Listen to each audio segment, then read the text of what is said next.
skill. Hey, you too good at that. Yeah, man. Jelly. No pressure. Yeah, man. Coconut. He too good at that. And that's, Making that whole meal.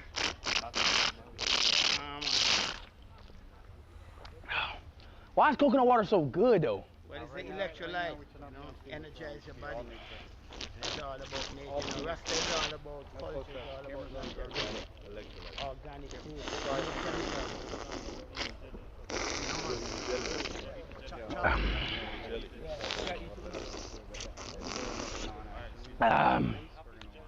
Woo! That was amazing. Chat, coconut water is the best, bro. Coconut water is really the best. I wish everything tastes like coconut water. Let him cut it open for you for the jelly. The jelly. Make him a spoon. We didn't drink it off, man.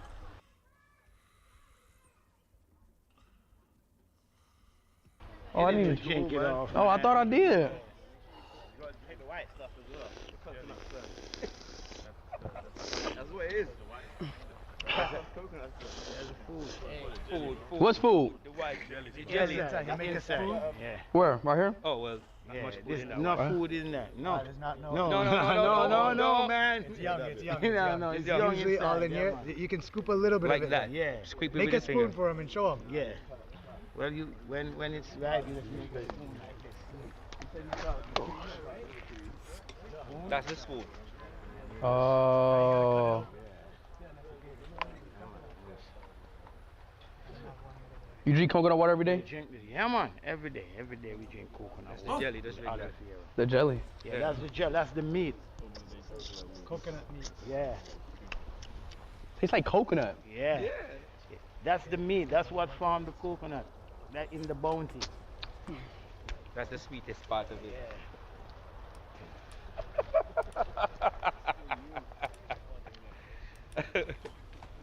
Okay.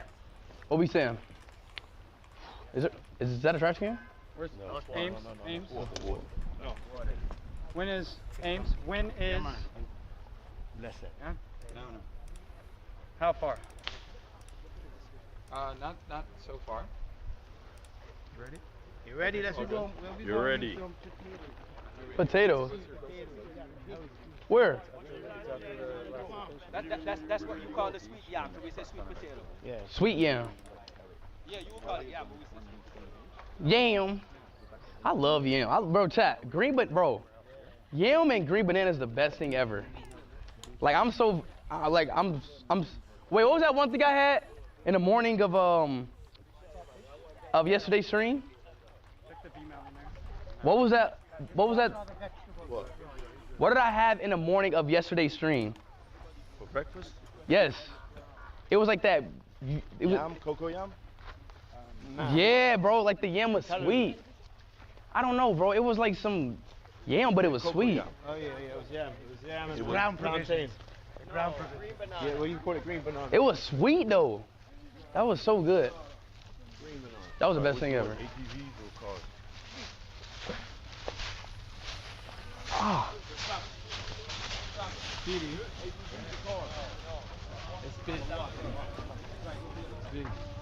Huh? We walking? Walking. One.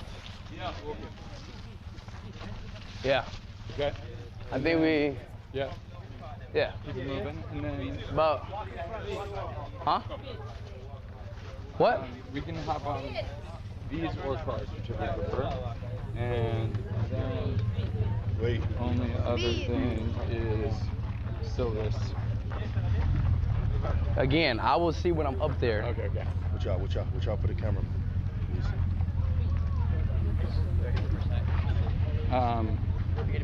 Yellow speed. I should speed. Kids, move back. You going ATV or car? Chat, ATVs or car? We're going somewhere else? Okay, here we go. Watch out, move out the way. Move out the way, big man.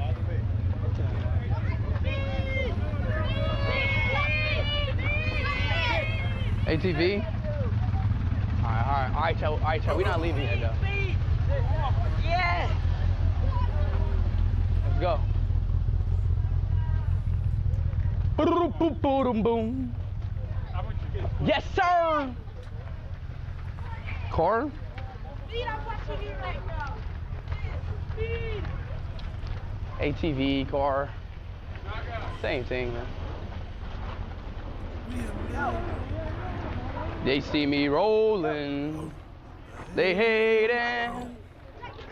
Gotta catch 'em riding dirty. Gotta catch 'em riding dirty. Ah, man. Watch out, watch out, watch out, watch out, watch out. Har! Har! Har! Har! Har! Har! What the fuck? Har!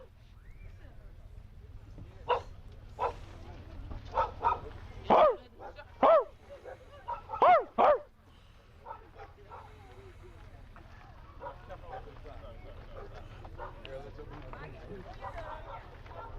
Yeah, let him in.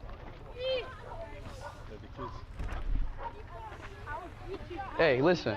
I'm gonna show y'all a dap. Listen, you do this, do that. All right? That's a dap up. Dap up. There you go. I gotta teach the kids how to dap up. Right here. Right here? Watch out, watch out, watch out. Give us space, give us space. Give us space, guys. Give us space, please. With your steps. Some rope. Where? Stop it, stop the, stop. Stop the fans, guys. Go ahead. Welcome to the trenches. The trenches. Welcome to the trenches. Welcome to the trenches. That's good. I'm from Ohio. Trenches everywhere. That's the sweet potatoes. This is sweet potato? Yeah, man. I can eat this? You can eat it raw, yeah. You can eat it raw? Yeah, You man. can take a little Take bit, a yeah. little piece. Yeah. You take a little bit. Yeah. It's good. Yeah. And see the color? Yeah. Like the yam. Orange. That was good. It low-key tastes like sweet potato. I know, but. This is sweet potato corn. This is corn in the center. Oh, it's corn in there too? Real Caribbean, chat. Real Caribbean. All right. Yeah, we can go over by the dispensary, the cannabis dispensary, Sacramento Center. Sacramento? Yeah.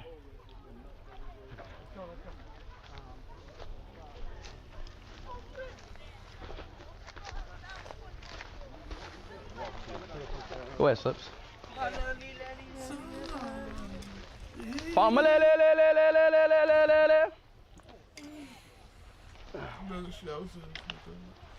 I love sweet potatoes because it's like low-key. I'm good. You good? That's up the camera. Just lead the way. Yeah, blessed Lord. Yes, yes, indeed. Yes, I bless up. What's your name? Sealer. Sealer? Yeah, pre-sealer. What's your last name? Me? Well, my last name is Christian. Pre-sealer Christian. Priscilla Kristen? Yeah. That's unique. Yes, I. Priscilla? Yeah, it's a biblical name. Bible? Yeah. It means tranquility, peace, humbleness, quietness, serenity. Serenity. Yes, I. Well, you know, this is the Nyabingi community, you know? This is a what? The Nyabingi community, you know? Naya Binga. What does that mean? That means the Rastafari, it's a movement, it's a spiritual, cultural movement, you know? Oh, Yeah, that- oh, so it's a Rasta community. Yeah, that represent all people of the earth, whether you're white, black, or purple, you know? Oh. It's all about one love, Oh, perfect love, you know? so you're Rasta. Yeah, man, to the bone, man. To the bone, Rasta to the bone, you know? You was born Rasta? No, I grew up, I was introduced into the faith as a youth, Mm. at the age of 16. Oh, Rasta. How do you become Rasta? It's just a consciousness, the levels of consciousness. You know, it's all, you know, we read up in the Bible, Numbers chapter 6. Christ was a Nazarite. Any man or woman become a Nazarite. Guys, open Let up, the go locks left. grow. Uh-huh. Don't let the fans in, please. Oh, Yes, I. hold the line. was the Nyabinga, the heartbeat, you know. Nyabinga, heartbeat. Rasta.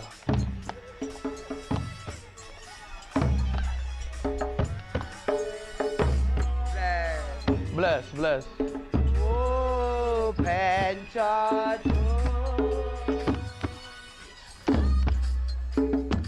I say love to welcome Rastafari, yarding home. I say black and things are all forgiven when I am in among lions. One perfect love is to open the door.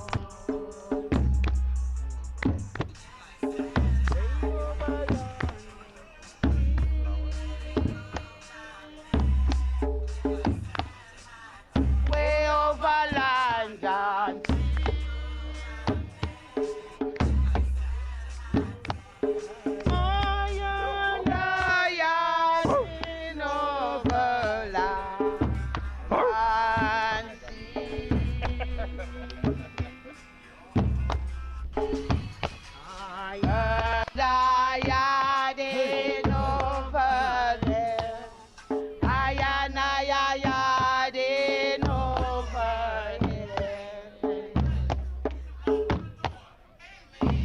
I heard I had it over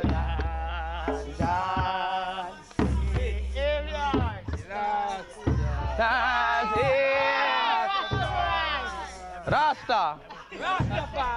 Rasta. There's Sacramento Center. Sacramento Center.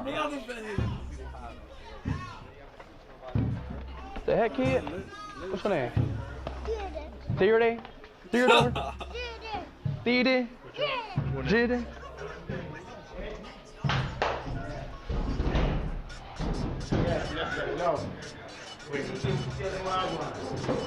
Explain what's going on. What is this? We got a lot of green point seeds. Ooh. Oh, this is Rasta. Grapes. What are these herbs? Huh? 1K, 1K. 1K? We lagging? At least be low forward. I'm at 2 now. Okay.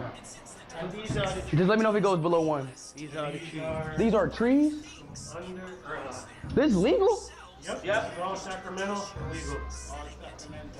Oh, hell. Yeah, it's like the Prime Minister gave us Sacramento rights, you know. What are these? Those are Sacramento.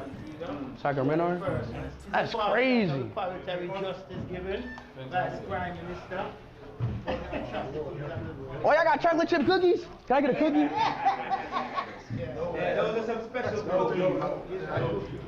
Okay, they're infused with cannabis.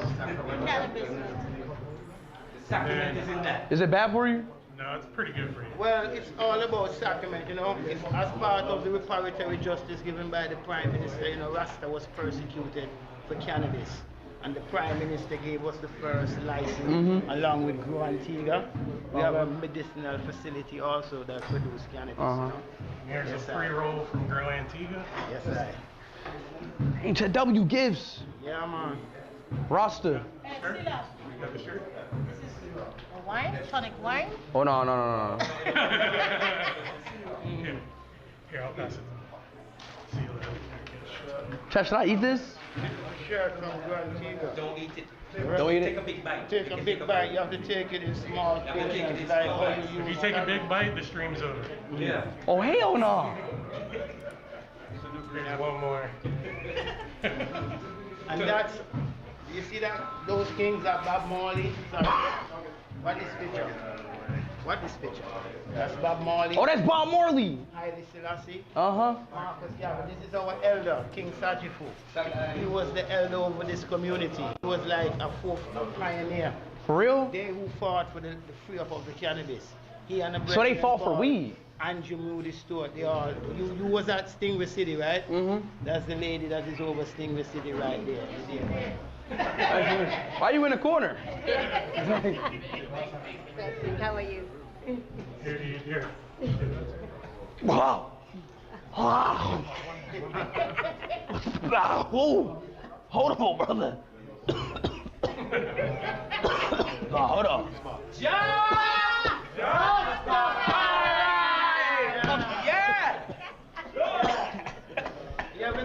Oh. What's up? It's Aital. Veggie. Welcome to the showground. Now it's time to play. Welcome to the showground. Dance your troubles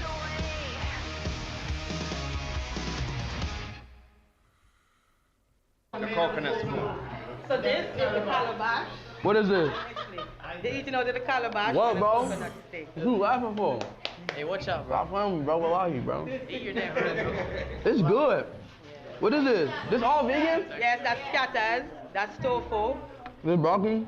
Yes. You have cocoyam in there. And lentils. I might be too. going vegan. Yeah. I might know And why. that's made from oats. What is? That's made from oatmeal with onions, seasoned pepper, all kind of seasoning. Mmm. Yeah, and before you go, you gotta take a picture with all the youths. All right, cool. Yeah. With all the youths and take a picture. This thing's good. Alright, so this is Aital. This is no meat whatsoever. All green herbs. Herbs. Natural. What No you mean meat, herbs? no dairy. What herbs? Huh? What herbs? Like vegetables. It's vegetables from the plants, from the ground. No processed food, 100% natural. What? Stop. What? What? It's lagging? It's not lagging, you just look at the camera. Shall we lagging? That's lentil peas, no meat. The camera's starting to tweak. I'm the chef, you got to love it. Yeah, you got to love it. The camera's tweaking. Aital is vital. For survival. Alright. That was good. I ain't gonna lie. Vegan stuff good. I go. Yeah, take a picture with all the youths. Alright. What you? All the Rasta youths. I ain't gonna lie. Vegan food good. That was good. That was good vegan food. Let's get the kids ready then. Let's get them ready. Bring them quickly for the picture. You come at the bottom. Yeah, they're over here. You good? Go down. Look. Jaden. My fault. Love some morning. Street. Turn around. Jaden. 3, 2, 1. Rastafari.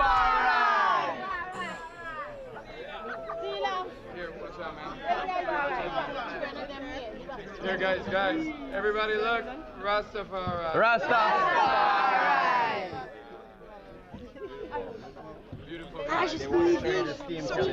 The steam challenge. Yeah, they want to show you. Let's see it. Alright, make a walk forward. Rastafari, man. My son want to touch you. He touched me. Yeah, his favorite sweet. Alright. So much. Where we going? Thank you. From the Department of Culture. Shaka. Right? You have to get another one from the Department of Culture. Not going to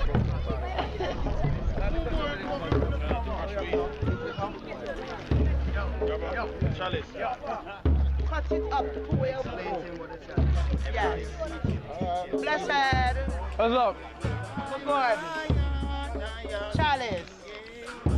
You watch me? Chalice. Watch it. What are you doing? This is the chalice. Guys, just give us some space, yeah? She's cutting up the weed. This is the cutchy. Tell what she doing? What she's doing? Yeah, do what you do. She's Do what you cutting do. up Do the what you do. weed. Okay. She's cutting up the weed. And this is a blend pipe. This is not a strain. It's having some tobacco. Tobacco. Guava. Oh, tobacco. Yeah. That's what we're doing on the Barbie. Cut up this and I'll blend and I'll light it. I needed that sugar. No, if you got that far, bro. Wait, you making it?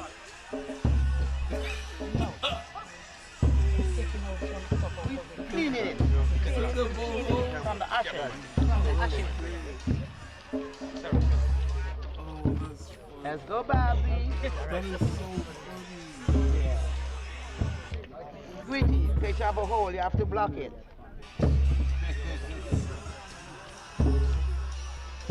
Let's go, Barbie. Hold on, let me take it. You're wasting a little time, I know. Yeah. Like you're feeble. You feeble, Barbie? I ain't gonna lie, I'm feeling weird, G. You're feeling weird. I swear to God, I am. I'm coming right now. Yeah, I'm just one thing. Strong. Just even being here. Man, I'm not going to be able to stay too long. We already got some. Yeah. Oh, I and I do know. I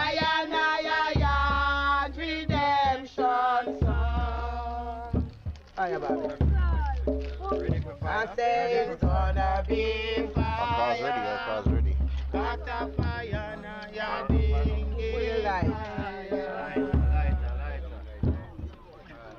I say it's gonna be fire. After fire, now you're being fire. For I and I do no wrong. I and I redemption song. It have water in there. Water? Yeah? Chalice. You hear it? Coconut chalice. Yeah. This is my first time seeing something like this. Full piece. Fire. You don't get no comment. People have it. Now you're Made from bamboo, fire. coconut and clay. It's all about wind, water, and fire. So it's coconut water. No, it's not. Y'all use coconut water? No, I use the water. We use the rainwater. This. We use cyan water. Come.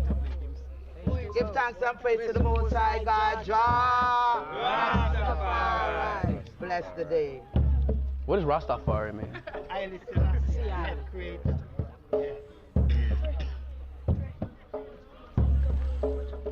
Guys, just step back a little bit.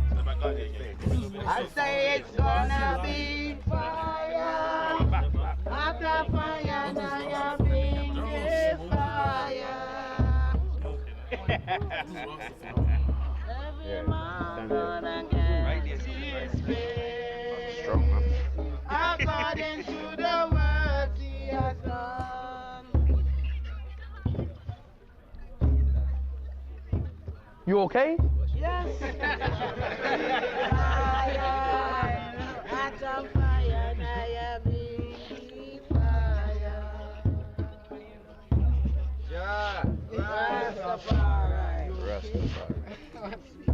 What is it? Stand up. See me? Okay, you okay? It's a blast. So how many times I do this? How many times I do this a day? Like, Every day. Every day. That's crazy. yeah. Sacrament. But I'm just saying. Rastafari. Alright, let's do it. Guys, right here, yeah. Everyone else, let's do one more shot without a shot. Yeah, one more. Yeah, okay, cool. Yeah. Look, we take it by the fire. Look, we take it by the fire. Yo, being your family. I'm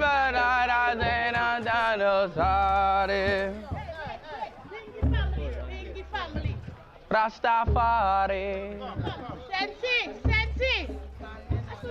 Go Jaden. Bingy family. Brother, quick shot. Hey, Bingy family. Hold on, where's Jaden? No, everyone's got to be in it. It's too hard to organize. Okay, let's go. What we doing? Right here. Bless it. Bless Camera. Alright, we're doing the shot right here. You wanna go in the car or the quads? I don't even think I can drive, but I'm gonna drive though. You wanna go in the ATVs or? I do the ATVs. Yeah? Rastafari.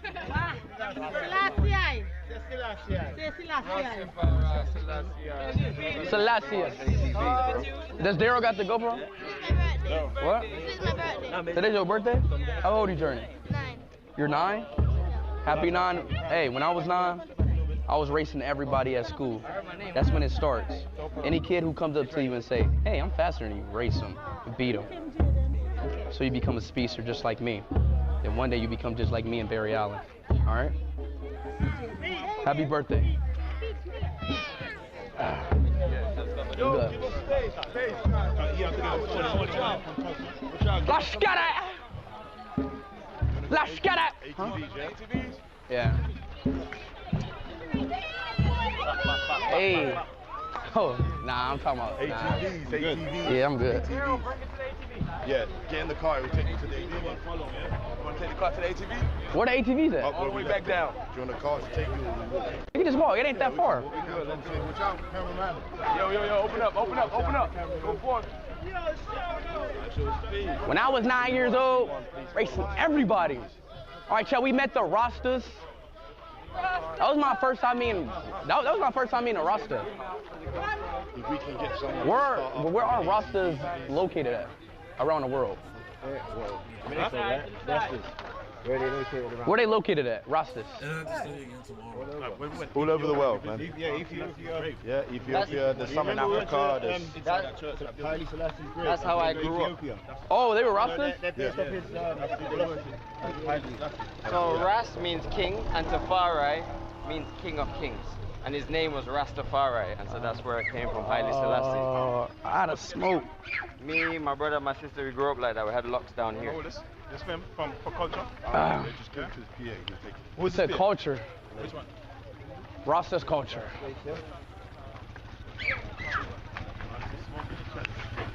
Were they worldwide? It's herbs, I've even chat. found Rastas in Thailand. They were inhaling herbs and tobacco. It's this thing that grows from the earth, basically. They grow it here, actually. It's a part of their culture. Why do they smoke the herbs, though? It's so that they can connect to God. It's so that we can connect to God directly. So when it's for sacrament, it means it's sacred. So they grow it in a sacred fashion. You got the action camera? Thank you, bro. Yeah, they're getting the battery on. That's why you have weed and you have ganja. And we deal with ganja. And ganja is called ganja because it used to grow on the banks of the river Ganges in India. So when indentured servants were brought to Jamaica and brought to the Caribbean from India, they brought with them vegan food, they brought with them Hinduism, and they also brought with them their ganja. And that was how we started dealing with ganja over in Jamaica. Mango. Yeah, they brought East Indian mango, Julie mango, Oliva mango. You're going to try when we go to Jamaica. What, from India? From India. Yeah, they brought the mangoes from India to Jamaica. Man, Leonard P. Howell. So India made mangoes? Well, all mangoes come from Southeast Asia, originally. Yeah. Real plants. See all the plants growing in there? All the ganja plants. Hey, doggy, calm down, boy. Calm down, doggy.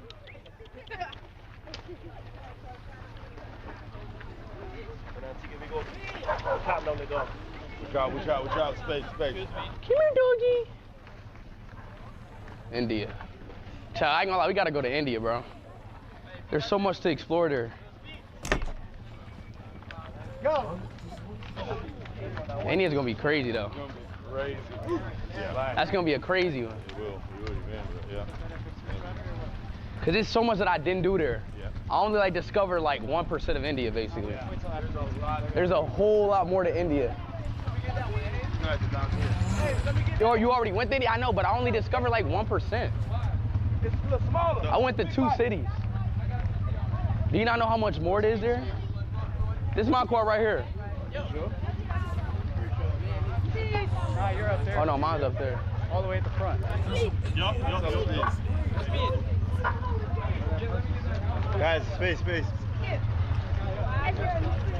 Right here. No, we right here. Yeah, we are.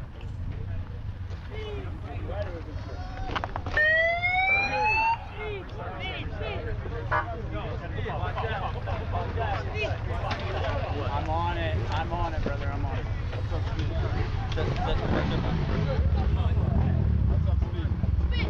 Get on, get in. Let me know if it's good. Wait. Just get in, it's fine. I know it's fine. Get in. Get in. I'm trying. Oh, hey. Good? How you turn this on? Drive. Yeah, but you have to start. Yo, drive. One more. Start it. It just started. He never cut it off. How do I turn it on? That's what I'm saying. I don't know the started. Oh, it's not. It ain't on. Oh. Watch out. Hold on. Big cash.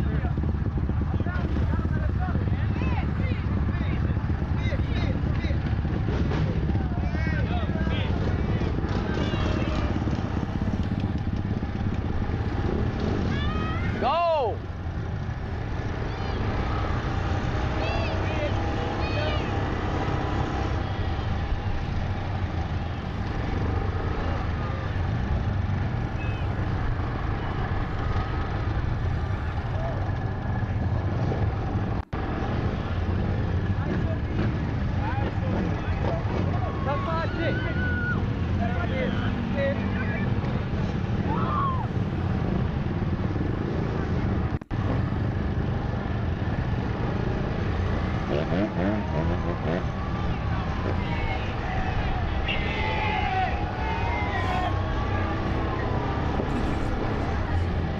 It's so smoky.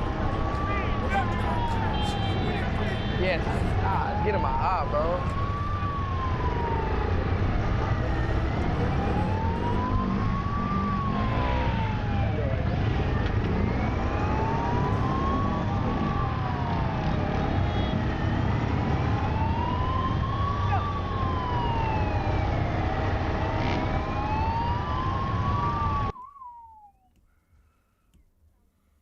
What a horn at on this. The horn.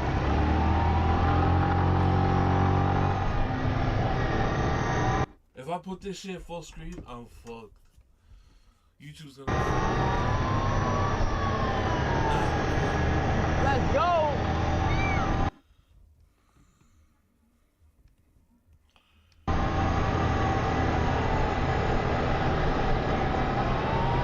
Rastafari. Rastafari.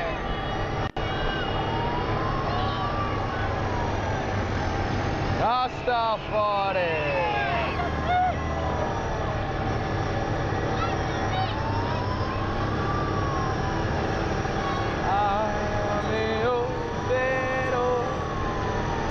I ain't gonna lie, the Rastas aren't chill as hell though. They don't chill. They just be growing potatoes, eat coconut water, and ganja.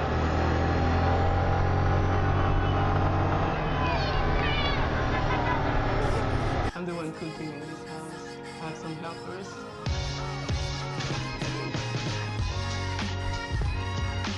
Everyone has to follow the rules that we all have to be at the dinner table on time. It's ready. So first we put the salad. Bon appetit! Wow. Is it good? Yes. You like it? Mmm. Enjoy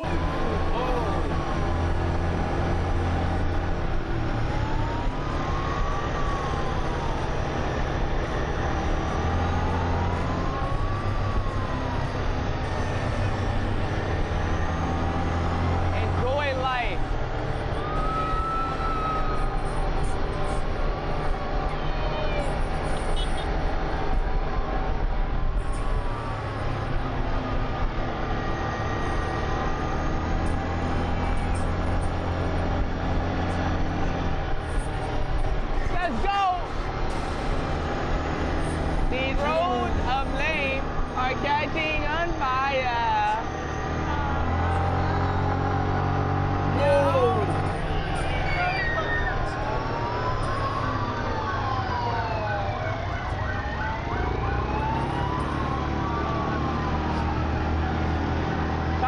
officially the worst ATV driver I've ever witnessed.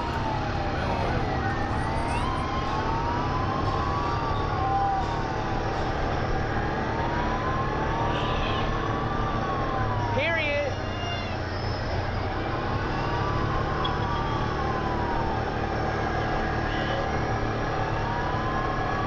Period.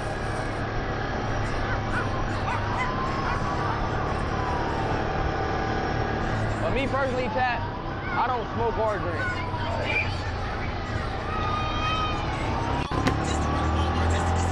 I feel like some people rely on things like that because they have social anxiety or they dealing with other stuff.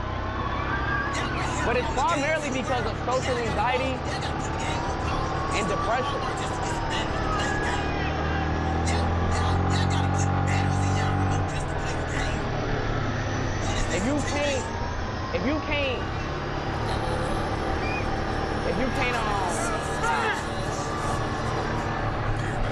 If you can't like have access to like having fun emotions, like bro, people cannot have fun without liquor.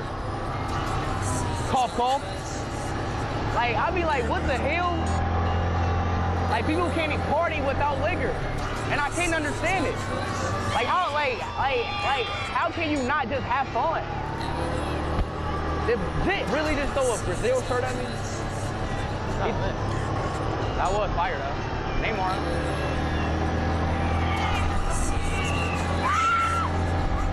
That's true, bro.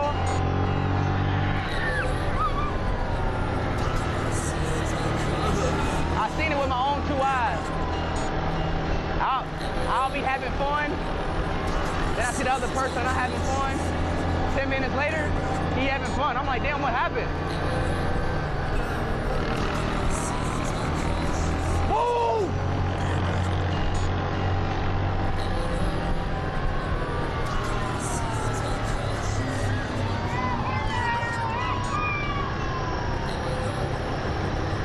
And me personally, I feel like life is way more better when you're conscious. Yeah, I did hear that. Like when you aware.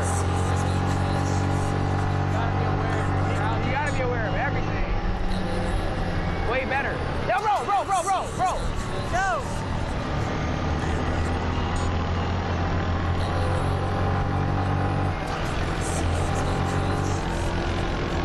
Bro. Shit, bro. Hey.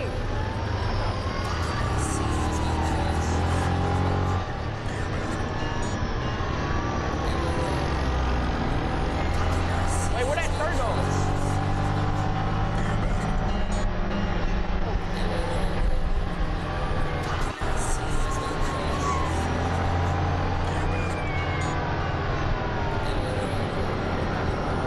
Look back while I'm driving? Yeah, nice, Daryl.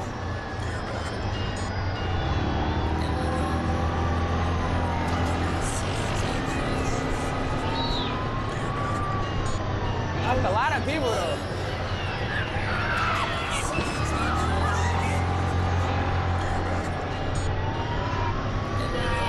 It's a lot of people here.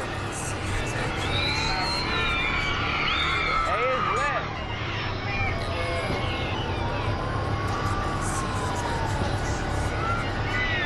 Hey, it's lit. Antigua is out. Yes, indeed. Oh, she wanted to give me some shit.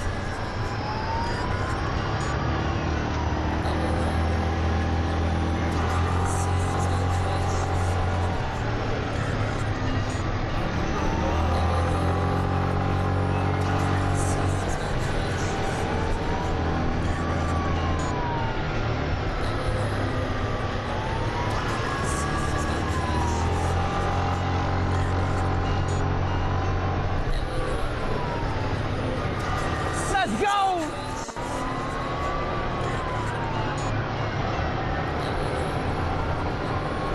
My eyes are so itchy, dude. I want to itch my eyes so bad. All of the dust keep getting into my eyes.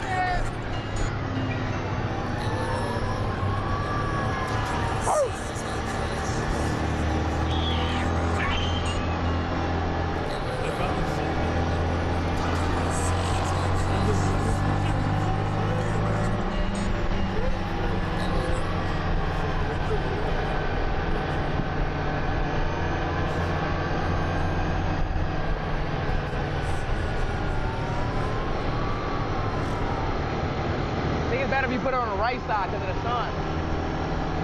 Right side? Yeah, because the sun is laying east. So the camera will be, so if you put the camera also east, it will reflect the sun, which will make it more brighter and clear.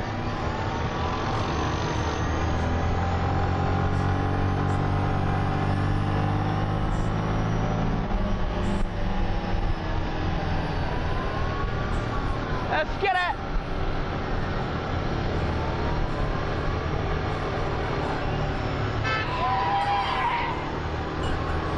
Where are we driving to though? That's the real question.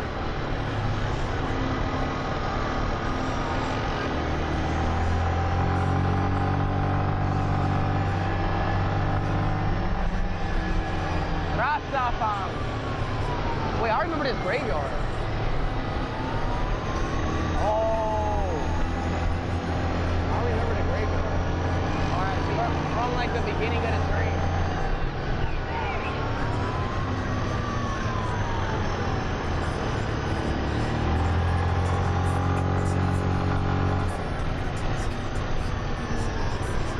Umbrella, Ella,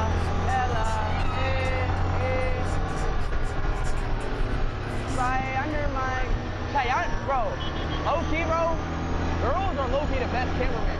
You know why? Because girls always take pictures, they always take videos.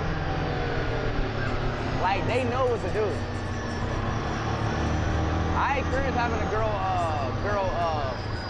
film my stream before. They low-key be super good at it. Like, they be naturals at it. They be more of a natural at it. Trust me, bro. So they always like videoing themselves, picturing themselves and stuff.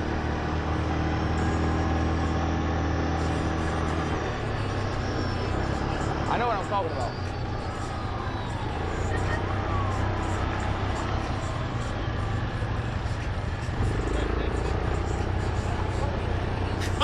So what? That was the car you rode.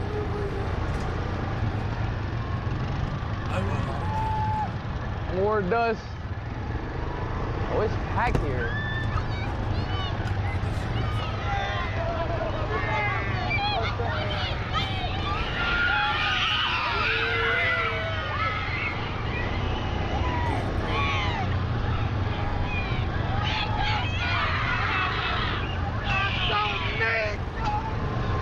They really think they funny.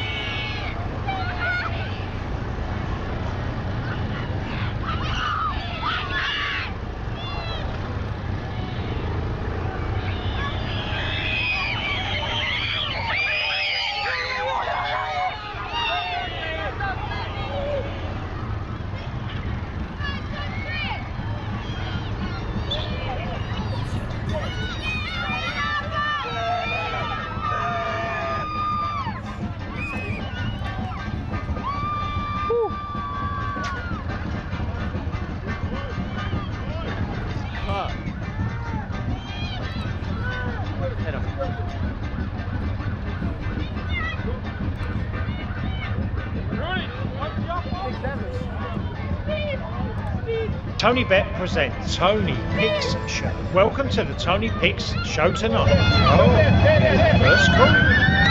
Tony, hello, I haven't washed my t-shirts in today. Chelsea, is it helping? The team, yes. People around you? Probably not. Predict the Premier League scores. Tony predicts.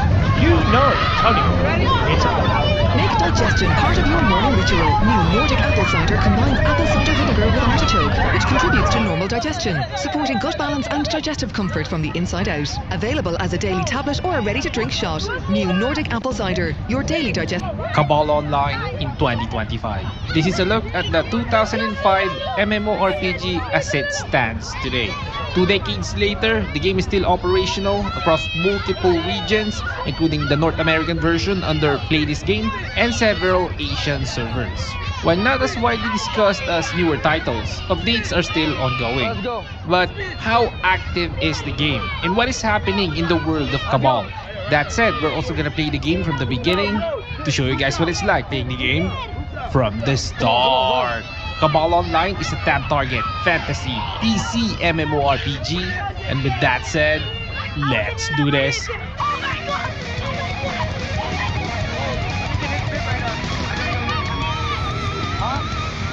far is that? The Play This Game version, often referred to as the North American server, received its Blessed Legacy update in late 2024. That patch added features like a new dungeon called Mandaret's Legacy,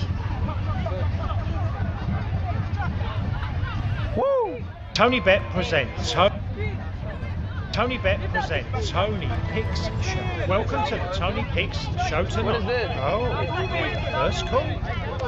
Tony, hello. I haven't washed my t-shirt since we beat Chelsea. Is it helping? The team, yes. People around you? Probably not. Predict the Premier League scores. Tony predicts. You know Tony Bet. We're here to play. It is good. What is it? It's good. Bro, this is good as fuck. Try this. Try this. Try that. That's a good.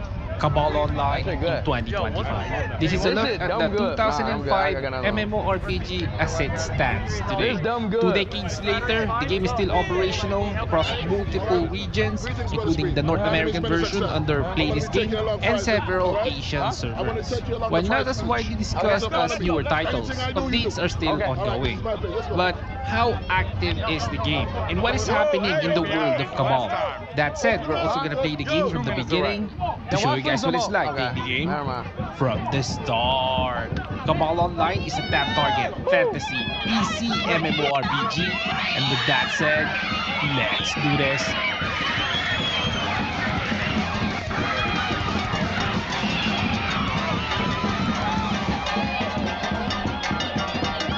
The Play This Game version, often referred to as the North American server, received its Blessed Legacy update in late 2024. That patch added features like a new dungeon called Mandaret's Legacy, new equipment systems including artifacts and magic tag, an expanded myth mastery system with Stigma, and a set of beginner support tools. There was also an overhaul of the collection system, a dungeon entry warp feature, and minor interface improvements like inventory shortcuts and a context item menu. These additions continue the pattern of layering new mechanics over the original framework rather than replacing it. In terms of gameplay, the core retains the same combat. It's still combo-driven with time skill execution. Progression is tied to gear enhancement and dungeon repetition, and classes remain role-specific with limited hybridization. New mastery layers, expanded collection achievements, and transformation card systems have been introduced over the years, offering more ways to grow character stats, but not changing the foundational gameplay loop. The cash-up systems remain active and include both convenience items and progression boosting options, depending on the server. Premium services also enabled features like remote warehouse access. Server population is mixed. While global visibility is lower than it once was, a consistent base still exists, particularly around regional communities and private hubs. The most populated servers are currently the Southeast Asian ones. Now that we're talking about the servers, the Cabal PC Legacy server was officially shut down on June 11, 2024. This version of the game had been active for 16 years in the Philippines and was a significant part of the local gaming community.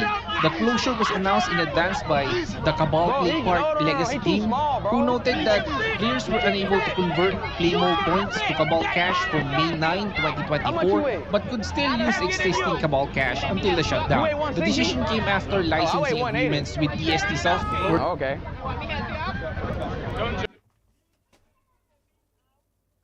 Which one? Okay. The back is closed though. Yeah.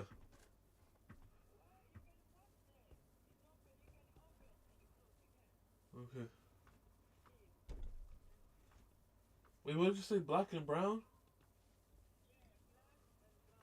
Okay, bye-bye.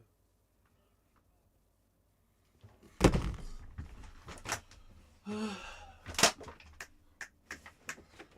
addicted to the league right now.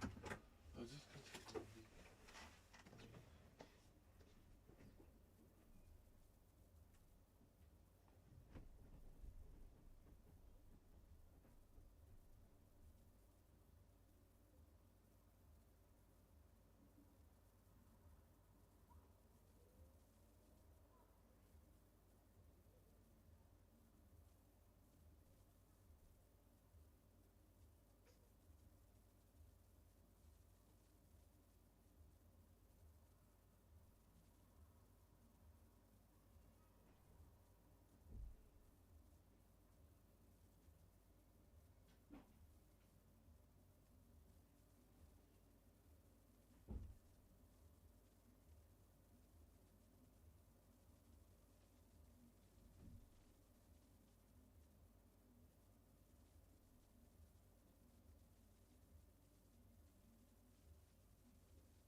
Jump on him though.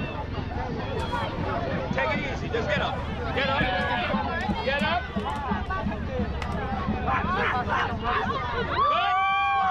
All right, come on. Chat, our donkey strong?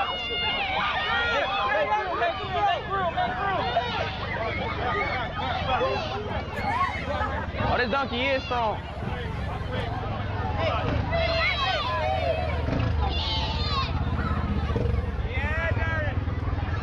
Our donkey strong, yes or no?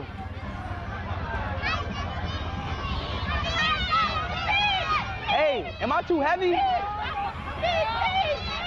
He not saying nothing. Left, left. I'm going left.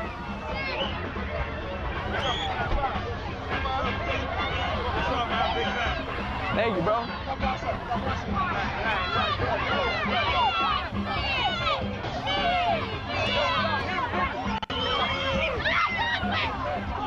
I need somebody's shoulders. I'm about to get off this thing. You wanna get up? Watch the camera. Thank you.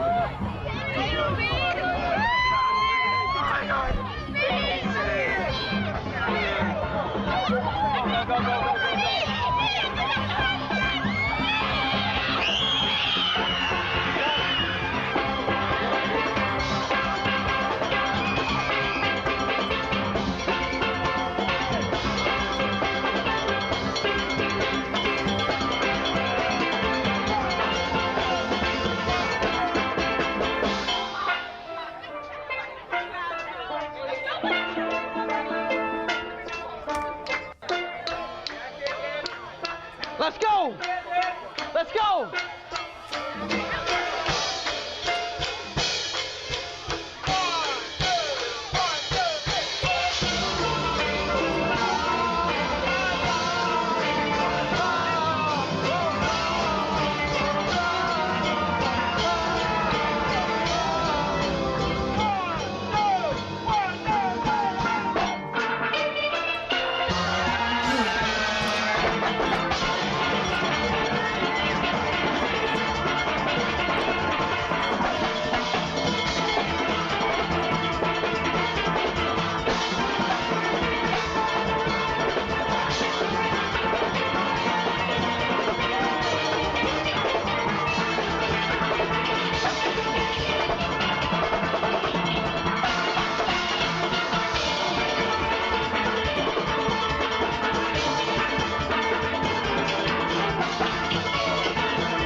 They got one more. They got one more.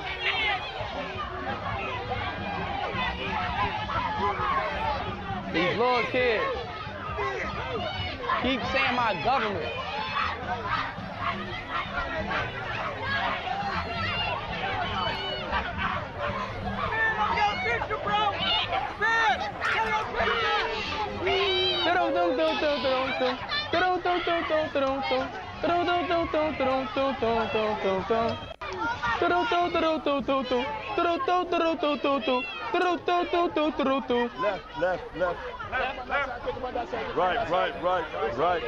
Left. Right. Left, right, straight, up, forwards, what? Stop juggling. Join eToro. One app to trade them all. From stocks and ETFs to a managed ISA. Invest in US and local stocks with zero commission. eToro. Join now. Right? Yo, it's the greatest board game known to man. It's called Wari. In Africa, they call it Owari. I played this as a kid. And it's a mathematical game. There's no luck and chance about it. It's like I say, it's a mathematical board game. It's the greatest board game known to man. I remember this game. Well, it's played with 48 seeds. 2 players start with 48 seeds. Bro, this brought back so many memories. And the game is played. Yeah. When you do that, then you come over. That's right. Yeah, I remember. Start like this. And he will do the same. And the first person to capture 25. Is that me? What? You drew this? Yeah, I did that for you, bro. I heard you were coming. You drew this? This is neat. This is neat art. This is neat, man. I brought it. I did it so you could take it back with you. Thank you, bro. On behalf of the Art Week here in Antigua. Bro, this is very neat. Look at this. That's neat. That's detail right there. Also another gift from another artist in Antigua. Just some stuff you can take back with you. Thank you, bro. Appreciate that, bro. Sure. That art was neat.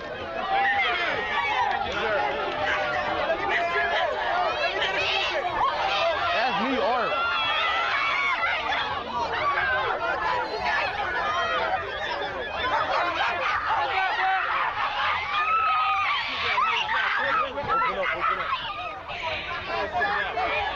So we're gonna get some food.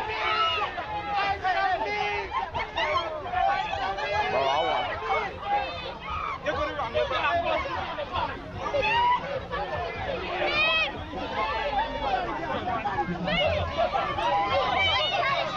Watch yourself. Oh, shit. You're right. Don't use in the shot. Speed walk. Oh, they're playing football. They're playing beach football. Playing beach football. Oh, they got watermelon over there. Oh, let's get the watermelon.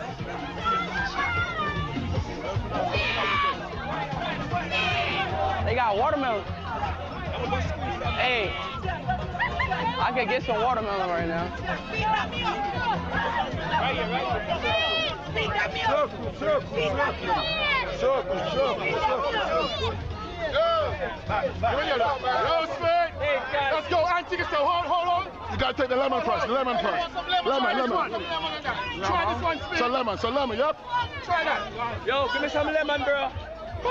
Different. Right here. Different. The yellow one. Different. Hey, lemon watermelon is crazy. We have to get food from the farmers. Let's go. Speed. Coconut water. What's that? Then it's straight in there. I just want watermelon.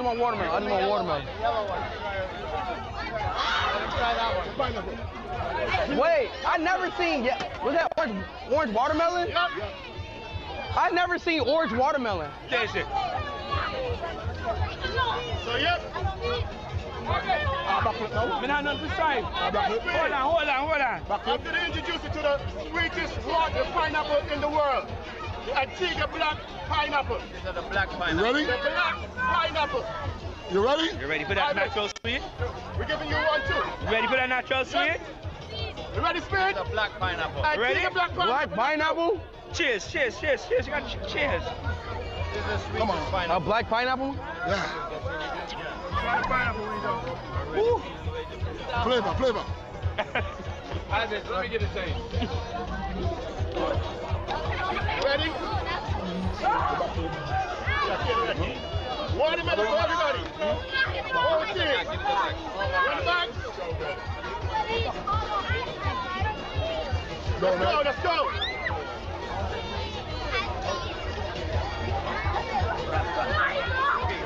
And see the black. That's it right there. Sugar cane. Can I get a picture? This is the gift from the team. Farmers. Oh, man. Football. You want to try football? Football.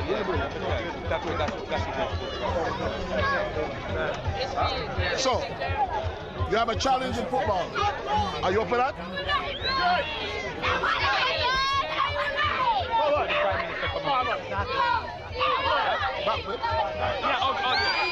Hey, that was good. What's that? You done? Yeah. You good? Yo, can we get more coconut water?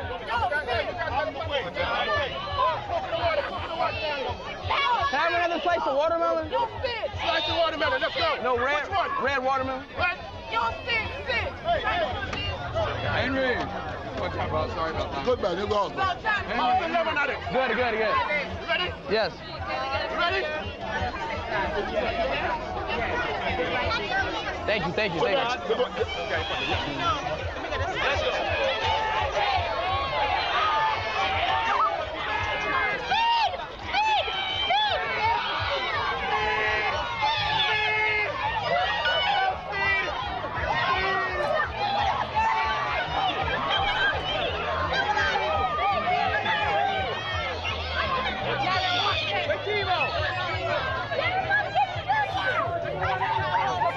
What we doing?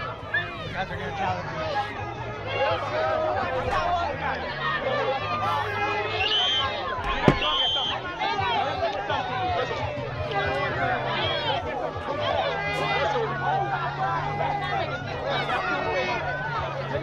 Let's go. Everybody side. Let's go up there. Hey.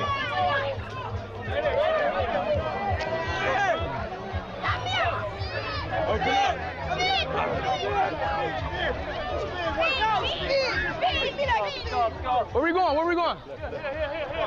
Take right. Where we going? I'm full. Come, look. Hold. Watch the fire. That fried snapper? Right here. So what? Pirate fish. Pirate fish? We call it chop. So that look good, I ain't gonna lie. You wanna try one? That look good. We also have what we call the yama dumpling. It's like a small dumpling. Kind of full off that watermelon. We gotta take one. Hey.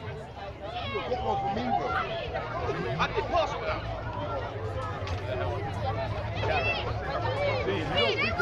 Hold on, wait. Is that shellfish? No. Regular fish. Mind the fire.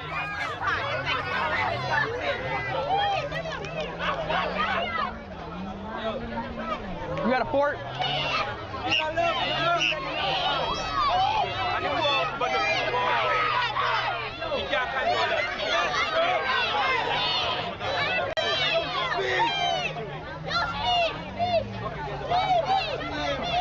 Thank you, man.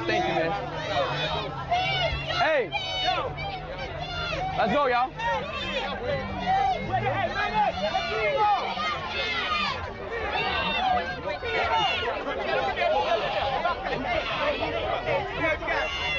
What? Challenge.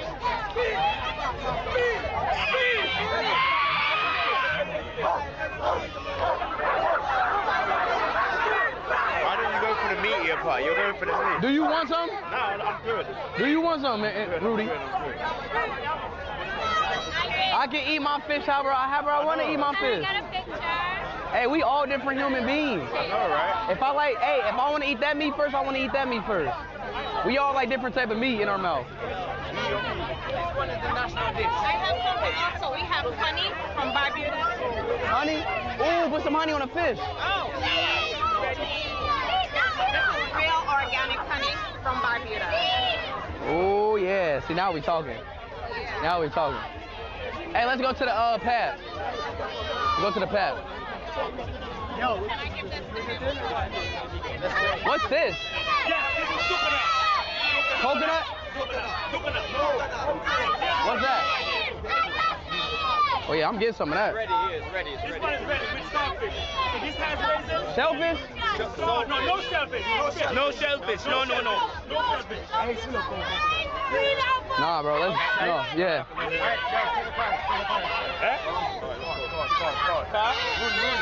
Thank y'all. I have something from Barbados, honey, and a nice dessert for you. Was it chocolate? Ooh. Chocolate.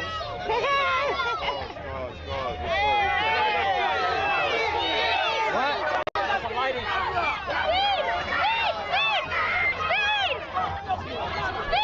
Be careful. Be careful. She got me a chocolate cake.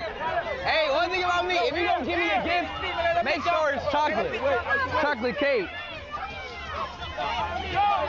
I love chocolate cake. Here. Look. Go.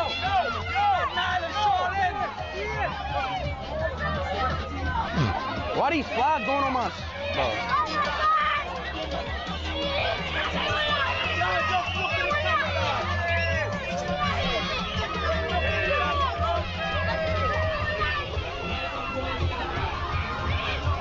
Walk on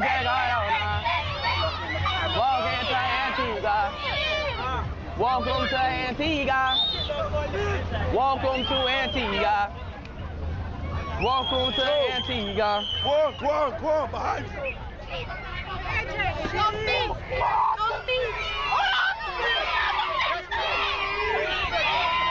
Welcome. Are you on the right side or no?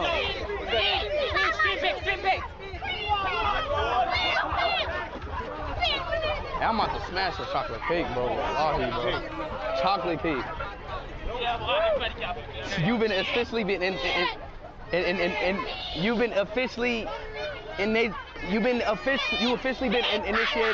into big back activities.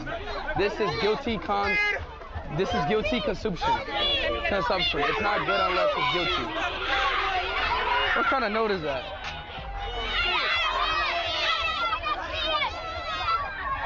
Hi.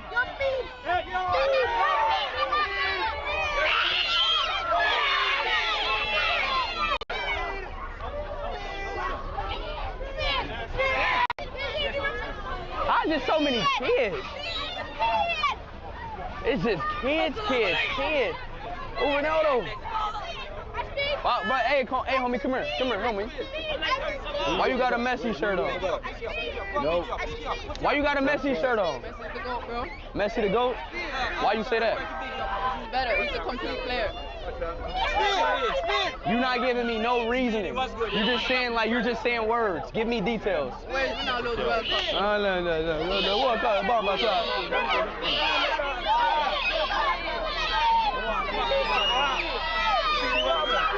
You don't want to back the challenge? What's good?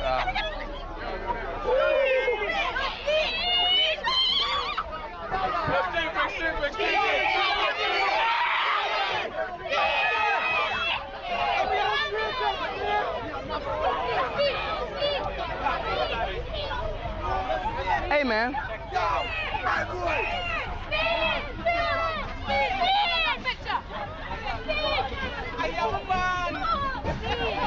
What did she say?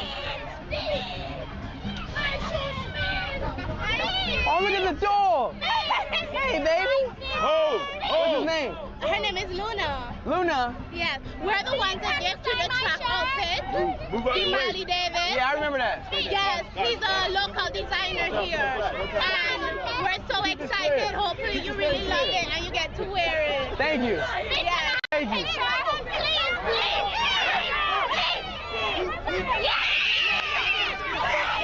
That was the most happiest screen pick ever. whatever.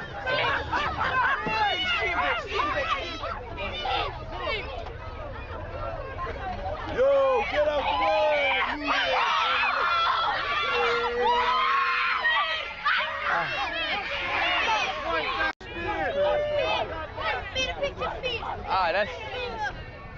That's not good. It's not good.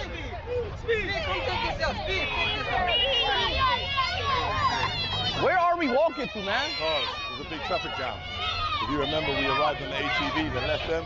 So Yeah. someone's got to clear them. Our cars are behind them. The cars are right there, just at the bottom, not far.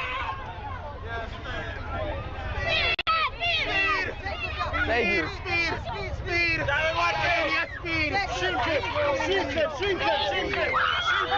He gave me a phone.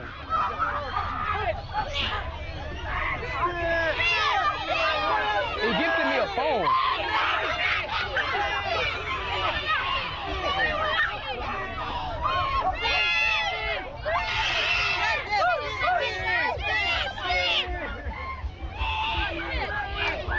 Are they right here? Yeah, they're right here, look. We're going to go to the one in the front we want.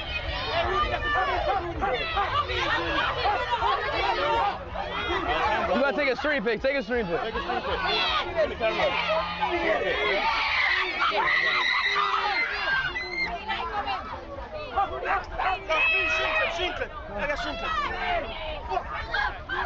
My hands are full, bro. V1, please. Let me take that one.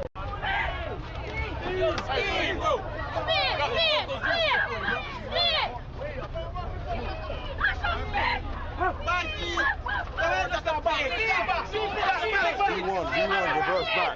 Three pick. What? Then go in the back there. Go in the back. It's better than that. Come take, yeah. Come on, man.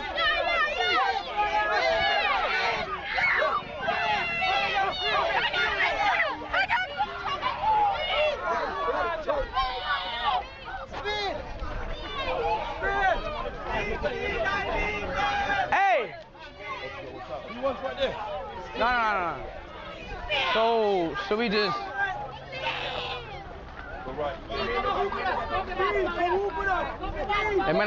It may not be worth it. Here. Couple of questions. Bro, safety. Bro, See you. Thank you. It's been a pleasure. Thank you. Thank you for joining, man. You understand? Remember me say, Antigua, I come from. Antigua, where I come from? I am a band. All right, 268, evidently. Yeah. Respect, brother.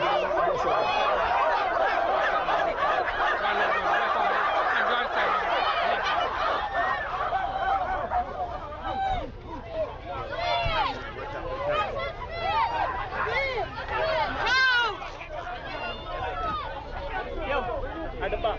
Yeah.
Brother, cheers. Put it in the window.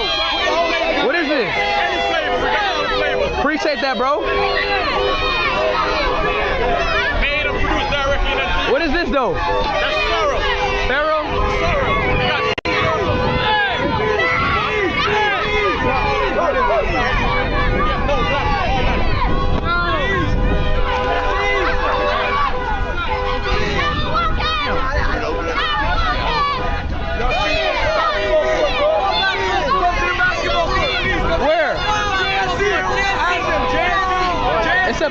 court at KFC.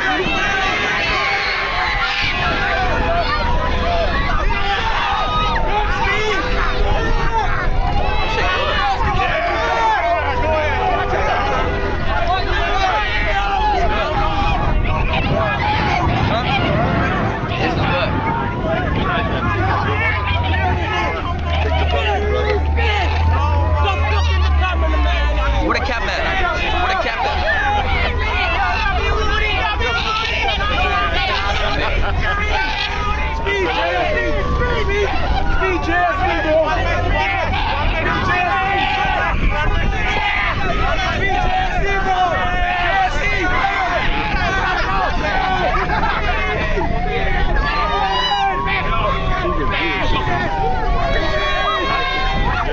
I challenge you to a football juggle. Come on in. What's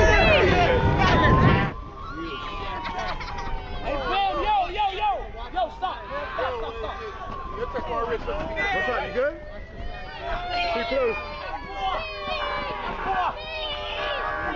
Members be basketball court, bro. Hey, Jesse, bro. Basketball court, Jesse.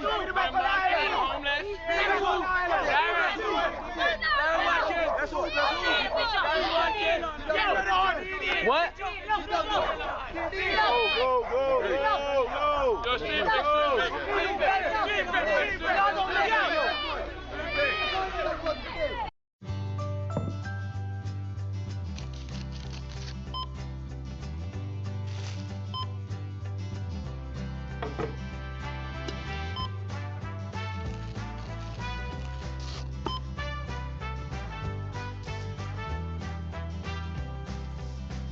With over 700 everyday savers to choose from, these chicken burgers for $4 are the most delicious way to save. Dunn Stores, always better value.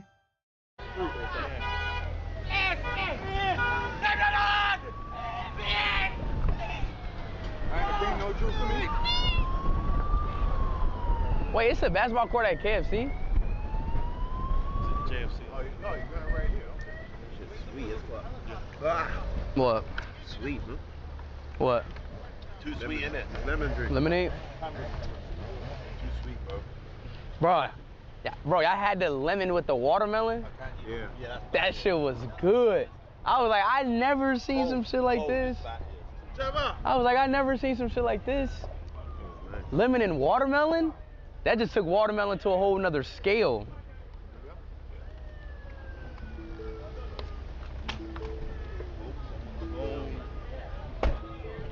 All right, let's go. Cut up. Watch out for Amos coming out. Close it. Wagwan. Welcome to Calvin Helicopter Speed. Thank you, brother. We'll make your way right up this way. Chat, if y'all ever have a lemon, put watermelon on the lemon. Hello. Hi, welcome. Hello. Ooh, this view's crazy though. Crazy view. That's why I gotta go hiking. Just to go over to see everything. Hey, how you doing? I didn't realize you were traveling the entourage. Yeah, I know the situation. So, I go above and beyond. I buy 2 different types. Slips. No, don't tap me up. No, don't tap me up. Because this helicopter has its own type. Oh. So we can't input the audio into the TV. How loud is it in the cabin? He said it's rather quiet. This is Airbus's latest and greatest aircraft, so it's quiet. This is So actually I only think aircraft with a allowed little in bit of US noise national suppression, parks. we might be It's able not to quiet, keep it. but I don't think there's no helicopter that's quiet. No, it's not quiet, but it's quiet. Like I said, I literally, we plugged these into ultralight aircraft, we plugged them into planes, we plugged them into any helicopter. I have the cable, but this cable is its own cable. You want to try and get any test audio? So It's going to be loud. Like I already know what it's going to be. And that sucks. And production tried. I don't know how I could have predicted that. Well, let's just go. Let's rock it. We'll go and show love regardless. Thank you so much, Ibis. Wi-Fi. Okay, guys, the 6 that are flying out here, the rest, please back up just so I do a quick safety briefing. How far is it? 15 minutes to Barbuda. Copy that. Put music if we can't hear you. Yeah, what if we just do music? Yeah, we can do that. 6 passengers. Une, just one camera. Are y'all able to prepare some music? 1, 2, 3. Where's the phone at? Are we using phone? There's 2 phones. They're mounted. So I don't. I'm talking about phone for like. For what? Oh, okay. And there's 2 phones. They got one rigged there and one rigged on the side. This can go on the floor next to you.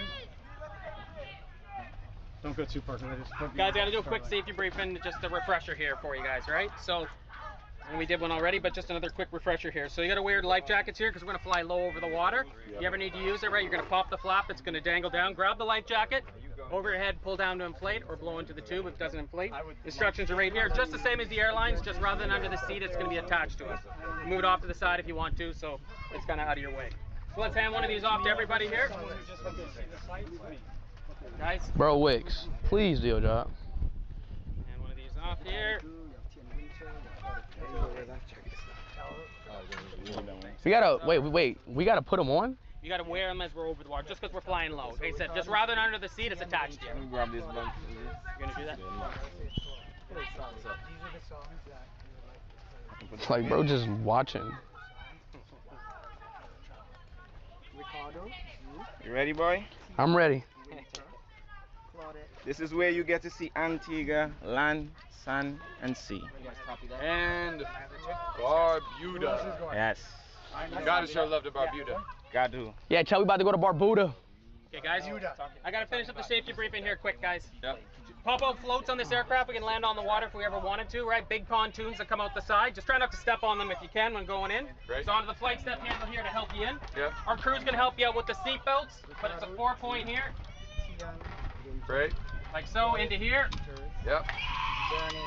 To release, most important part, just twist the buckle in any direction. Seatbelt drops off. Amazing. Headsets close to your lips to talk. We're gonna open and close the doors for you at all times, but I gotta show you how they work because they're emergency exits. Like a minivan door, like so. From here, pull out the handle from the inside, lift straight up. If you can't get the door open in emergency, you can jettison it by pulling off the coverage straight up on the handle. It'll all drop off. Helicopter safety, never go to the back because the tail rotor. Always go around the front. Blades are going to be stopped. Any reason they're still spinning, just duck as you walk off to the sides and to the front, please. So let's load up in the order what we talked about here. So we're going to go up here. Who's going? Somebody before you. You going beside him? Somebody else going in the middle. Okay. You want him next to you, or you want him in the back shooting outside? Back. It's no point in him being next to me. Go middle to address any situation. Y'all ready? Is that the only song? This end? No, in the middle. You mean to go in the middle? No, right here. One in the middle seat. Okay, so One here, side. and then you're going to be on the other side. Yeah. So you have to balance over him. Yeah, you're right there. No. Come on. In the middle, yeah. Yeah. Okay. Who's going at the front? Speed's going at the front. Yeah, Speed's at the front. Yeah, somebody's going in the middle, and you have to stay on this end. I'm on this side. So that's going to be a challenge. Can So that who's be in the middle? light? Who's in the middle? Who's going in the middle, guys? Whoever's going in the middle, please go in the middle. I'm not going in. You go right. Just sit on the ground. We've got Starlink already up in the front. It's online. So I've got to You're the last person in the middle. You coming with him? No. Okay, so who's in the middle? You. Who's in the middle? What? Oh. sir. Yeah, I get it. What's that? Yeah, where's the drone at? Can we fly the drone over there and just get a watt? Yo, he's right there. Why is he? Do you still want For what? Why? Does he still want music? If the audio is You guys shit, are gonna love this. just transition it to music. See an Antigua. If the audio should transition. We're gonna turn on noise suppression. Hope for the best. Bro, that's not gonna do anything. You think so? No, a helicopter. You don't know how loud a helicopter is? He's saying it's quiet. Yeah, exactly. You ever been in an Airbus before? The helicopter's quiet. Quieter. Quieter. Do you not know how many helicopters we've been? I know. And do you know how many helicopters I've rigged audio in? Never in my life have I seen that. Which is just silly, man. How we making out? Send there, that guys? to Buddy. Everybody Just good? for us. Okay, so get the seatbelt here. You got this on? Are we there? I'm sorry. Your injury is again? You know, literally try my best with shit like that. Have what we would need on. Or put this to your side. Just behind you there. Grab one of those. This will be for you. Hold on. You want to put it on now? Let me put it on. What's another song? Don't be so depressed, man. I'm always distressed when I'm on a helicopter. Make sure there's no artwork on there. Always. Whichever one. You can play both. But I wanted to which one's the better? First or second one? Second one. Because second one's better. Second one's better. You need to see the check. What? I love it here.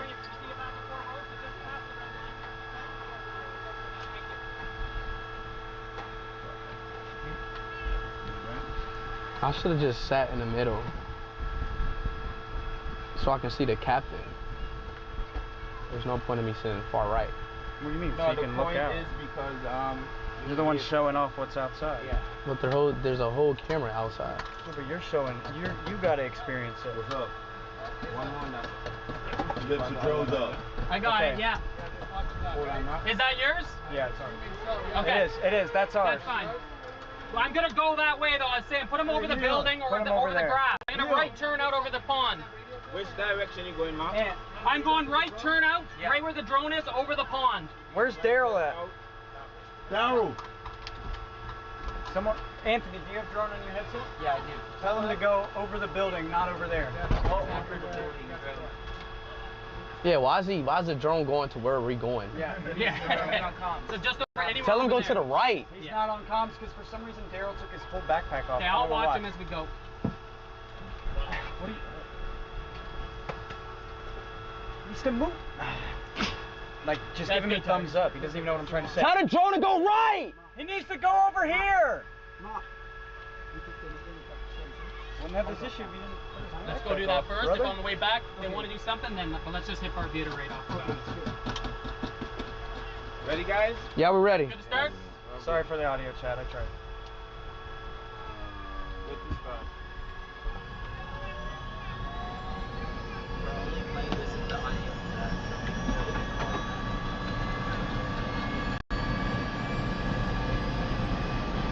Here we go.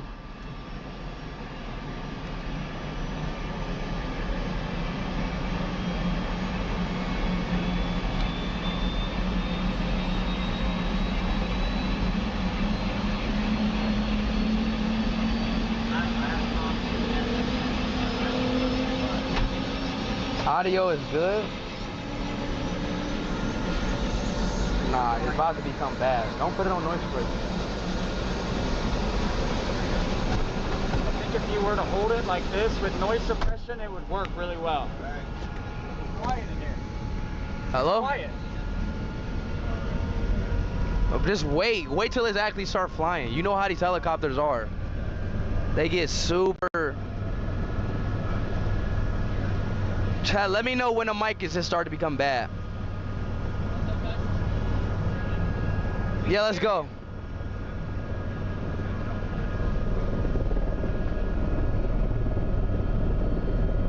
It's this part. Is it bad? I think you're fine. It ain't too bad, is I it? can talk to you right now. It's not too bad, is it, right, Chad? Just hold it there. We'll be alright. Cause we're in the air. Is it bad or good audio? It's beautiful. Oh my God. I'ma hold it directly to my mouth. Wow. It's beautiful. All right, so we're about to go to Barbuda. Absolutely stunning. Oh my God, this island is so beautiful. This island is so beautiful, dude. It's so beautiful.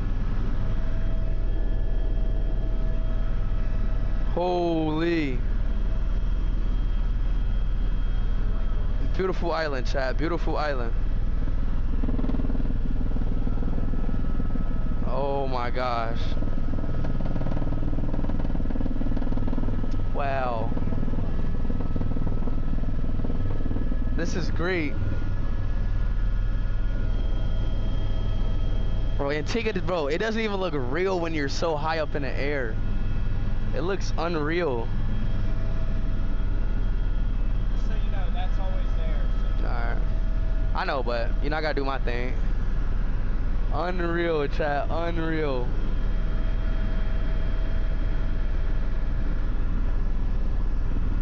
Why are you getting the same shot that this camera can? You're getting the same shot this camera can.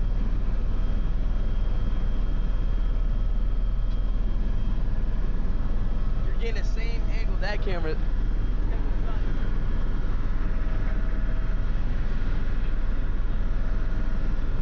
Wow, bro.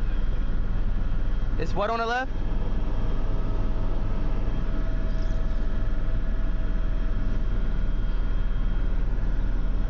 It would be more ideal if everything's on the right side, because I'm on the right side.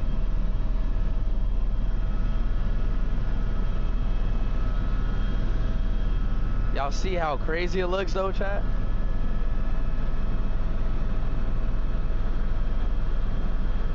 Looks like 4 mountains, bro.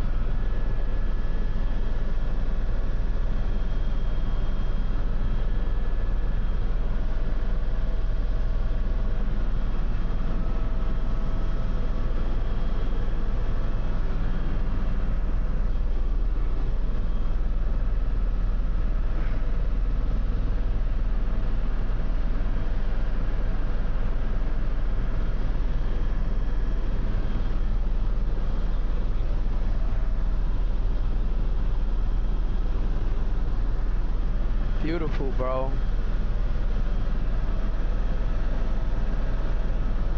Wait, are we helling it back?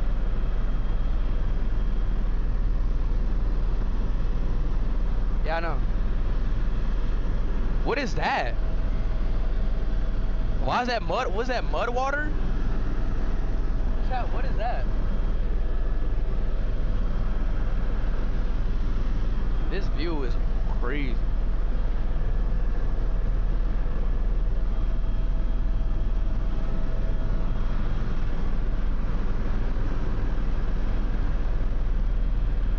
So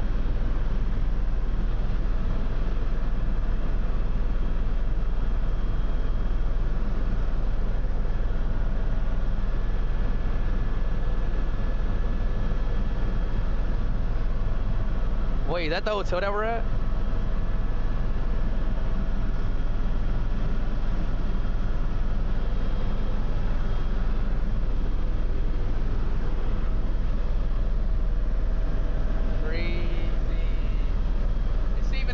Ship over there.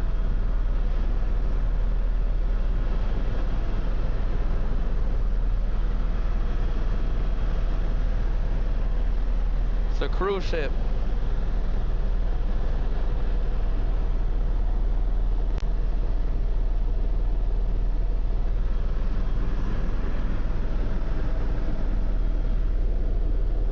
Looks good.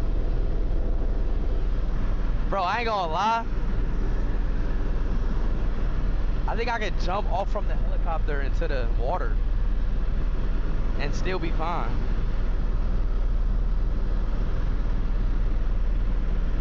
My thing is, what is like, I see like, if you really look close in the water, there's like black stuff. Y'all see that? Like, what is the black stuff? It's the floor. Like rocks.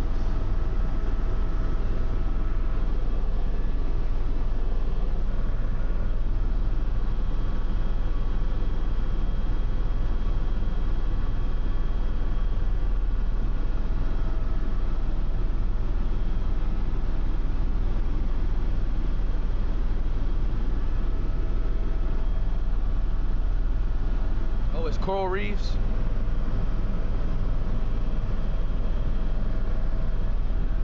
Oh, it's seaweed. Oh, it's seaweed. That's seaweed.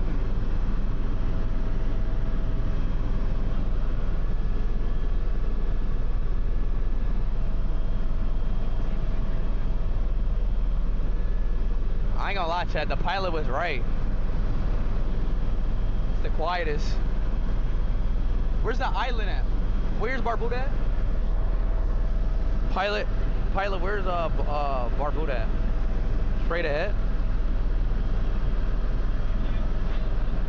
Whales? Chat, he said there's whales back here. Bro, chat, we might see a whale. We might see a whale.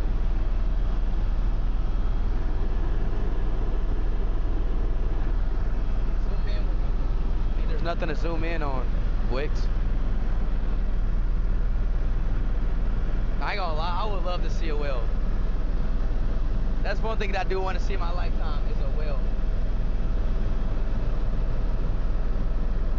Well, at least we're flying over water. Worst thing that happens, we're just going to fall in the water.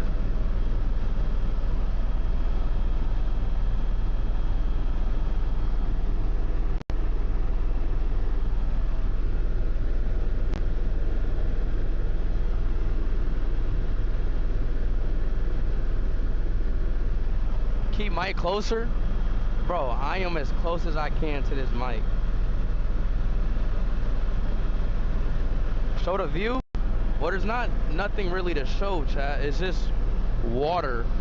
Literally nothing but water. This is what I'm trying to show y'all. I wish there was something to show y'all, but it's just water. And Henry in the back. Oh, this is so nice. The water looks so nice, yeah. I really appreciate the water, yeah. This is so beautiful. My name's Harry, and I'm looking at the water. I really love the water.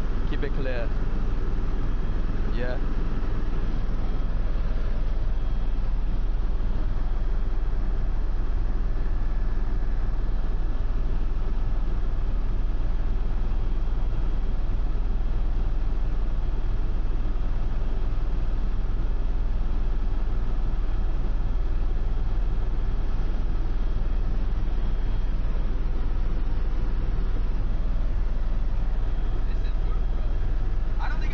Over water like this, now that I think about it. I'm trying to see like a whale or something. This is a lot of water.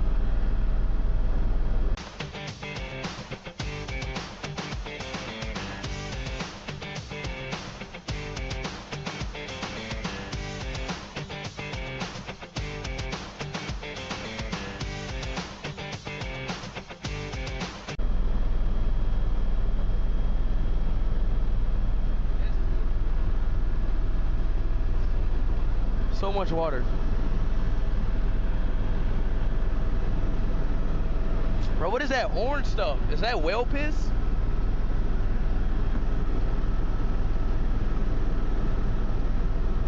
Bro, check, y'all see that orange stuff in the water? What is that?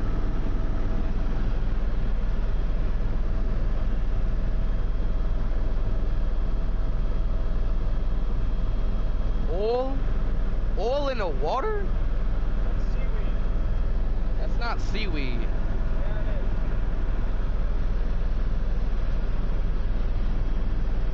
Wait, I got a question. Can you smoke seaweed like how you can smoke earthweed?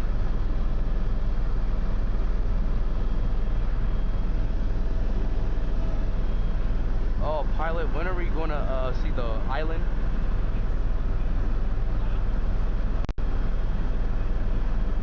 Oh yeah, I see it.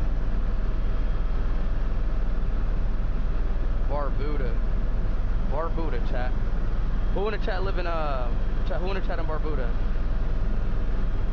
This is lit, bro. I've never in my life helicopter over the ocean.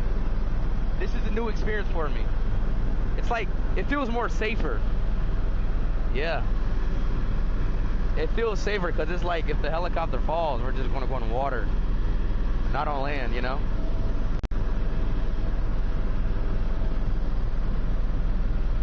Lit, man. And we still not lagging in the middle of the ocean. We still ain't lagging in the middle of the ocean. It ain't nothing around us. It ain't nothing around us.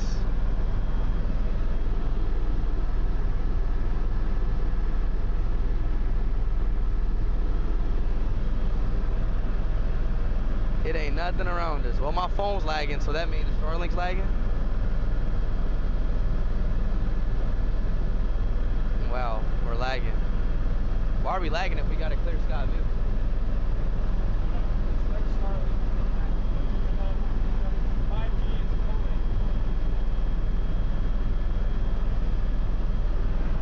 We're lagging.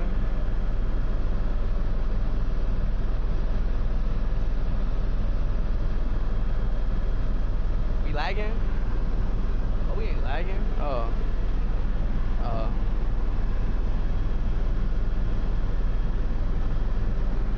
I'm starting to see Barbuda. Wait, pilot, somebody in my chat just said Antigua and Barbuda were connected.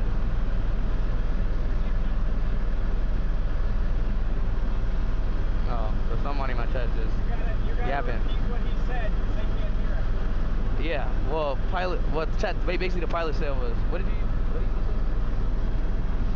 say? He said no, same country, but it's connected by islands.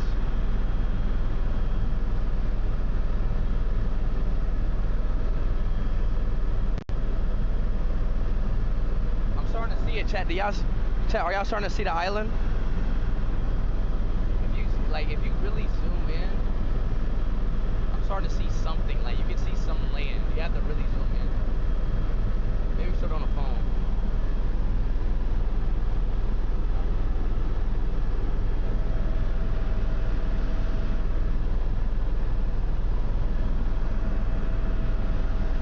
Y'all don't see it?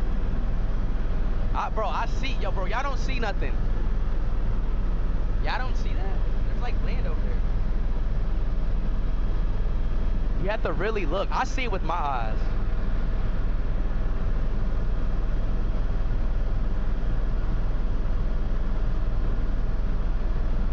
Barbuda is flat. You can't see it.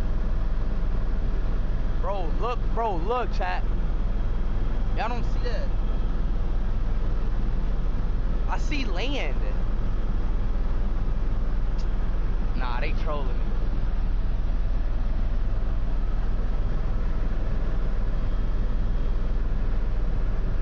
Stop lying? Oh my, okay.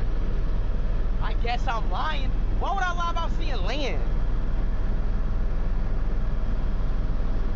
I can't zoom in on a GoPro.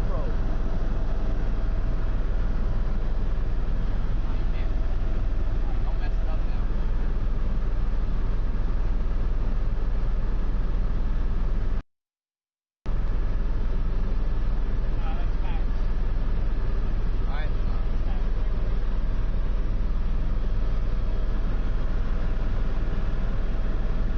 Chad dumb, bro.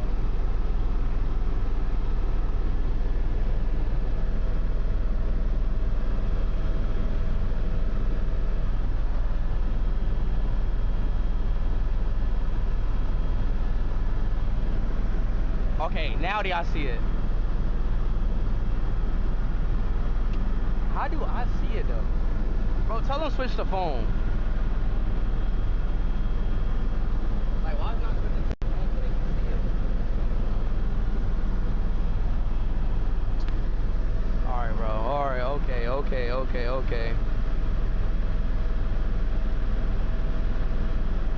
I see clouds? Bro. No, okay. They probably could. Damn.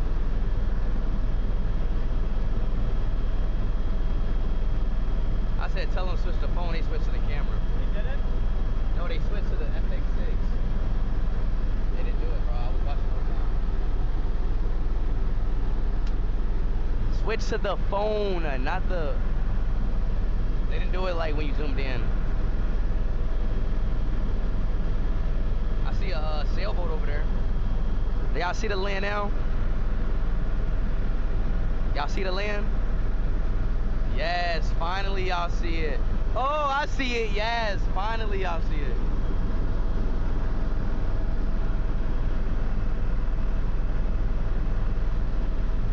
Yes. AI? Bro, shut your...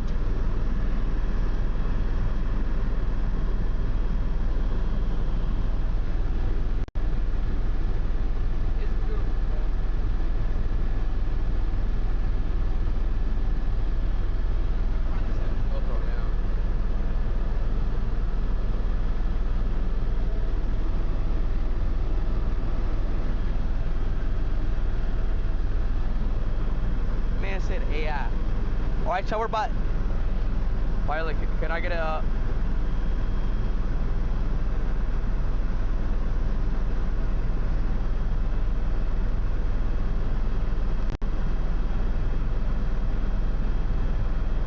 Got it. Oh, pilot, do you know?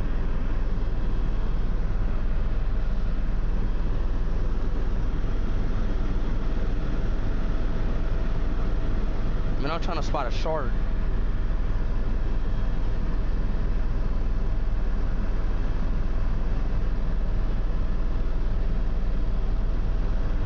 All right, y'all, we're about to out. Land in Bar Buddha.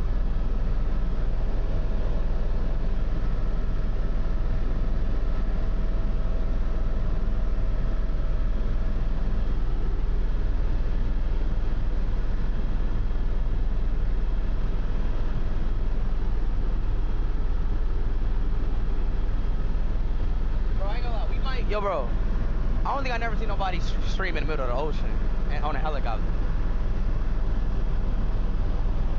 I ain't gonna cap. Never. All right, y'all, we are approaching the land. We're approaching.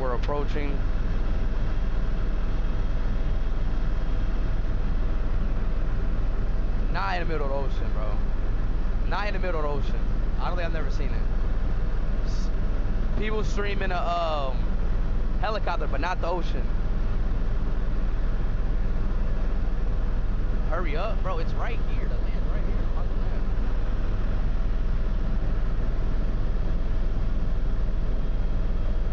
Bro, they gotta start making GoPros that zoom.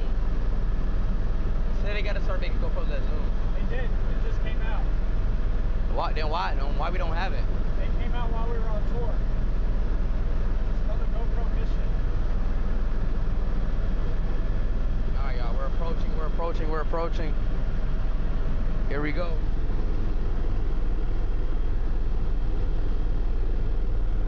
Here we go.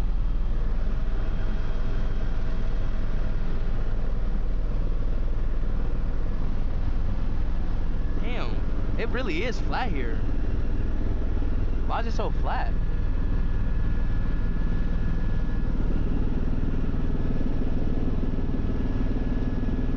There's no mountains. Right on the water. Look right there.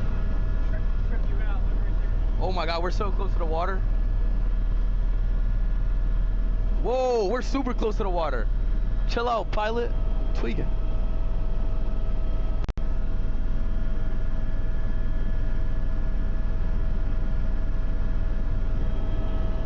It's so flat in Barbuda.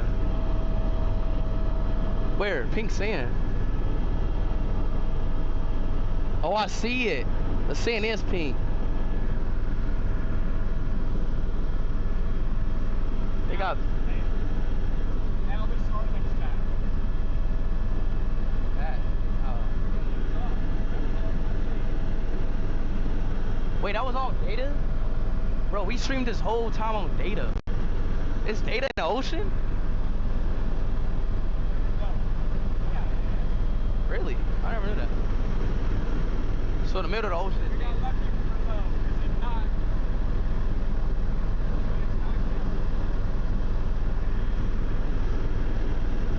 It's so flat here. Wait, they're waving over there. Oh, you missed them. They were waving.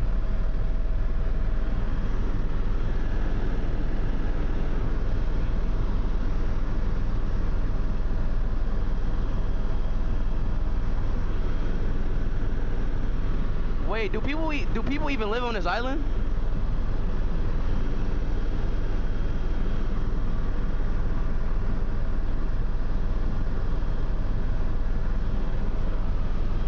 Chad, they're waving over.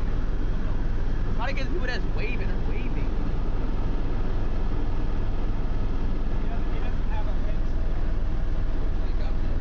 Bro, 2,000 people live on this island.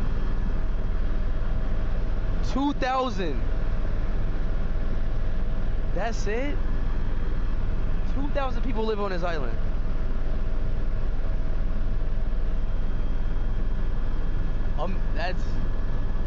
That's crazy. Only 2,000 people. That's probably one of the smallest islands I've ever been on.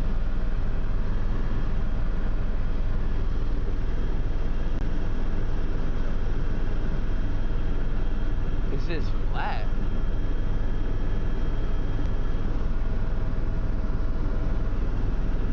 All right, y'all, we're about to land.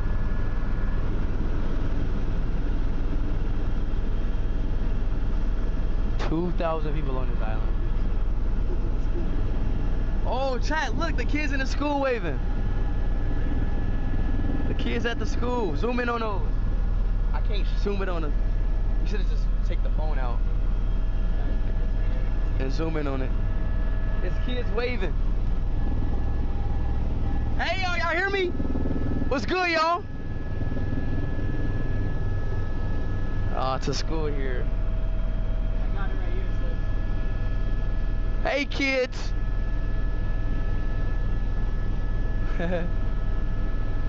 Look at the kids over there. That's 2,000 new subscribers.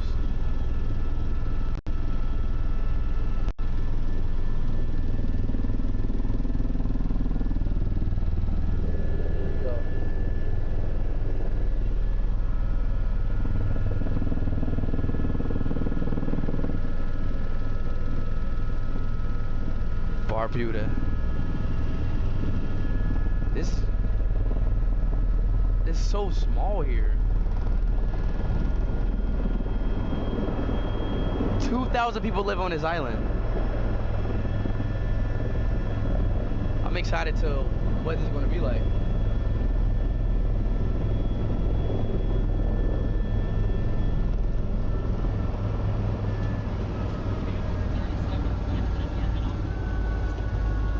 Everybody home, everybody home.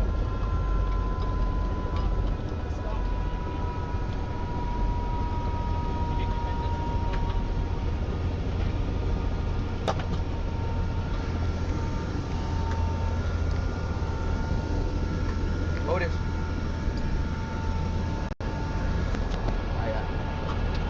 Woo!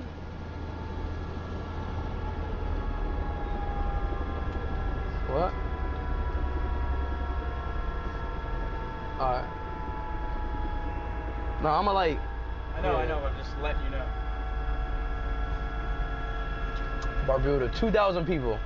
We did that the other day. It's crazy. Chad, this is one of the smallest islands I think I've ever been on. I already did my intro though. But in my intro I said Antigua and Barbuda. Bro. I'ma redo the intro.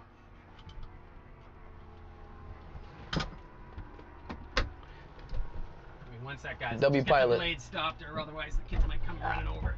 I ain't gonna lie, you was right though. It's quiet. It's a quiet cabin. You keeping this in here? Yeah. Wait. Just come over, Anthony, and just. Okay, go. Rudy, can you help Anthony? Yeah, leave it on the seat. We'll need it on the way out. But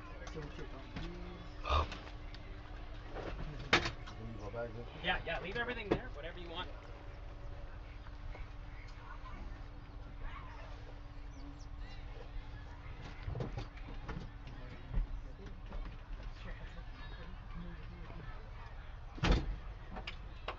Oof.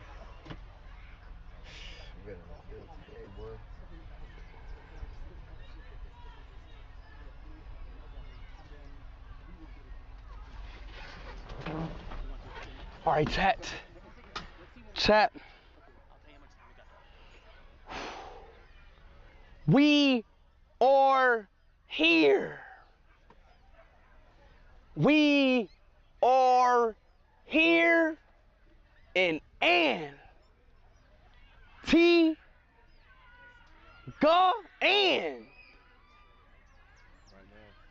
right now in Barbuda. Let's go, baby. It is 2,000 people on this island, bro. 2,000 people, which is crazy. Like, I don't, like, it seems like, doesn't it seem like so, like, What? like, it seems very vague, you know? Like, it seems like, Feels like home. yeah, exactly. Like, it feels like a community of, you know? Good afternoon. Good afternoon. I'm a charity of tourism, Shirma Myers. They're waiting for you patiently. Wow. Barbuda. Nice to meet you, bro. Nice to meet you. Barbuda, right? Barbuda. Right. Barbuda. That's what I've been saying. Guys, calm down. We gotta be calm. Don't rush. Turn around. Yeah, right here.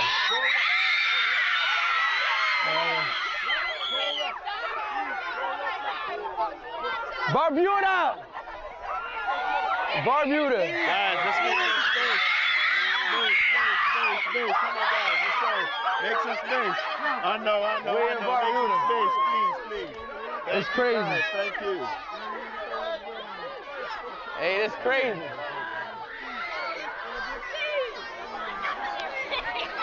All right. Hey, is it the same? Hey, you speak? It's the same language over here? Yeah, same as Antigua. All right. This way. Sorry. This way. We're going this way. Barbuda.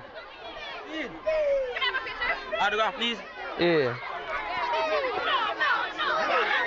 Guys, space, please. Let's get some space.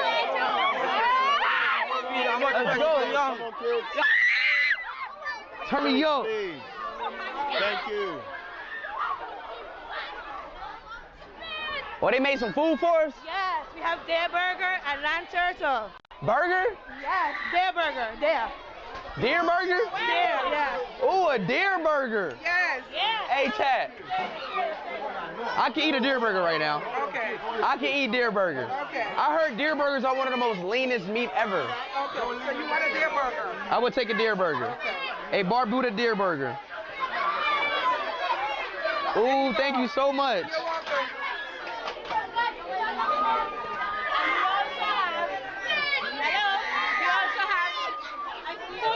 And land turtle. And we also have corn dumplings and cornfish. Thank you. Oh, so they being us good. Ginger tea. Wait, turtle? Turtle?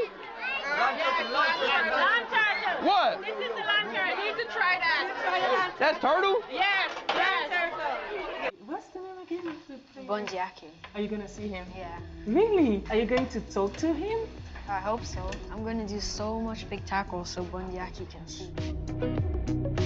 This is where he sits and this is his bag.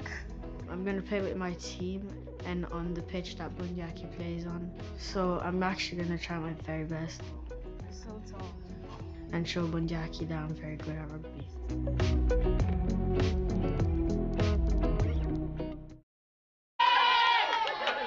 Bro, this turtle. I like turtles. And this is spongy. He's spongy, maybe. This what? Spongy. Peas? He's spongy. Valenta. That's good.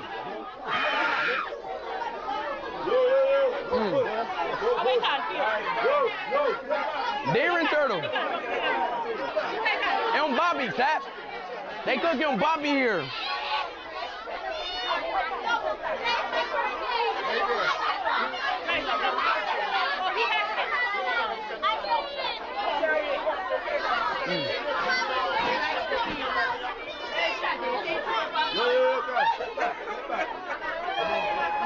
Kids, step back. You want the other one to go?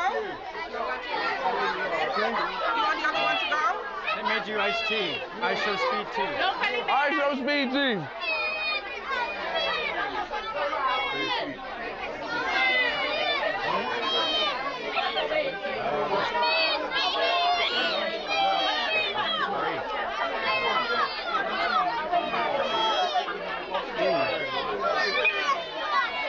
That was good.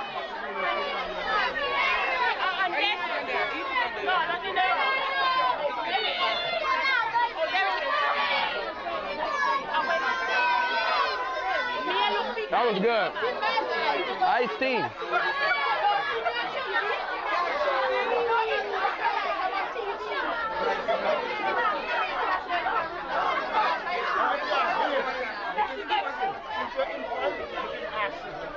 Hey, this tea good. It tastes like real tea. It tastes like real tea. What's this? Fish?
You want to race?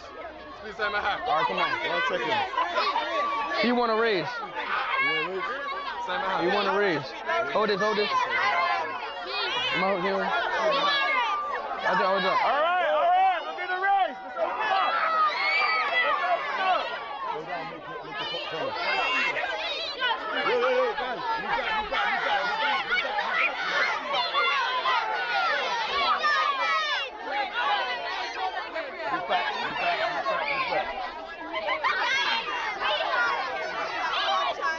This kid has no chance. Little does he know. Chat, do I let him win, yes or no? Do I let him win, yes or no, chat? Hold on, wait, chat. Do I let him win, yes or no?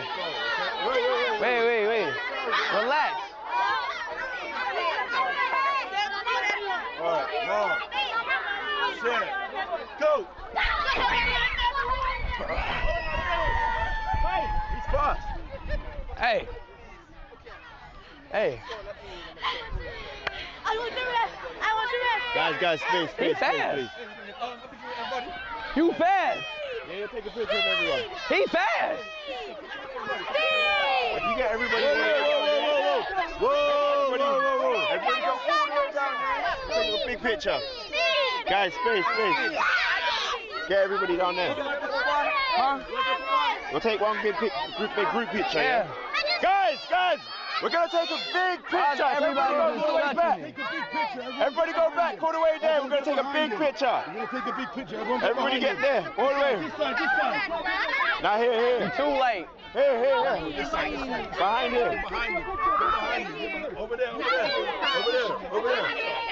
Over there, kids, over there. Speed. Let's go. We're gonna get a picture. Kids. What? Is that a Ronaldo shirt? Kids, all the way back there. Let's go. Chad, this kid. He wants an autograph. I don't know how we're gonna. Chad. Watch out. Guys, yo. Make space. Chad, this kid literally has a Ronaldo shirt. Like, he literally has a Ronaldo shirt. Speed right from Where'd you get that from? somebody made it. Somebody made it? Yes, Lucas. Yo, Speed. Thank you, Speed. He really has a Ronaldo shirt.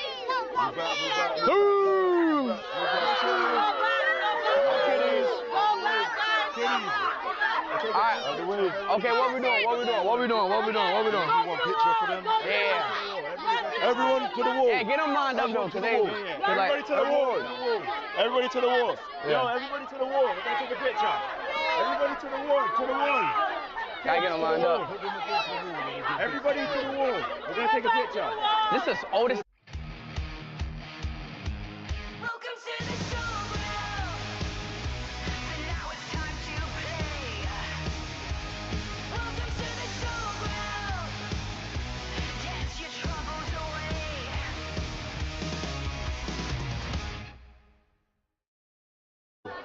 Behind the wall. Everybody behind the wall. We're taking a picture. One box, right? Bless What? One box. One box. Behind the wall. Yeah. Go behind the wall. One box. Go behind the wall. Respect. Go behind us. All right, let's speed. Bend it. Kneel down. Go behind. All right. Take a picture. Guys, Y'all on the kids' way though. yeah, bend down. Kneel down. Kneel down. Let's go. Let's open up. Come in, kid. Come in.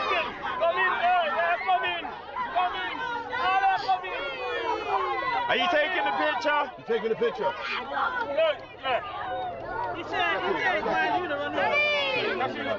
All right. This is gonna be free. Take the picture, y'all. Stream pic. All right, let's go. Thank you. Go back here. That was it. We get it? Yeah. No. Hey, take one picture. Be careful. Guys, you are holding the way. Sorry. Stream pic. Take a stream pic. Look, baby, look at the camera. Smile, say cheese. Baby, look. Baby, look. No, baby. Look. Baby. Stream pic. Stream pic. All right, she's taking a stream pic. Guys, we gotta keep it clear, please. Stream pic. Stream pic. Tell her where she can get it from. His birthday today. You want to pick his birthday? No? Birthday today. Birthday. You gotta keep it clear. Happy birthday. Happy birthday. We gotta get going. Let's go. Thank you guys. Speed, can I take a picture? Bro, why do I still got my life jacket on? Guys, we gotta have space. We have to get space. Go left. Hey, hold on. Boys, I think we forgot one more island. Oh, one more island? Which one? Next on Dragon Ball C, USC ISO Speed, find a green apple in Puerto Rico, in El Paradito. Just like, did you?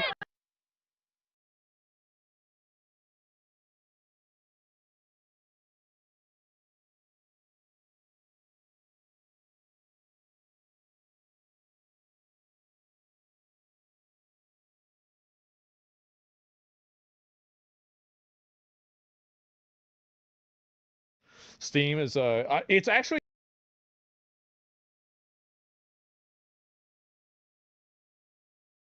Get the global markets in the palm of your hand with eToro. Trade stocks with 0% commission. Get access to over 7,000 stocks in over 20 exchanges worldwide. Invest in whole and fractional shares, starting with £50. eToro. Start trading today.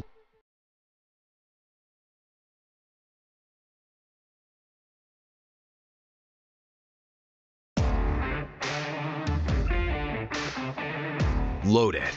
Pay less. Game more.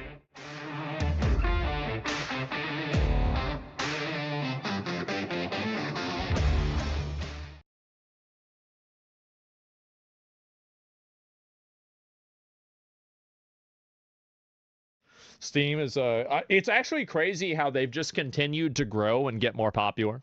Steam is about to make a whole lot of people mad, and I'm going to tell you right now, it definitely is not the players. In an effort to make Steam a more transparent ecosystem, they are going to be taking recommended hardware out of the hands of developers and publishers, and instead, well, they're going to show us exactly what games are actually running on, what performance really looks like for these games based on our experience.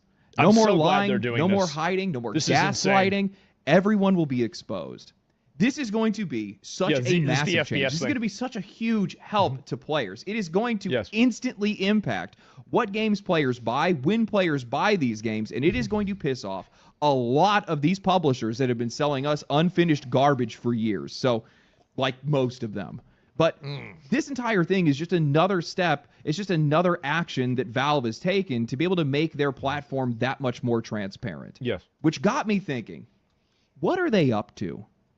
Because with what they're doing now and other things that have happened in the background, years of these guys working on their own hardware and their own games and their own platform, well, I think these guys are building towards something much bigger. Something that... It's a very simple thing. Video games that don't deliver the performance that is indicated and that is promised probably have a higher refund ratio. So if Valve can provide the consumer with more information ahead of time, that will prevent a negative experience on their platform and also prevent a refund that could cost them money. This is something that's financially beneficial for Valve. So this is the instance where remember what I said before about instead of lowering the price, increase the value? This is the intelligence and the genius of, a person who's trying to make a product and a service better for their customers while at the same time improving it for themselves. So that's the real reason why they're doing this.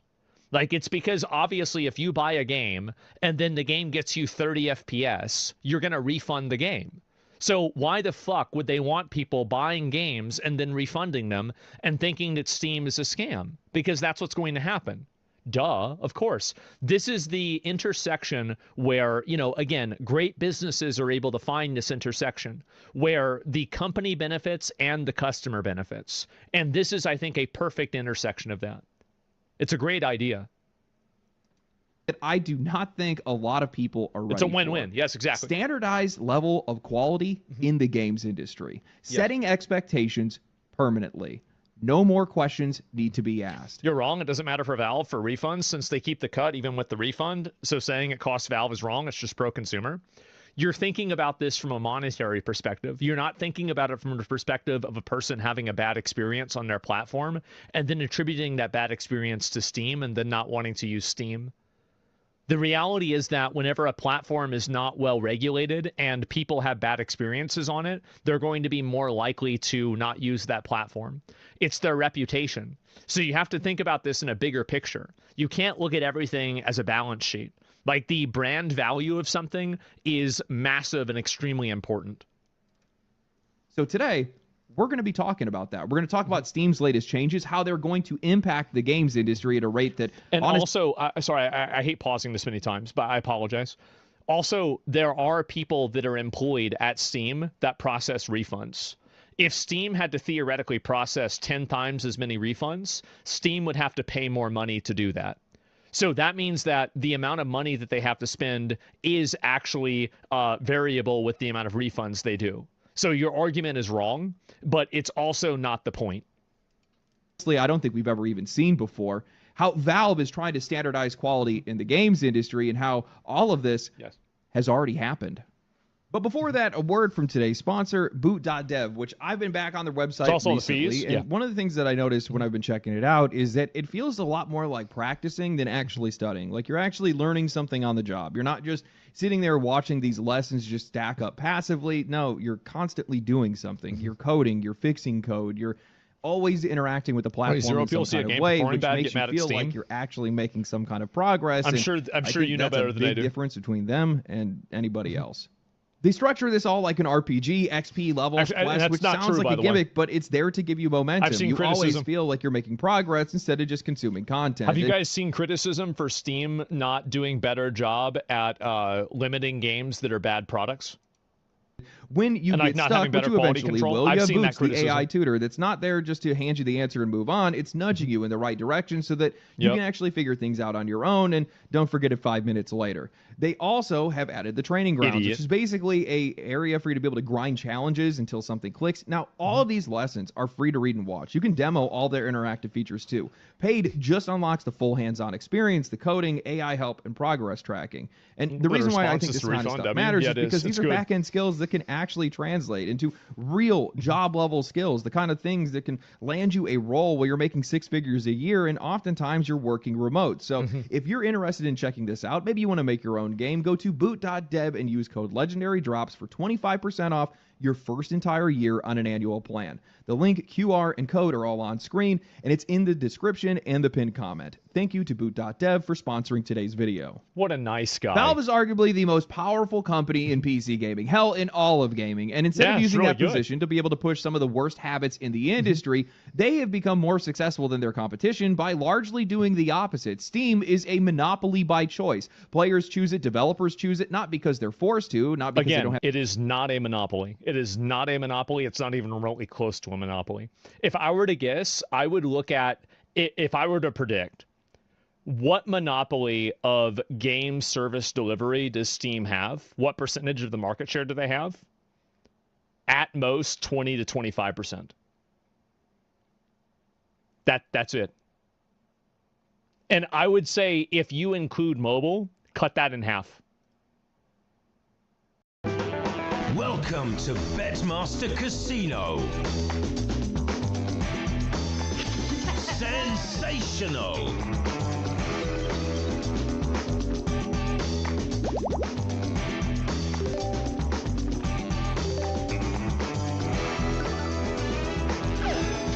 Sensational.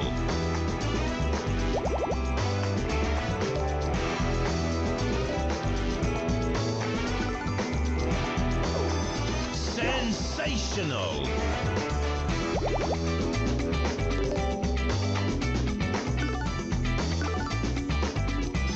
Sensational.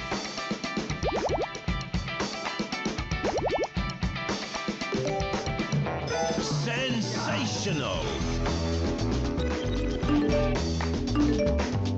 Betmaster. Download the app and get your bonus.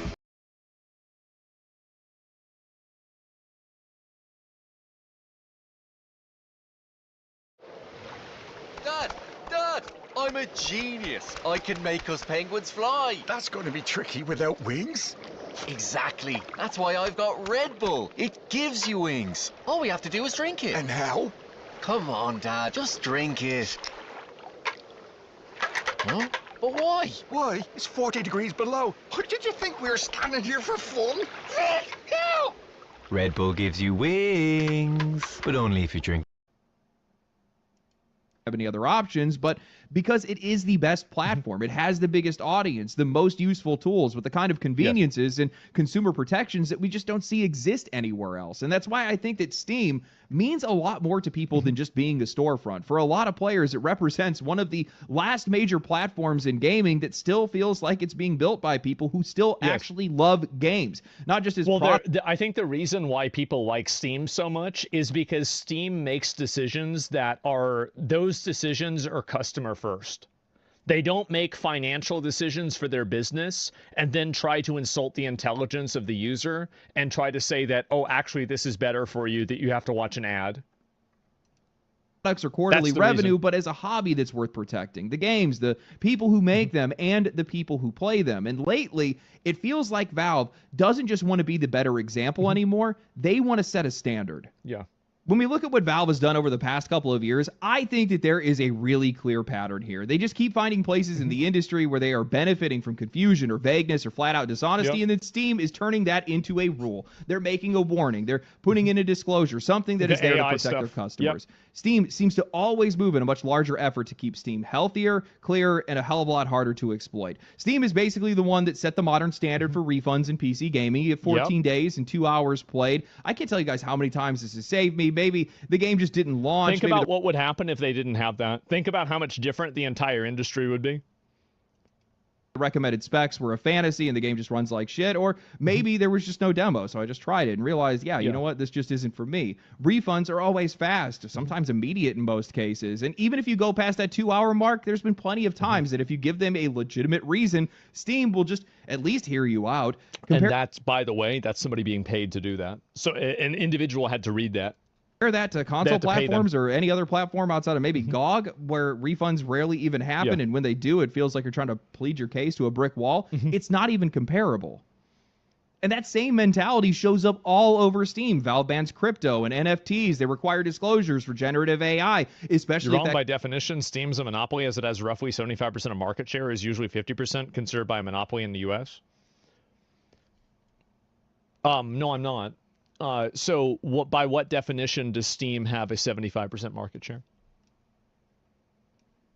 Did you guys look that up on Grok, on Google? How are you defining monopoly?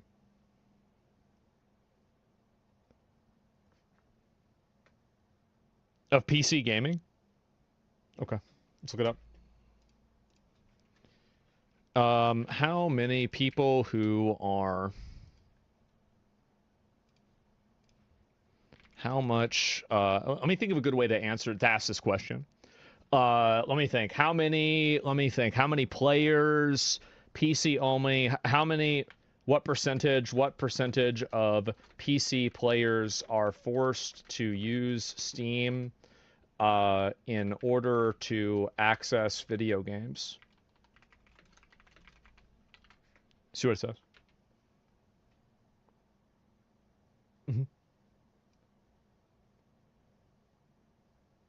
78% download is strongly incentivizes using Steam. Okay, so let's look at this. Give me the other 20 to 30, or sorry, 30 to 40, the other 30% of platforms. You're going to see the problem right here. Epic Game Store, EA App, GOG. This is all of them.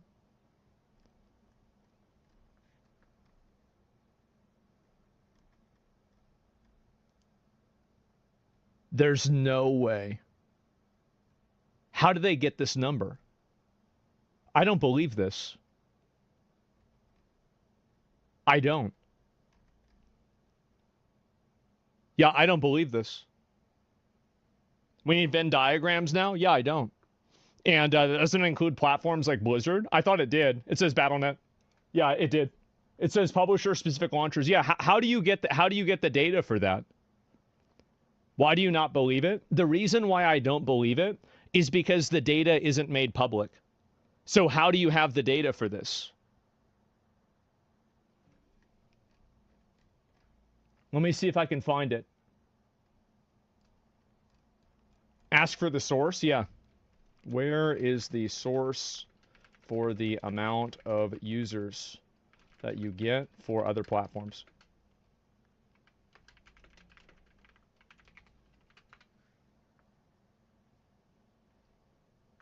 Epic Game Store user stats, primary source, Epic Game Store seems, other platforms, broader analysis. Okay, so they're from surveys. There you go. Third-party surveys.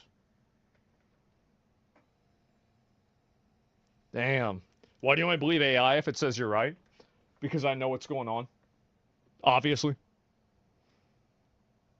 Why you look it up then? Because people were trying to tell me I was wrong. And I knew I wasn't wrong. I just want to let y'all know that I wasn't wrong. So, like, basically, you're quoting statistics to me that are based off of third-party random fucking websites that there's no data for this. That's the reason why I didn't believe it. It's because I knew that there was no public data being made public about, sorry, I repeated myself. There's no public data that gives you a frame of reference that you can judge this off of in the first place. So anybody that's using a percentage would have to be making a projection. And all of the projections are coming from third-party surveys that use inaccurate third-party tools. That's the reason why. And I knew this. That's why I looked it up, because I knew I'd be right. I wouldn't have looked it up if I thought I'd be wrong. It took me a couple of searches to find out I was right, but, you know, the end result is the same thing every time. Let's go critical thinking. Yeah, exactly.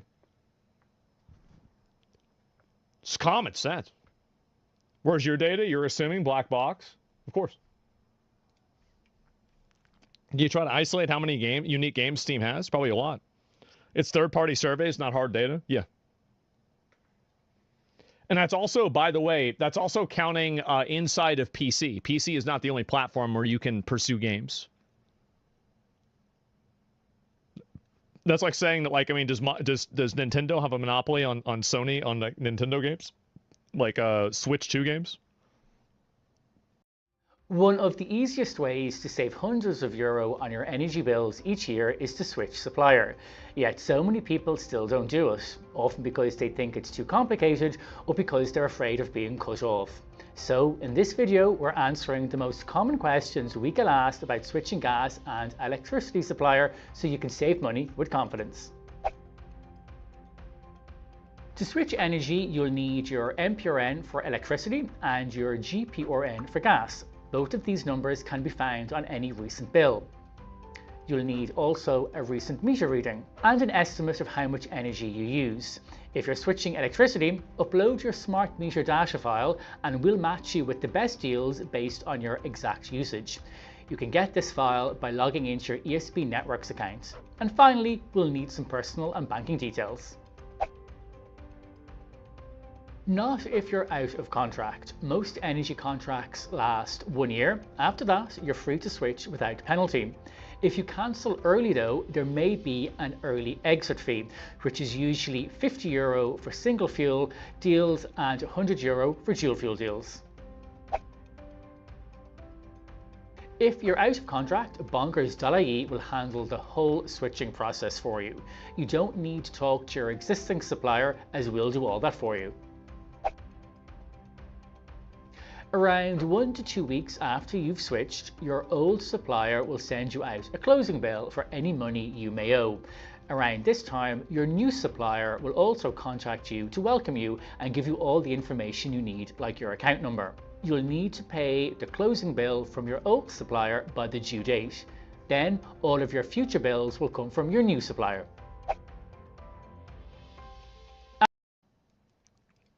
Content is being generated during live gameplay, and they have an outright ban on in-game advertising, which I'm going to keep it straight with you guys. That might actually be the only real barrier that's in place to keep publishers from jamming ads directly into our games, because like we still do get ads in games a little bit, but they're like partnerships with developers where like there's ad placement inside of the game, which is very different than a video game that is serving ads through you directly.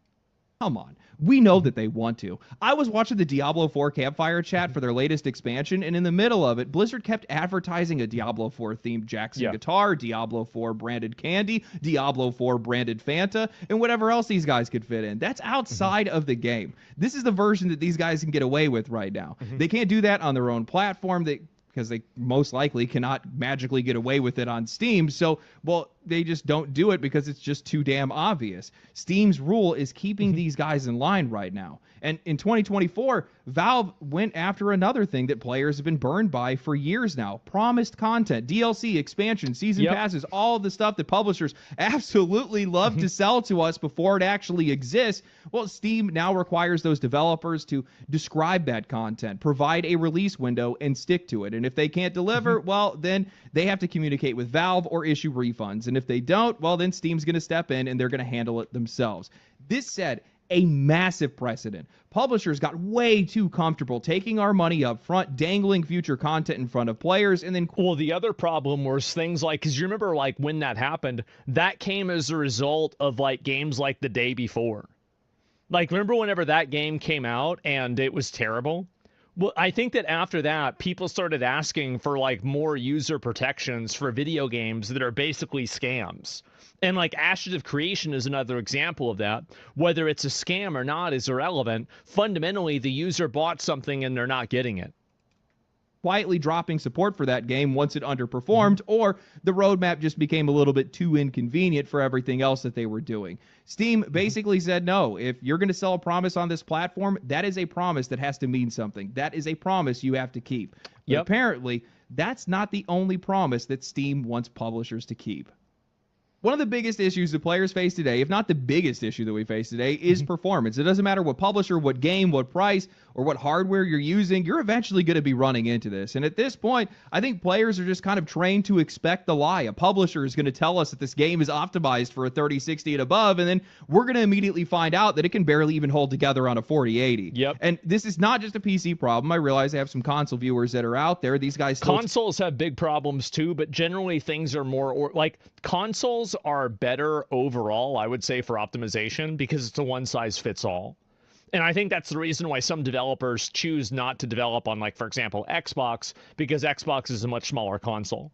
Tell you, well, this game's going to run at 60, and it definitely doesn't. Performance issues have just become so common across the entire industry that even with high-profile releases, players are just bracing themselves for the excuses before the game's even launched. Hunting Horn. When Starfield launched with massive performance complaints, Todd Howard told players that they need to upgrade their PC. When Borderlands 4 launched with some of the worst performance issues that we had seen in years, Randy Pitchford told players that they were trying to use hardware that was just too old for the game. He said that PC players must face the reality of the relationship between their hardware and the software that they run. Like, half these guys didn't build their own machines. And he compared it to driving a monster truck with a leaf blower's motor. Basically, it's not the game, it's us.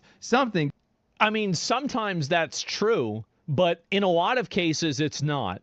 And why is it that your game looks worse than Kingdom Come Deliverance 2, but Kingdom Come Deliverance 2 works and yours doesn't?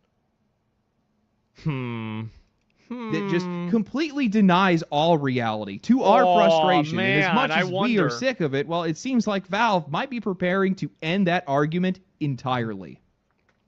Back on April 4th of 2026, TechSpot reported on a new feature Valve is working on, a feature that could estimate game performance in FPS based on real user data. The article read, Valve appears to be preparing a new feature that could make one of PC gaming's biggest uncertainties, performance, more transparent. Newly uncovered code in the Steam client suggests that players may soon see estimated frame rate data for each game derived from real-world gameplay metrics shared by other users. The feature would represent a significant step towards bridging the gap between official system requirements and actual in-game performance. Wow, that's what Even actually as studios happens. release recommended hardware specs. Yeah, and again, this is something that's good for Steam as a business too, because it's less negative experiences the user has. The experience on diverse PC setups it's good for often users differs and it's sharply good for from the company. expectations.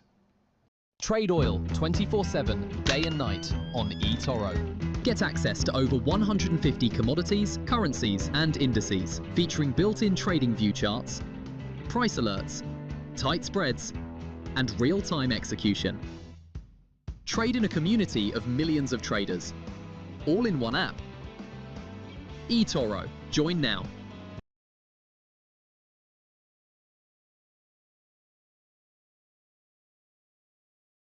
So Joshua, he's 10, but he's playing with the under 12 and under 13. Since he started, he said, that's my sport. Being here, it just makes me want to be a rugby player. Especially, like, I try to do very good tackles. I saw that. Oh yeah. Some great tackles. Now, the timing really matters here because this is coming after Steam has already started to move in this direction. Back in February of 2026, Valve began allowing users to include their hardware specifications in their Steam reviews. So this doesn't feel like some random feature that people are stumbling onto. It actually feels like a step forward towards a much larger system where Steam can take hardware and performance data compared across real users and then show players a much more honest picture of how these games actually run. Exactly. And if that happens, oh boy, well, recommended specs are going to be a hell of a lot less useful for marketing fluff, I'll tell you that right now, because who cares what any of these publishers have to say if I can go on Steam and I can see exactly how that is running for people with similar hardware to mine. This is... Exactly. And I think that another component of this too is removing paid advertising and compromised platforms from being able to craft a narrative around the quality of a product. So that means that you're cutting out the developer, you're cutting out the publisher, and you're also cutting out the media. And then you have a direct game-to-user pipeline where the users are the immediate consumer and also the immediate reviewer. And so that's basically the most democratic and, I think, fair way of doing things. Such a massive the shift. Incentives We line actually up. have a platform that's out here collecting user data and using it for something that is actually useful or benefits the customer. Now, mind you, this is all optional. You don't have to opt into any of this if you don't want to. But they're not using your information to shove more ads in your face. They're not trying to sell your information to some third-party company so you get an inbox filled with junk mail or a bunch of scam calls from some guy pretending to be your bank. No, this is them using your data to be able to protect your purchases, hold publishers accountable, and make buying a game feel like a hell of a lot less of a gamble. Exactly. Honestly, I'm kind of shocked that nothing like this has ever existed already. I mean, I guess I'm not all that shocked because these guys really do like to scam us, but man, this the problem also is that there are no other platforms that don't have a vested interest in the success of one individual game that are releasing platforms, like, or releasing anything. Like, I mean, besides Epic Games and like good old games, like most of the other platforms that exist have a vested interest in the success of the game. So they never want to show and display a user a specification requirement that is underneath, or sorry, that's above what they have. So it's, again, a problem of incentives. Like, whenever you have an incentive that a person has to misrepresent something, you should expect to see a misrepresentation. Just so obviously useful. Instead of getting gaslit by these vague specs and cherry-picked footage that were constantly shown, players can now see at first glance how this game is performing for everybody else. You can see whether or not this game is going to be up to par for the hardware that you have before you even spend the money. And now for developers, I've talked to a few of them, these guys are cheering this on, especially indie developers, because this doesn't just help the customers, it can save these smaller teams a... Slay the Spire only runs at 3 FPS on my computer. ridiculous amount of money. Yeah, not every single studio can afford to have a third-party QA going across a mountain of different hardware configurations. Not every team can fill an office with a bunch of test machines just to get a partial idea of how that game is going to perform. But if Steam can surface real-world performance data from actual players, well, that gives these developers a hell of a lot clearer of a picture too. And for Valve, man, this is just smart. That's all I have to say. They don't publish their return numbers, but I would have to imagine that a massive amount of Steam refunds likely come from games just not performing the way that players probably expected. Exactly, yeah. People, they have to do a refund, then they have to deal with it. It's annoying, right? It's annoying for Steam. It's annoying for the user. Basically, like, a game refund is a world where everyone loses. The only people that don't lose is MasterCard and Visa, because they're processing the transaction and they get a processing fee regardless. Everybody else loses out. The game didn't run right, the specs were misleading, the player then spends an hour trying to fix it, and they finally just refund it. So a tool like this is going to help everyone. Players, because we're going to be able to make better buying decisions, developers, because they're going to get performance feedback, and Steam, because they're going to reduce a pretty sizable chunk of their own refund queue by preventing all these bad purchases before they even happen. Everybody wins. Man, I really hope that people understand just how massive of a change this is going to be. It is going to be a huge disruption to the games industry. It is going to instantaneously impact the way that these companies approach recommended hardware, how they approach performance and optimization. When you have something that is this transparent, that is likely going to be just textured right on the store page, you don't have an option. You have to optimize that game. Otherwise, you're going to launch it with a scarlet letter before players even press buy. Exactly. If I'm Xbox or PlayStation and I was thinking about going exclusive... Exactly. This is exactly what I was saying before about how, like, I think Jeff Keighley, I would really like if he replaced one of his awards, like one of the dumb awards, with the best optimized game. Because I think that, like, we're getting into a world where video game graphics are plateauing, and they've been plateauing for the last 5 years, right? Probably even longer than that, you could say. And right now, optimization is like a huge value add. And I think the difference between playing something like Crimson Desert or, Kingdom Come Deliverance 2, and then comparing that to Cyberpunk on release or to... what's another game that's badly optimized? World of Warcraft, or something else, right? Like, what year was it that World of Warcraft finally stopped running on one core? Like, what was it, 2019 or something like that? It's crazy. Monster Hunter Wilds, that's the one I was thinking of. Wukong had minimal problems, but it did have some. I'm definitely thinking about doing it now, that's for sure. No more Dragon's guesswork. Dogma 2. You're going to know exactly what you're buying. And also, as a byproduct, we're going to know immediately who the real problem is. And with the long history that a lot of these companies have of pushing out games well before they were actually finished, it's going to be these publishers. For Crimson years Desert now, these isn't guys optimized? have been Yeah, trying it to is. push prices higher and higher, always trying to standardize a level of pricing that they want to be able to make, always expecting more from us without ever wanting any expectations on themselves. And Well, the problem also is that, like, fundamentally, this is a decision that helps players make an informed purchase with their money. And I think that you're starting to see some of these very business unfriendly decisions that are being made start to regress because the market is now accommodating for them. The market is maturing and it's stopping, like the PC gaming market eventually will always hit a plateau, right? Where, like, you basically have the amount of people that are going to PC game are PC gaming, right? And you're going to have a natural increase over time, but like the exponential increase that they saw maybe during COVID or during, like, I'd say like 2013 or 14, whenever a lot of people got PCs, you're probably not going to see that anymore, right? So you're reaching market maturity. At that point, now we can start to hopefully see some of these bad consumer practices be culled back, right? To be clawed back, because you're not seeing the same type of companies that are saying, oh, well, this is okay to do now. At that time, these guys have never... Because now it's harder to sell a product. ...standardized the level of quality. Not a single time. PC gaming is kind of fucked right now? Really? I think PC gaming is Now, great. these games have to come out complete, or they have to come out truthful. Exactly. Which is it going to be? Can't imagine they're going to like either one. I can't tell you guys how ecstatic I am over this. This is one of the greatest changes that I have ever seen in the games industry in many, many years. And it's something that nobody can fight. It's just good for the players. It's good for the games. It's good for developers. It's good for the industry. It's healthy overall. The only people it's not healthy for are the people that are trying to scam people. Yeah, that's right. That's it. It's not healthy for Valve scammers. isn't standardizing the games industry by trying to ask these companies and these publishers to be better. No, instead, they're just making excuses impossible to sell. I love it. It's beautiful business. And while I really appreciate what Valve is doing and what they're trying to push towards right now, the real question is, what are they up to? If there's one thing that I pride myself on, is that I don't take anything at face value. So when I think absolutely they're building this to make it to where the Steam box that they're making, the Gabe Cube, has a better, like, there's a better indicator of the performance of a game for people that are going to be purchasing games for their platform. Welcome to Betmaster Casino.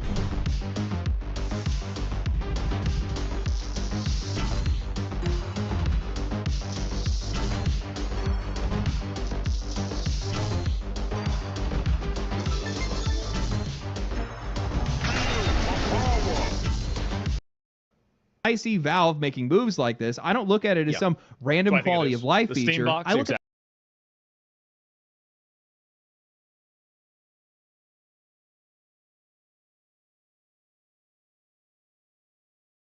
pattern around it, because Valve just keeps doing this. They keep finding these places where the industry is benefiting from confusion, vague promises, or flat out excuses, and they're building systems around those things to protect us and make those excuses a lot harder to sell. It feels like Valve is trying to rebuild trust in the games industry, at least on their platform. We almost never see the games industry trying to standardize around anything in a positive direction. Instead, it's always been about pricing or mass produce. Yeah, we're going to standardize around gotcha mechanics. We're going to standardize battle passes. We're going to standardize open world exploration. We're going to standardize pricing. By the way, it's high. Producing games, subscription services, always normalizing things against us rather than for us because, well, they make a hell of a lot more money doing the opposite. And we have definitely never seen these guys try to standardize around a level of quality, well, except for once. We used to have the Nintendo seal of quality. It existed because consumer trust had completely collapsed. Oh, that's true, by the way. Nintendo, like, if there was a Nintendo game and it was made, like, you knew this game was going to be really good. Like, you didn't buy bad Nintendo games.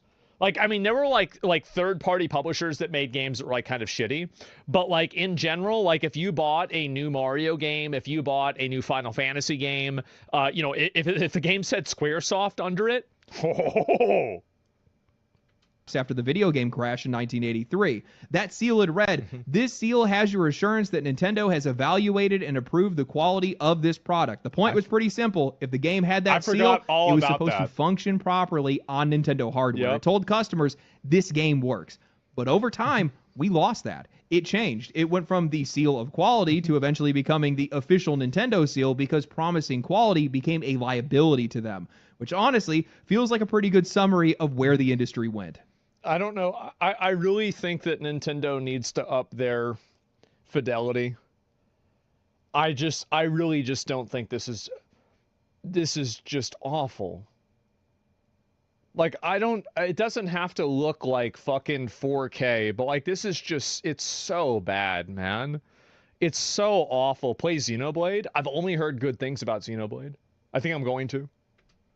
I mean, today, launching broken, unfinished, unsupported slop is basically normalized at this point. Players don't even expect most of these games to even work. Hell, we celebrate when they actually do, and that's just insane. There is almost no other industry in the world where this would be treated as normal. Imagine buying a movie and just accepting that it might not play, or a book where halfway through you find out that half the pages are missing. Well, I think that really that's something that was extremely common.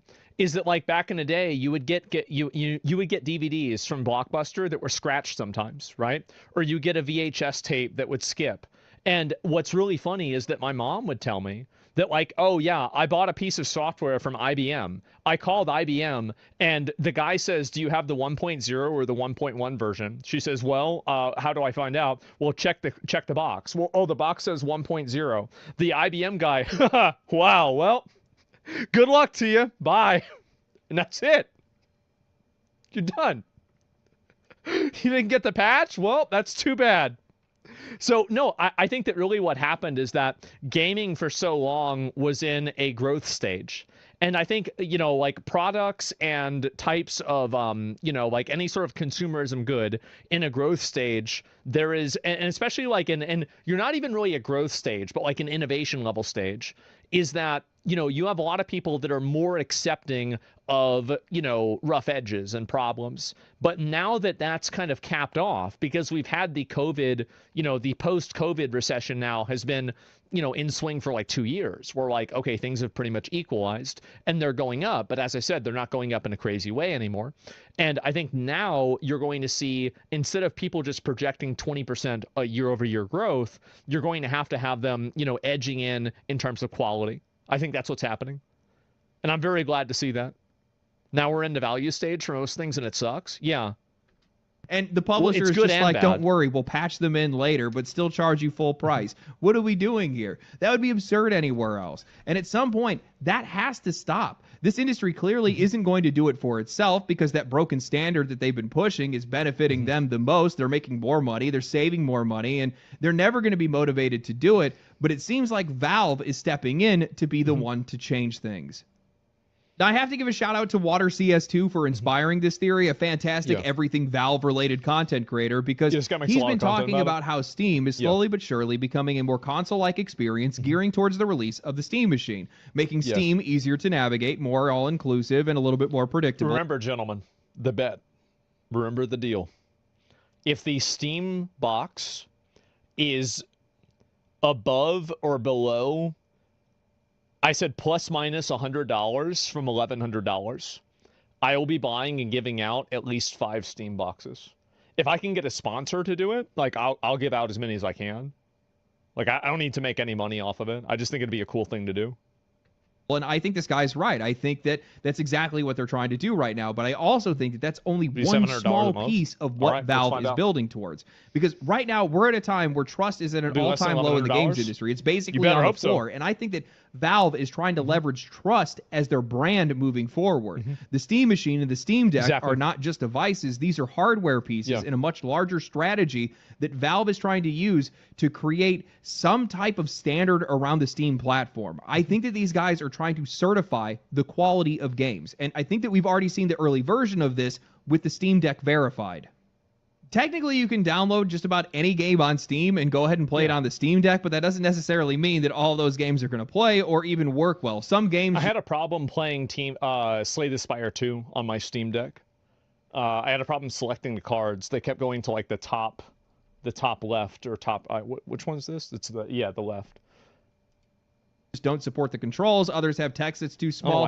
Some of them have some weird settings that need to be changed. You have one? Some will technically launch but run so poorly that no normal person would ever say that it's playable. So Valve went and they made a simple badge system. They call it the Steam Deck Verification. Verified games means that game works well out of the box. You buy it, install it, and play it. No tinkering, no guessing. You know exactly what you're getting. Steam Deck. Playable games, that's another badge. That just means that it requires a little bit more effort. Maybe you have to change some settings, or you have to maybe make your own custom controls, but it's not what they would necessarily consider a stable experience. It's also low performance. Like, for example, I played Grand Blue Fantasy Relink, and it was low performance. Unsupported means Valve does not recommend that game, or it just flat out does not work on the device. And then unknown means that it's still in the reviewing process. The important part is Valve is not just letting these developers slap a badge on the game and put it on the store page. No, Valve is reviewing these games themselves. They're giving these developers detailed feedback on what actually needs to be Steam fixed. Deck worth getting. And then those developers can go and resubmit for approval. So again, I think so. Valve is now taking something that used to be messy and uncertain for the customer, and they're turning it into a standard that players can understand instantly, visibly. For customers, this is so incredibly simple. You go to the store page, and right there on the game's cover, there is a badge telling you if that game works on the Steam Deck or not.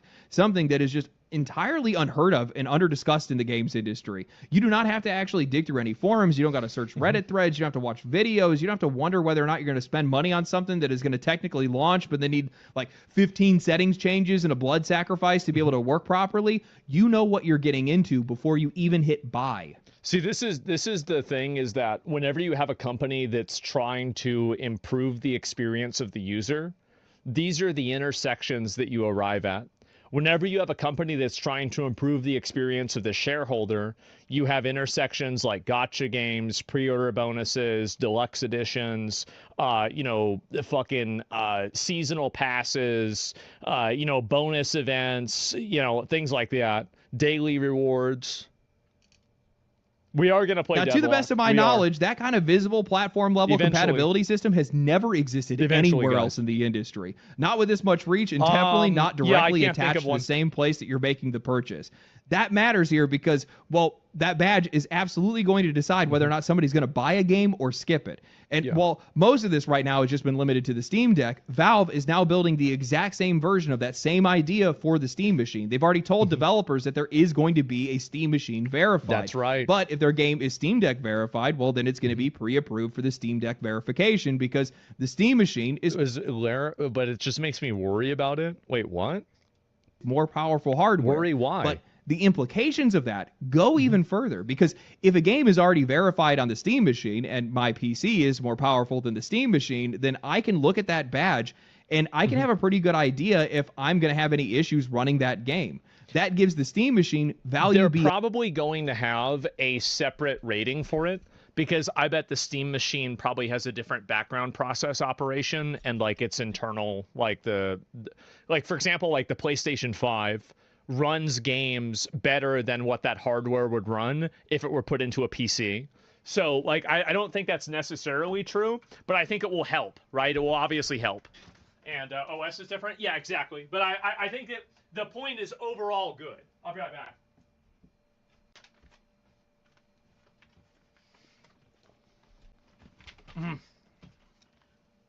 We're good. All right.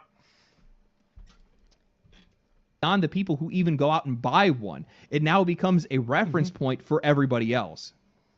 I think this is where this all comes together because Valve is already standardizing a base level of quality on their own hardware and on their own platform. There is a badge right there. There's a green check mark telling me if this is going to work depending on what piece of hardware of theirs that I'm using. Go ahead and add in the FPS estimates that are based on real user data, and now suddenly Steam is starting to remove doubt from the customer's mind before anybody ever even makes a purchase. This is great for players, but this is also just utterly brilliant business. As a former salesman myself, I have to respect this because doubt is one of the biggest things that stops people from buying anything. Qualifying is the first step and the biggest step of the sales cycle. And it is a huge point of friction for a lot of people on PC. Will it run? Well, people don't want to make a mistake. Because, like, think about it. If you buy a $60 game, maybe you're worried that you won't get a refund. $60 is a lot of money for a lot of people. So, like, losing that money is huge. Will it stutter? Will the recommended hardware settings lie to me? Am I going to spend the first hour of this game fixing the settings instead of actually playing it? Is it going to get worse the more that I play it? Valve is trying to answer those questions before you even ask them. This is going to build trust. It's going to protect customers. It's probably going to sell a hell of a lot more games because people are going to feel safer buying them. And I think that's... It also sets a standard for other platforms. The part of Valve's strategy that a lot of these companies probably aren't going to understand. Doing right by the customer is not a charity. It's good business. Yes. And Valve is now going to force the rest of the industry to do good business just as a byproduct. Developers are going to know exactly what the baseline is. They're going to know that this is Valve's hardware and this is what these guys are measuring around. They're going to know that if their game runs poorly on the Steam Deck, on the Steam machine, or on Steam's FPS estimates, well, that information is going to be visible right where customers are making the decision to buy. It sounds like an ad. It should be. It's a great ad, and it's true. Another great example of this is how Sony set the example of not allowing people to like buy and sell used games because Xbox was trying to push that. Microsoft is trying to push an always online, camera connected, and not able to have any sort of secondary selling market for PC for console games with the Xbox One, and the PlayStation 4 didn't do that, and it changed the market, and Xbox had to retract all of those different things. So even if Valve never forces a single performance target, the pressure is still there. Optimize for the standard, or just let every customer see that you PlayStation 4 didn't. destroyed them too. You know, I tend to be a guy with a hell of a lot of theories, but I never say that I'm 100% confident in them. This one, I'm 100% confident in. The reason why is because this would be so effective, so unbelievably effective, and it's such a brilliant strategy, especially given today's market conditions within the games industry, because trust is at an all-time low. So if you're selling trust, you're going to be making a hell of a lot of money. Now, say whatever you will about Steam. These guys very rarely make the wrong decision when it comes to stuff like this, and if this is the direction that they're going in, it's going to flip the games industry on its head instantly. A badge on every single game saying whether or not it actually works on a piece of hardware outside of just a handheld, being on something that is also effectively not only a console but also a PC. That's a big change, guys. That's a real big change. Now, It's huge. I think it's going to change a lot, especially for. I think that really this is going to hurt. It's going to hurt two groups. It's going to hurt the unoptimized Unreal 5 tech demo turned into a video game groups. And it's also going to hurt very large developers. Because if you develop a game and you don't optimize it properly, that will result in like very, very negative Steam reviews. And also, I haven't even considered this, I'm thinking about it right now, is that developers should even want this. Because if people buy your game and then they have bad performance and then they downvote your game, that hurts your game in the algorithm. But if you're able to see ahead of time, oh, this game won't run on my PC, that means they're not going to buy your game and refund it and then rate your game down whenever they have bad performance. So now that I think about it, actually, it's even better for the developer too. I want you guys to keep in mind to add more confidence to this. Think about, like, I mean, you look at, for example, like how many negative reviews for Monster Hunter had everything to do with performance, for example. Like, it didn't even have anything to do with, like, the game. People like the game generally, but they didn't like the performance of it. So if you could just avoid all of those negative reviews, wouldn't that be a great thing? Obviously it would. And if you had an indicator to say that, okay, well, because also you're going to have people refunding in a lot of cases too. So yeah, of course. Ever since they announced the Steam Machine, they have always been trying to temper people's expectations. It's never been about this being the most powerful piece of gaming hardware. No. It's not about it being next gen or breakthrough or anything like that. It's about it being well made, well maintained, and reliable. And now you're going to add on top of that you're going to have access to a storefront that has full transparency that tells you whether or not games do or do not work for that piece of hardware. That's a pretty good position to be able to put yourself in. You're creating a lot of market separation from you and the rest of your competition because you say whether or not your games work or not. You have a badge proving it. Nobody else does. You can't find that anywhere else. That's how you drive people to buy something. That's something I can't find anywhere else. I want that thing.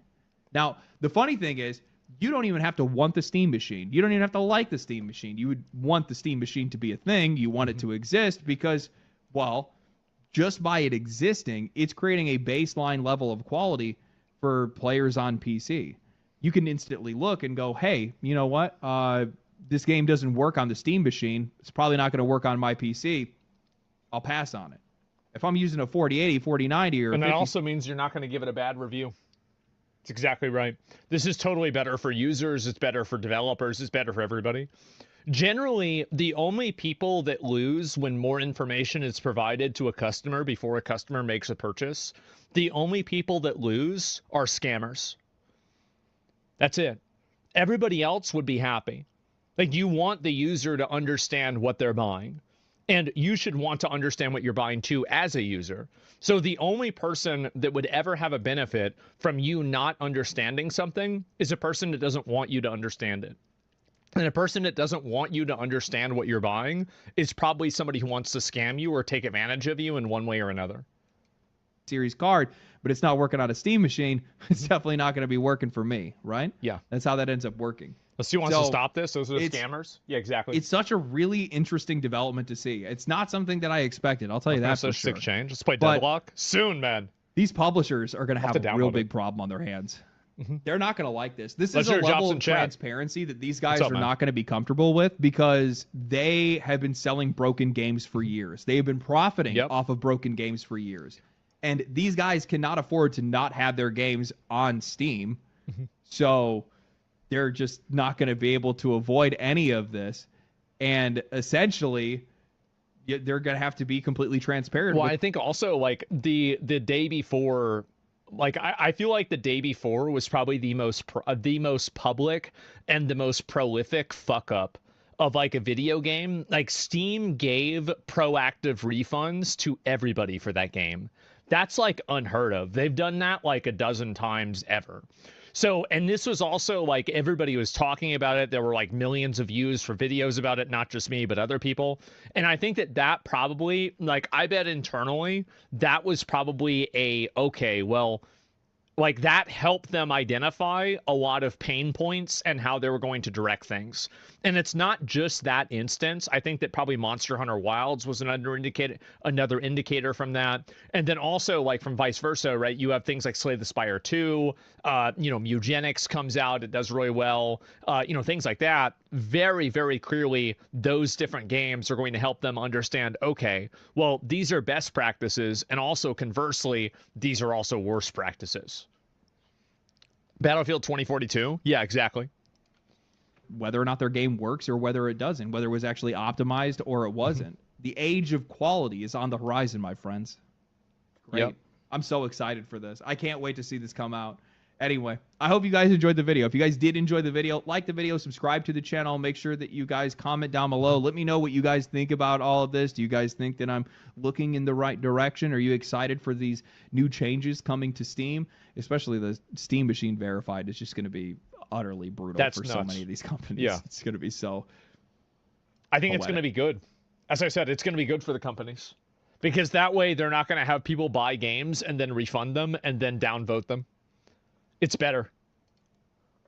More than anything else. Anyway, follow me on Twitch, follow me on Twitter, follow me on anywhere else I am. I don't know. Follow me on the streets. Don't do that, actually. Anyway, merch down below. Make sure you guys check it out. I'm putting more stuff in there pretty soon. Stay cool, stay righteous, stay safe. I'll catch you guys in the next one. Peace. Oh, I'm glad to see this. Like, it's a great video. Like, it really is. And I think that also, like, another component to this, too, is that, like, we have a lot of, like, usually gaming news trends towards the negative side. Especially, like, meta-level gaming discussion. There's a lot of negative conversation. But I think that there are these very positive things like this that happen that I feel like should be acknowledged and 100% like appreciated. When you play Deadlock, I recommend you play a round with bots just to learn. Less frustrating, I think. Yeah, I mean, do you think bots could exploit the system? Could bots exploit the system? Yeah, of course. You're obviously going to have, like, every system is built with a level of exploit to it. And you always, like, it's always a cat and mouse game, like, trying to accommodate bad actors, trying to avoid, other problems that could happen or anything else. I'm going to link you guys the video. Make sure to give it a like. I mean, I've watched many, many, many Legendary Drops videos, and I love them.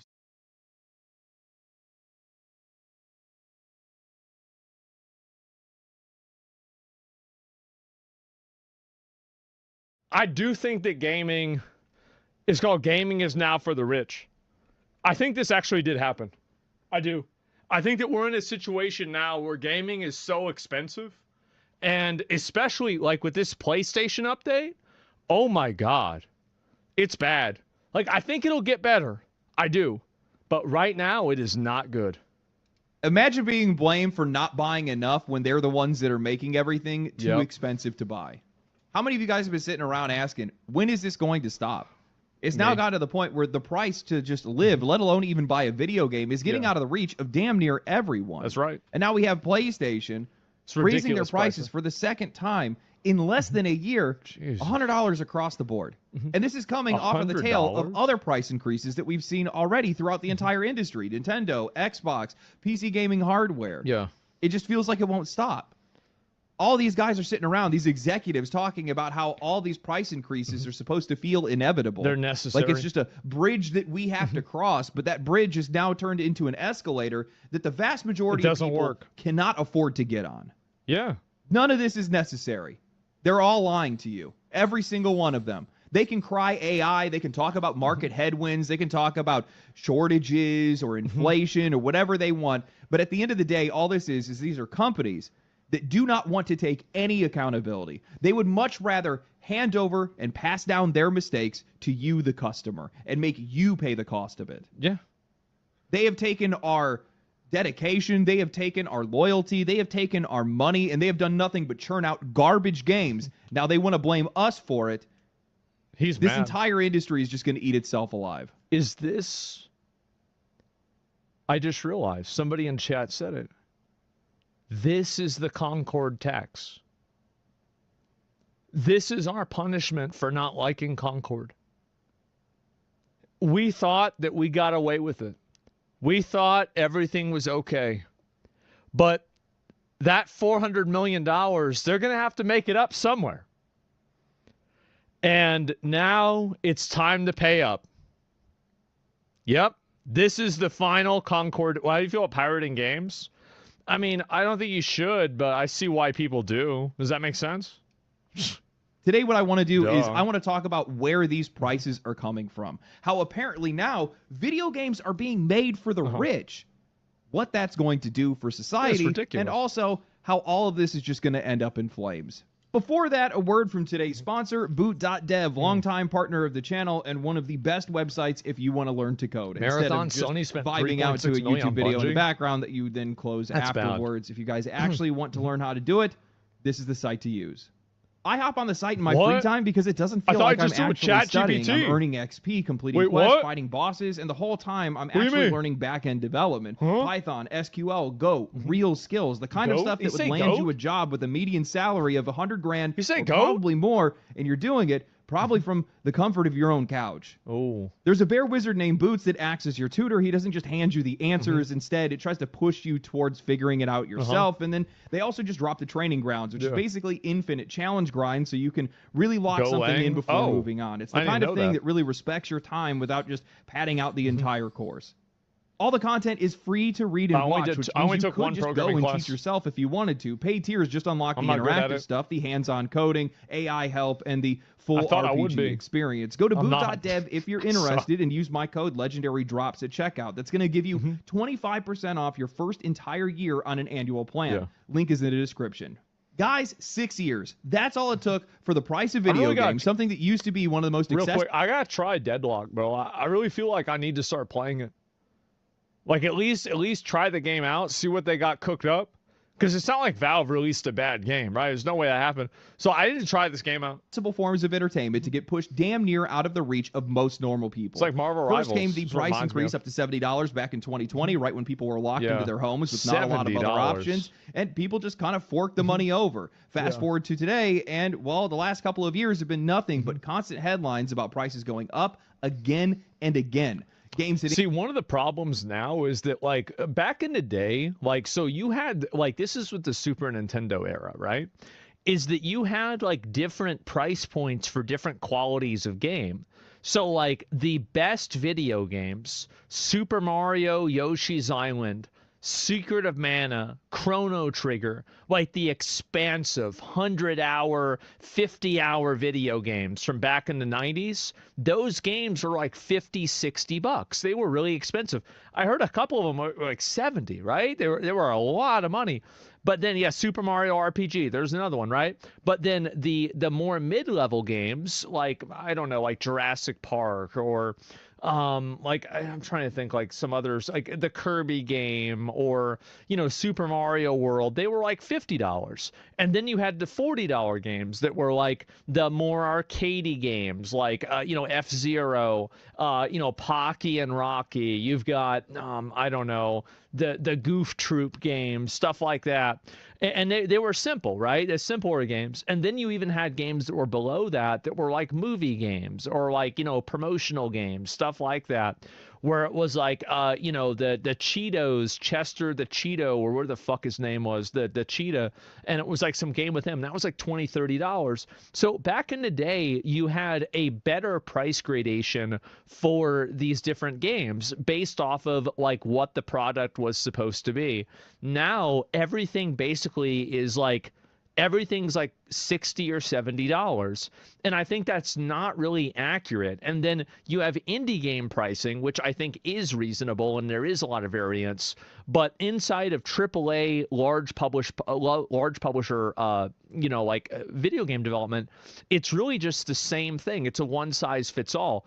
And that started, it didn't start with Nintendo. Nintendo 64 still had the old system. It really started with GameCube. GameCube is whenever every game became $50. Every game was $50. That was about it. And then, you know, like the one after that, what was it, 360, the Wii, then it went up to $60. And then every game was $60. And that was it. But like back then, like there was a huge spectrum of how much games cost. Wrong, PS2? Well, yeah, PS2 did come out before then. No, you're right about that. But it was the GameCube era, which was like PS2, GameCube, and the original Xbox, right? Those are the three. $80, even $100. Nintendo being the first to break the second of the 66 seals. Sorry, I've been watching a lot of Supernatural I'm part of the problem. Then came AI, then came the global trade tariffs, then it was just a bunch of other convenient excuses that just made the prices go even further up. First it was Xbox with Game Pass, then it was Xbox hardware went up, not once but twice, then PlayStation. The Xbox Game Pass price hike, I don't know if I can really support Game Pass. Like, I used to be a very big advocate for Game Pass. I thought it was great. Now, like, I don't know. It's too much money, man. It is. It's a lot. Like, they almost doubled it.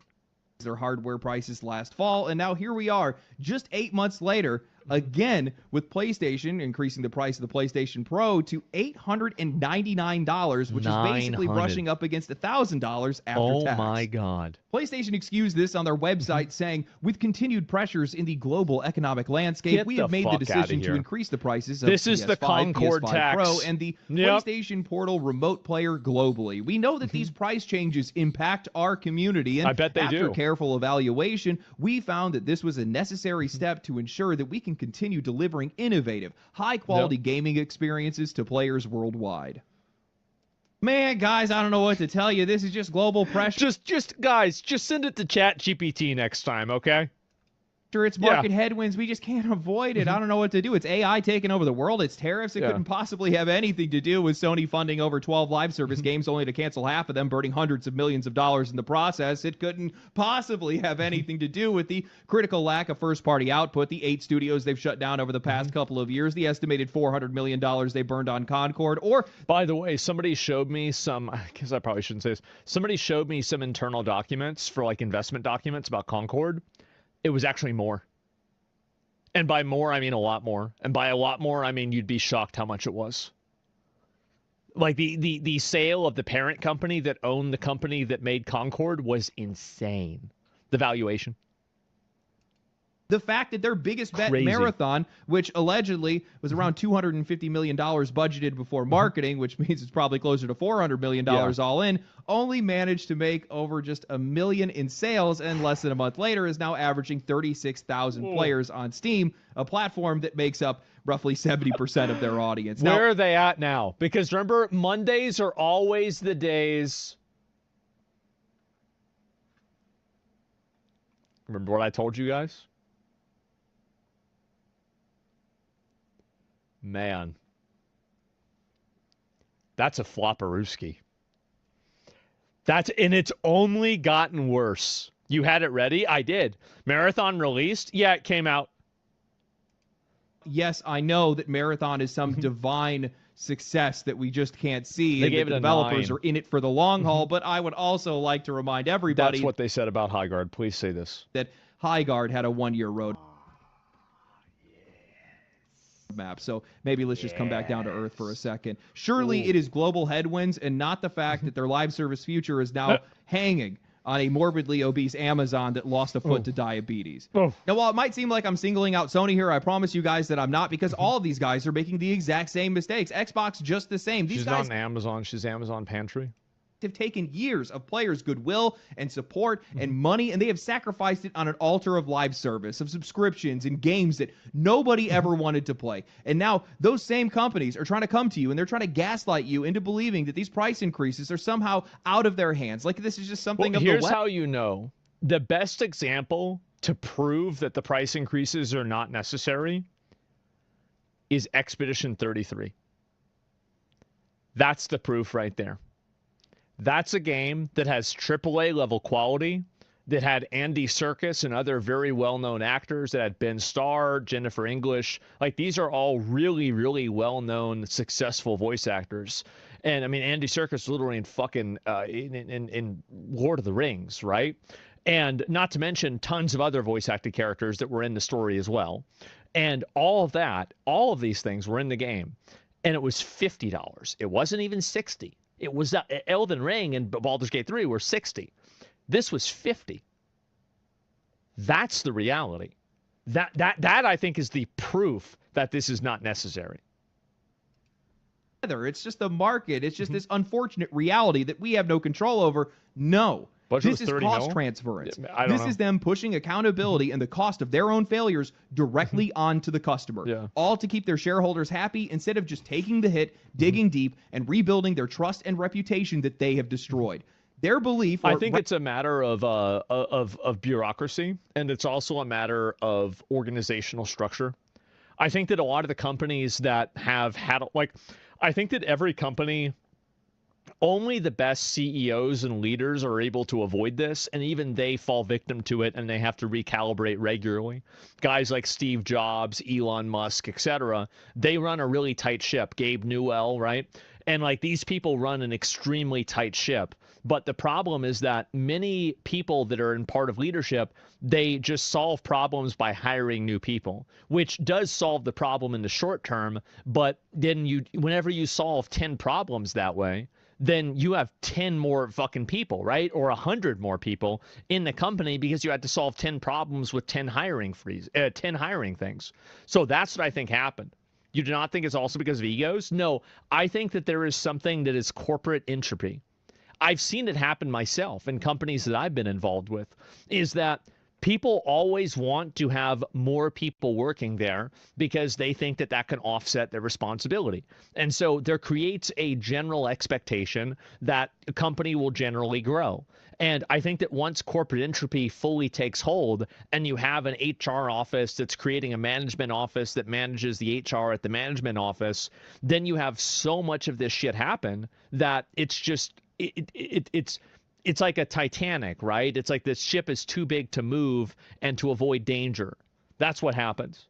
And I think that's the main problem these companies have, is that they're not run from a perspective of, like they're not run in a light way, right? There's just too many people there. Their faith in this matter is that, well, and also a lot of the people that are there don't contribute to the end. The only people that are there, they don't contribute to the benefit of the end product. They are like ancillary, secondary people that are really unnecessary. Players are just mindless slugs. That the hardcore gaming audience that makes up 18 to 20% of players is just going to keep buying things no matter what. That their demand is basically inelastic. It's unmoving. It's never going to change. That they can raise prices, strip value, and make mistake after mistake, and that crowd is still going to show up and just fork it over. Nope. And for everybody else, well, the rest of the sheep will just fall in line too, because they're going to convince themselves these prices are temporary when they are anything but that. Because if any of this was about economic headwinds, then the prices would eventually please bring go this back up. down Please when those bring winds this up. change, but that never happens. I'd like to remind people that we were once told that game prices would come down when the industry shifted into digital, but instead we just got the opposite. I didn't think about that. That's actually a good idea. I was thinking about COVID. How many of you guys, the prices are going up because of COVID? Okay, well, that makes sense. It's a global pandemic. Maybe things are going to be harder to make. Then the pandemic's over, they stay up. That's what it was. It was fucking COVID. I'd like to also remind people that the $70 price increase didn't happen until lockdowns, when publishers and console makers were making more money than they were actually spending. They had more engagement, more investment than they ever had seen in their entire lives. Even when these guys are winning, they're still pretending like they're losing. Now, while I understand that people can and largely will just keep playing what they already have for now, the long-term effects of this are going to be brutal. We are already brushing up against $1,000 consoles, and we're not even in the next generation yet, which is likely going to be even worse. That means the reality is that eventually, because of inflation and the way that our financial system works, when we are very old, we will look back fondly on the days where you only had to spend $100 to buy a video game. Like, assuming that we live for another, 50 years, that's a good scenario, right? That'd be good. If we live for another 50 years, the odds are that we will be looking back fondly on $100 video games. It's just the way it is. But the problem is that, basically wages, income, the amount of the quality of the games is not going up at the same rate that the price is going up. This is an industry that built itself on lower and middle income households, and they are now slowly cutting those people out of the picture. Gaming becomes a luxury. Hardware, lower and middle income households are being cut out of the picture themselves.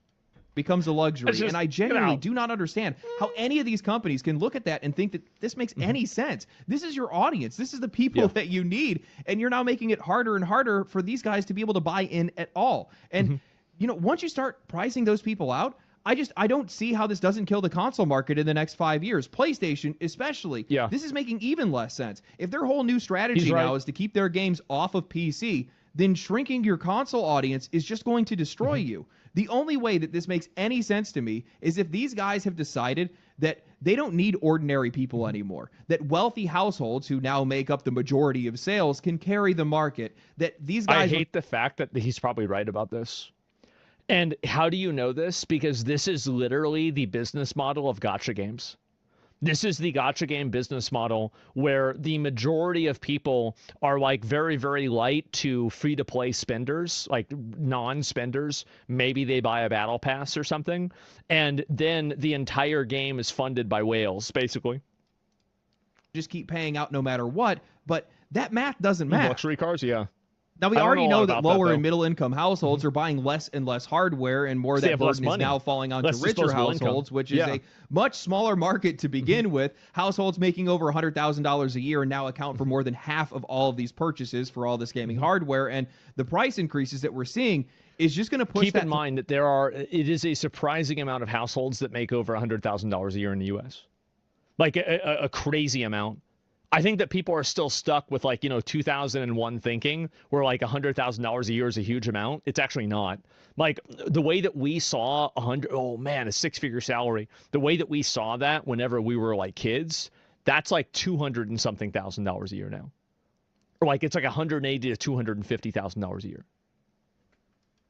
Threshold even higher, probably Crazy. into the $150,000 or even $250,000 range when the rest of the economy keeps inflating. So now you're People don't shrinking an realize how much audience they've been left from behind. a little over 40% Yeah. of the U.S. households to 26, maybe even 16%, and the people below that just don't have any room to be able to close that gap anymore. I'm broke. Yeah, I know. That's what I'm Which saying. brings me to something else, and People maybe been this is left something behind. that is just too hard for these guys to understand. Maybe they are just too ignorant to be able to get it, but the more expensive that hardware gets, the harder it is for players to enter, which means there are fewer people around to be able to buy games at all. And once that happens, these giant full production games that these guys are making starts making less and less sense. This was always the conversation around PC gaming, is that games like, for example, Half-Life 2, when it came out in 2004, a lot of people were like, well, how are they going to make the money back? Like, what is this? Like, so few people could even really play Half-Life 2 because of the system requirements. And there were a handful of other instances of that happening too,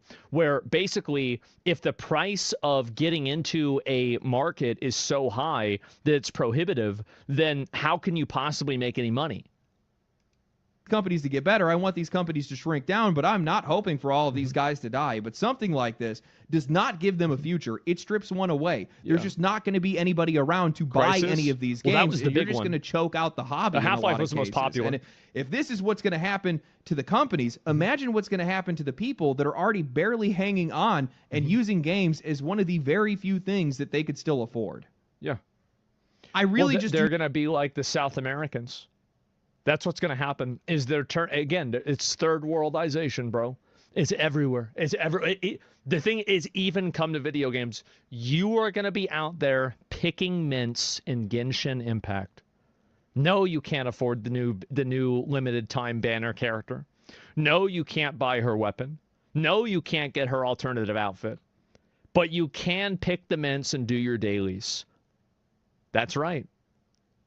And you do that so you can be fodder for some Chinese millionaire that spends, $10,000 a month on Epic 7 to just farm you all day and all night. That's it. Not see how any of this works out in the long term.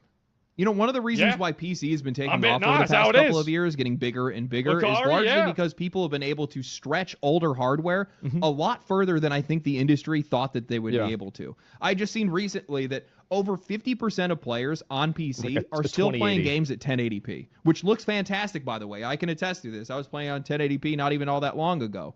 But most of these guys are not chasing the highest end hardware. They're just chasing something that's going to last as long as possible. It's expensive. Possible. That's and why. Also, they're probably not playing a lot of these AAA games anyway, but console's an entirely different beast. These guys don't have a choice. They're gonna get drug forward whether they like it or not. The games start running like garbage, looking like garbage, or the console makers or the game makers just stop making games for them entirely. It's planned obsolescence, but it used to not be that bad because it was over a long period of time, and it was still a relatively inexpensive transition to be able to get into, a more exciting transition to be able to make. But no wonder PlayStation has been having such a hard time getting people off of the PS4. Yeah. People can't afford it. Well, now and now they're forcing people off of the PS4 by ending support to different things. Like, for example, Genshin Impact, it was like today or yesterday, announced that they're going to be ending support for the PS4. Like, I had to stop using my PS4 because it literally wouldn't update anymore. If it wasn't for that, like now I'm using my PS5, but like, I mean, again, like why would I use my PS5 if I already have my PS4? Like I'm just it's a Netflix machine anyway. Like I don't give a fuck. And so that's what am I the only person that did that? I feel like I'm not. more so now. That's why none of this. That's Yeah. why I'm struggling to understand what the broader strategy is here. Honestly, I don't even think there is one, because all this is doing is shrinking your console base, which is also then cutting off new buyers. Yeah. And by extension of that, it's crashing your hardware appeal, it's killing game sales, and it's just dragging the rest of the games industry down with it. I think he's bringing up a good point, especially with like second order effects of controller sales. Like, memory card sales back in the day, stand sales, like all of the other ancillary accessories are now having a much smaller market that they can be sold to. I think that what they're doing instead is they're trying to make more money off of individual users through things like Game Pass, PS Plus, marketplace sales, and then residuals that they get from that. And they're using that to make up for the console sales that they're not making.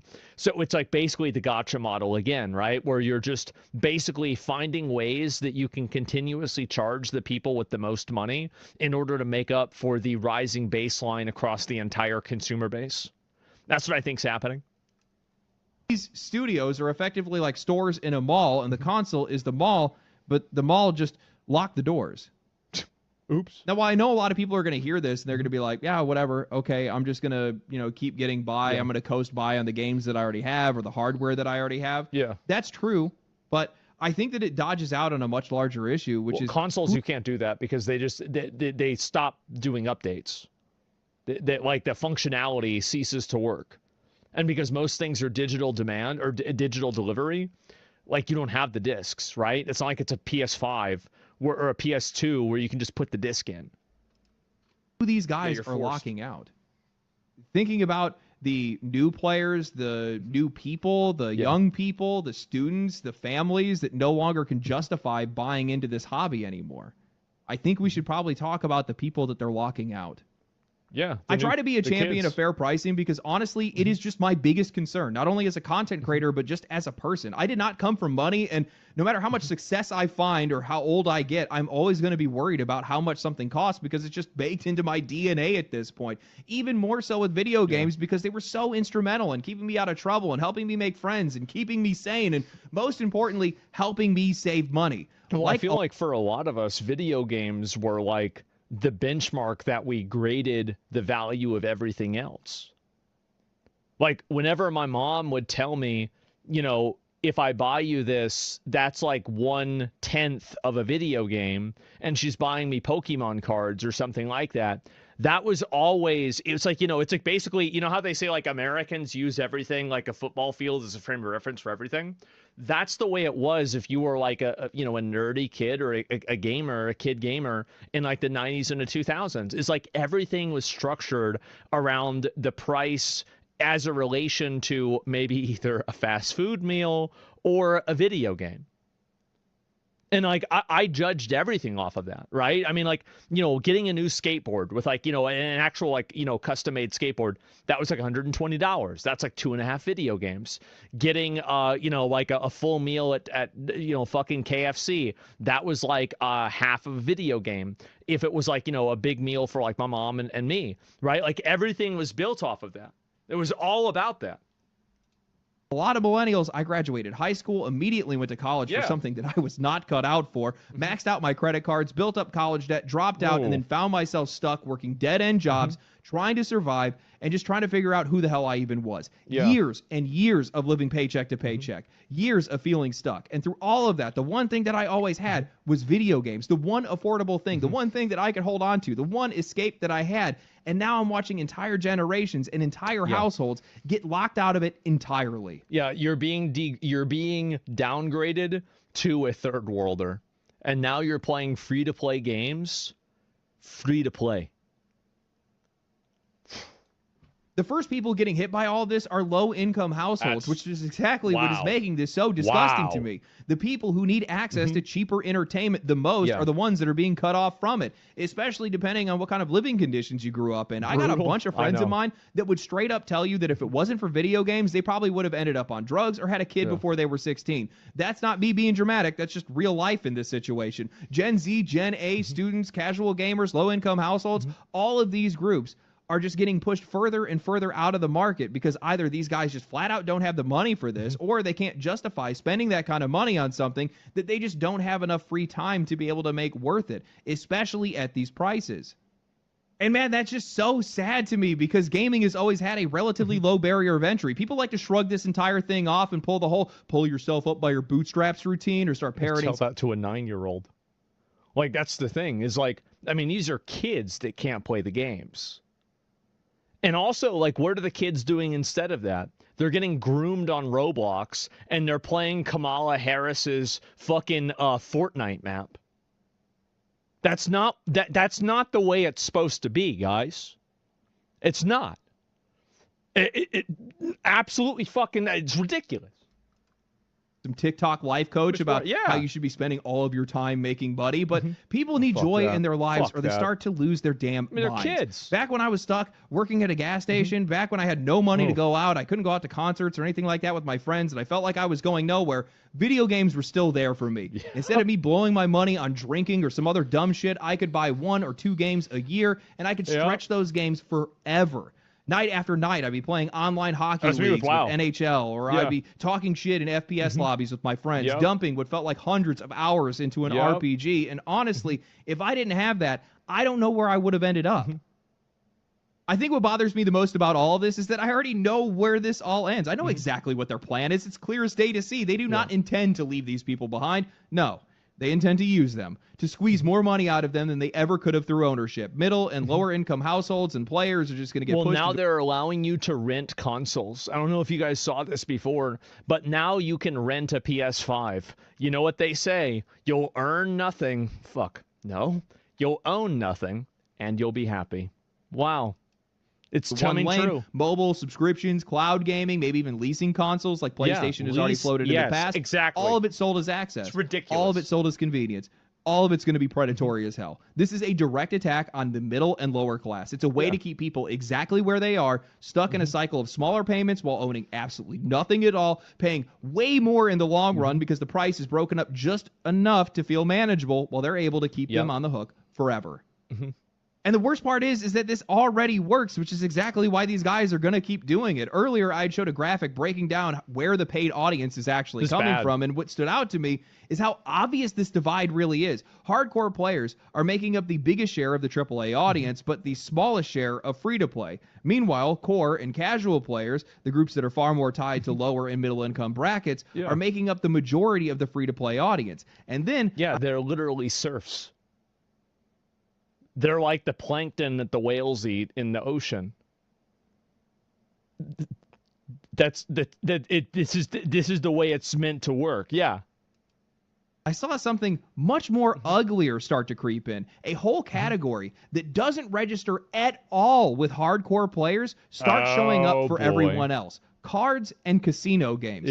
Fifth most for core gamers and third most for casual gamers. So when these companies are trying to push out ownership out of reach, they're not just trying to change the way that people play. They are trying to train these people to operate within a worse ecosystem, more exploitative ones.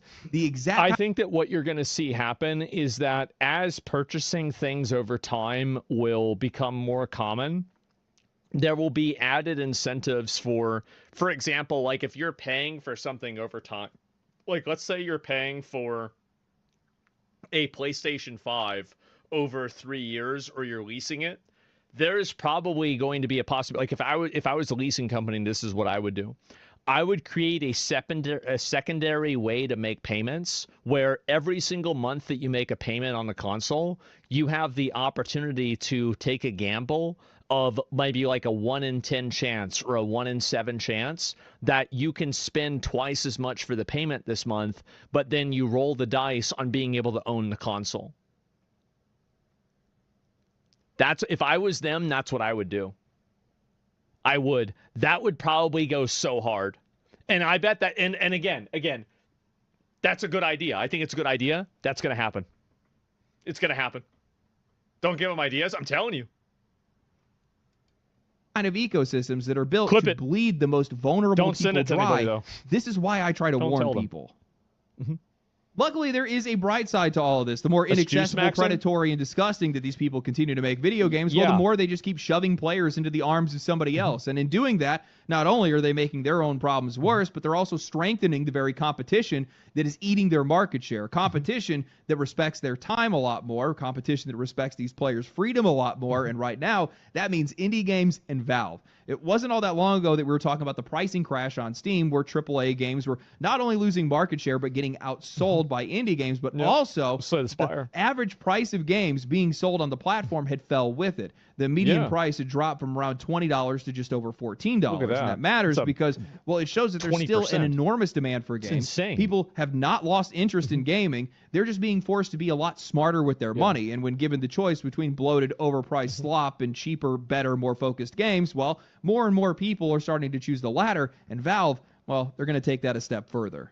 Well, I think also like a big component to this also is that a lot of the AAA video games focus on content and mechanisms that are not important to the player.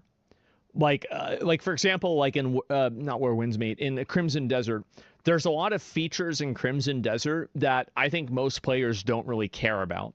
Crimson Desert's a very great game. I think it's amazing. But at the same time, it has a lot of features in it that really are unnecessary that nobody really gives a fuck about. Like things like the wagon. Like who likes doing that? I mean, sure, some people like doing it, but like, is it really worth designing a system like this in the game? And the really bad examples, Crimson Desert's not a bad example. It's actually a relatively good example because it's a maximalist game to begin with. But Assassin's Creed Shadows, why do you have a house building system in Assassin's Creed Shadows? Why can you pick the cats that are in Assassin's Creed Shadows? Is this really something that is increasing the user base? Is this something that, because it costs money to make something like that, and it increases the value of the game, or like the cost of the game, but is it increasing the value of the game? And I think, yeah, that's a good way to look at it, is that a lot of these AAA games have a lot of features and functionalities that increase the cost of the game, but not the value of the game. And I think that's why you see people that are going back to games that are a very uniform, very defined, but narrow in scope, but deep in focus experience. Something like Slay the Spire, for example, or Megabonk, or Ball Pit, or anything else like that. That's the reason why. Valve updated its regional pricing tools to help developers automate their pricing based on local purchasing power, not just flat currency conversion. And that's a huge difference. I don't think people really understand this because instead of just charging somebody what the equivalent of $20 USD is in another currency and then pretending like that's somehow fair, instead, this system is trying to reflect what $20 actually means inside that economy. In some places, $20 is not casual spending. It is a big chunk of somebody's week. So Valve is effectively making it easier for developers to price their games in a way that real people can actually afford. Now, in combination with... Unfortunately, you have people that use VPNs that use it to get around and to take advantage of regional pricing that's meant to subsidize people that are in developing countries. I think that it's a very small subset of people, but like, I mean, again, like obviously you have to have regional pricing. You need to have that, or you're not going to be able to sell anything in like Brazil or in Iran, for example. And honestly, the timing couldn't be any better, but we're probably about to see another wave of even stronger indie titles because making them just got a hell of a lot more accessible and a hell of a lot more cheaper.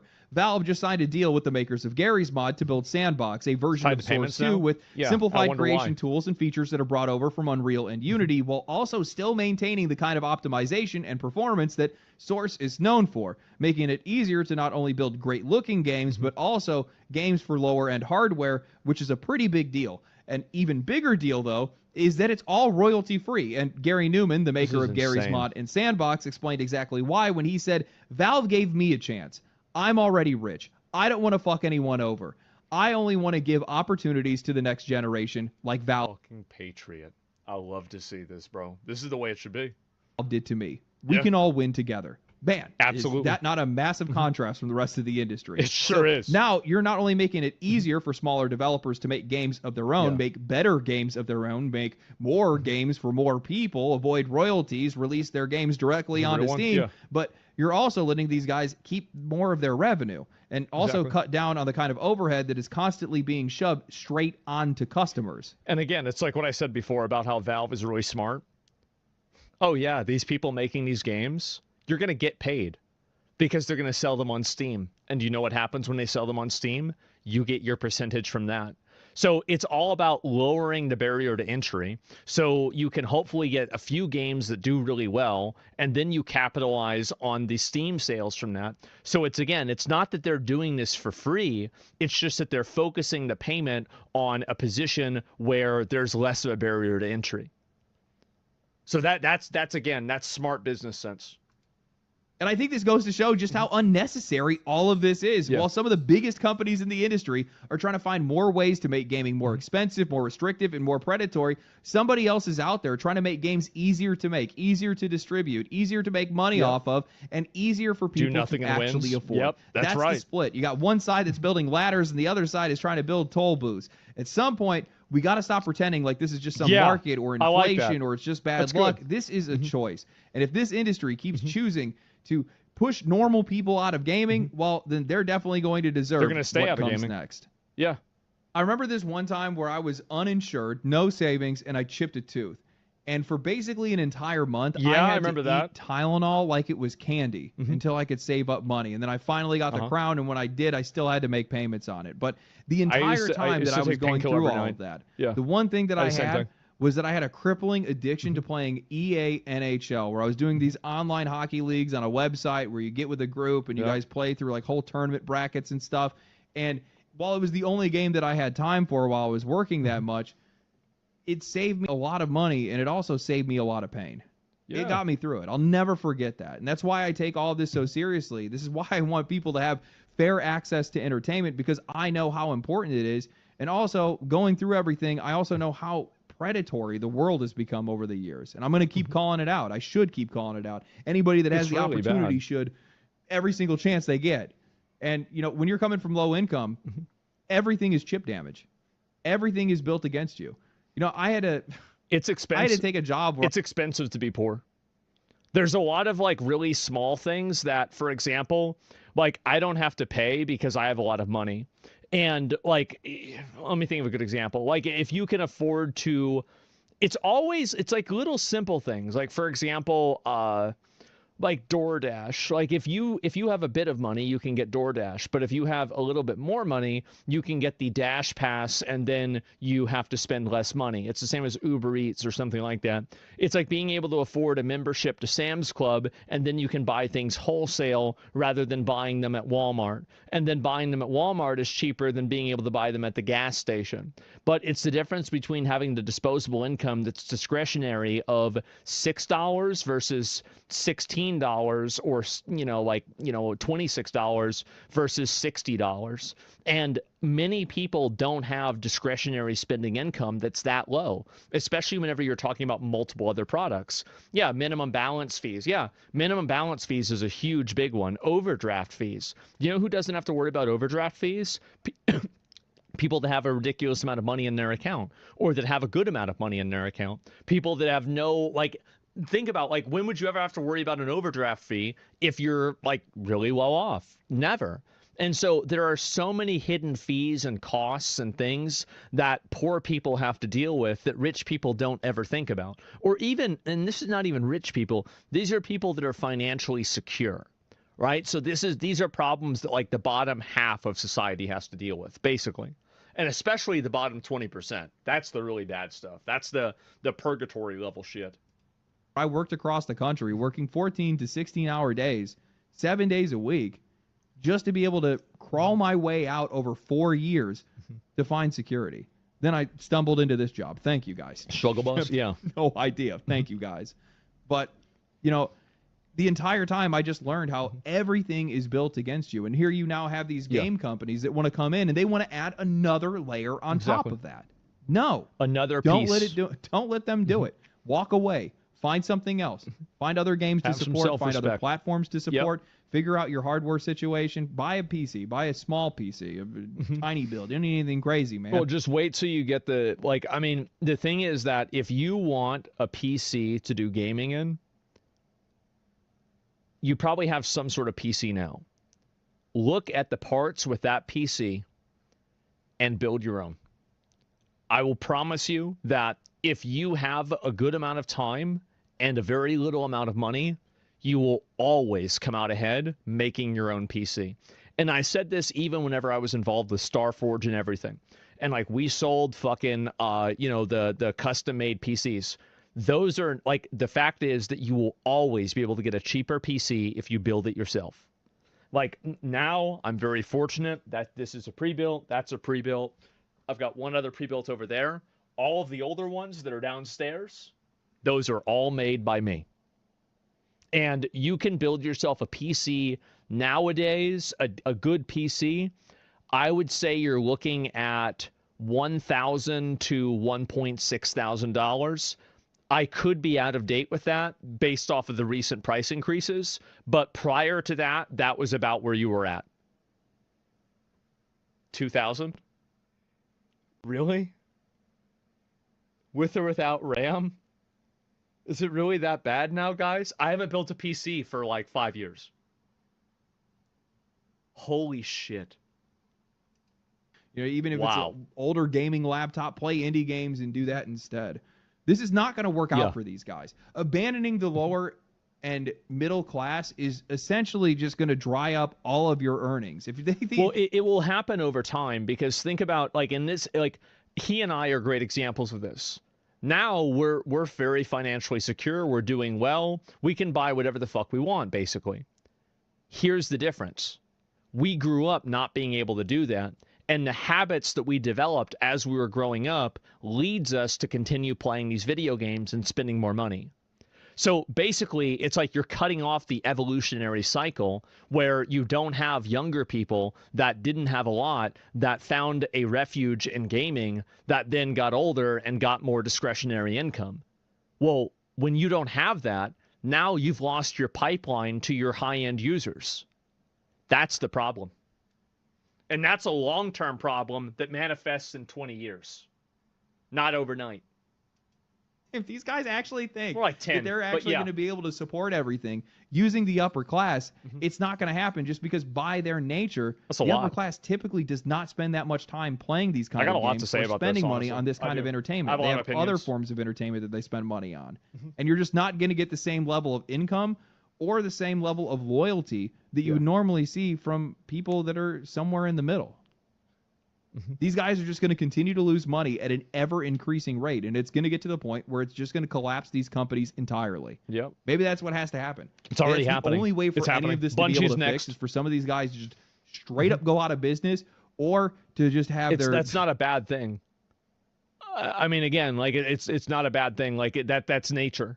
That is it's again, it's natural selection with business, right? It's the free market working.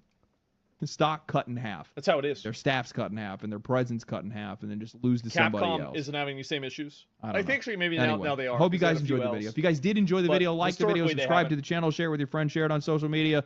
Follow me on Twitch, follow me on Twitter. I always actually really like seeing you guys post stuff on social media. I always get a notification or a tag because of it, and it's always like, that's nice.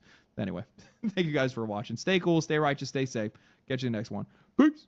No, it's a good video. It's a really good video. I mean, you guys can tell, right? I mean, I'm pretty passionate and I'm very opinionated about this. All right, YouTube. So, like, for a lot of other people, like, they might not care about it in the same way that I do. Imagine being... I definitely care about this a lot.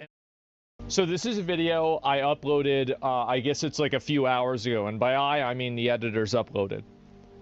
If you read the comments in this video, the majority of people in these comments are getting angry. Obviously, like, this has been a lot of negativity for the game, and so Steven came out and made a response to the video that I made talking about the game. Here we go. I just watched your video reviewing Narcs. Very unfortunate video about Ashes, and you know, I wanted to take just a moment to go through a couple of the things that he says that I feel are really disingenuous and unfortunately paint a very negative light on myself, on the team, on the project. And I think that it's very intentional what he did in his video. Why? And I think it's important to the viewers that they have an opportunity to really inspect and understand what Narc is saying and whether or not it's accurate and true and whether or not there's a bias there, and if he's trying to paint a picture that is overly negative for the purposes of trying to defame the project because of whatever reason that he's become discontent about us. But you know, it's hard to know why somebody, like, unless I talked to Narc, I would have no idea why he felt this way. But as I said before, I think that whenever you get super invested into something, it's very easy for something like this to happen. Super easy. I think the biggest takeaway in watching his video that can give a real clear sign to the viewers that what he is saying is not accurate is the way he portrays the desert. And you know, 2 years ago we had let me set my speed a little bit lower. 2 years ago we had a showcase of our development update, kind of walking through the zone of the desert that was completed, so that players could see what that desert's going to look like, what the zone's going to be like. And in his video, he goes to the edge of the map.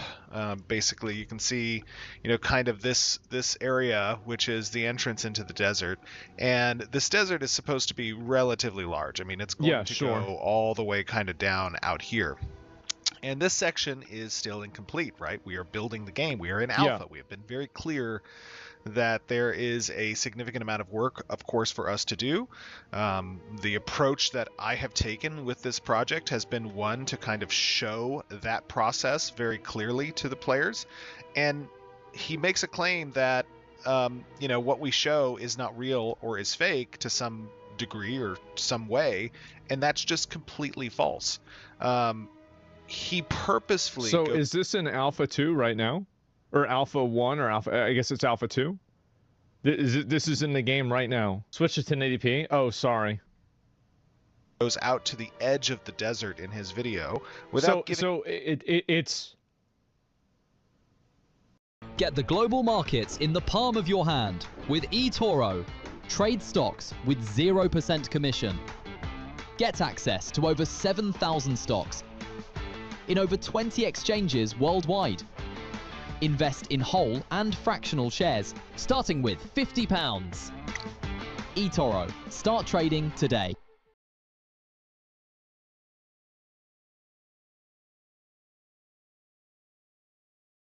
Fill in the correct delivery information. After placing your order, we will invite you to a party and deliver it in-game. Please put items in safe pocket. Need more blueprints? Visit IGGM now.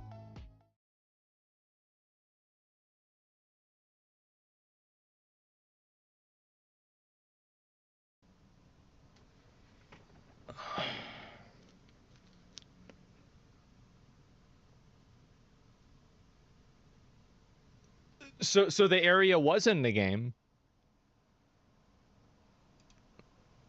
Any context to the viewers that this whole section of the desert exists, right? This is some 26 square kilometers. That's true. No, Steven's right. Like, I would have 100% got the impression that the desert didn't have this on there.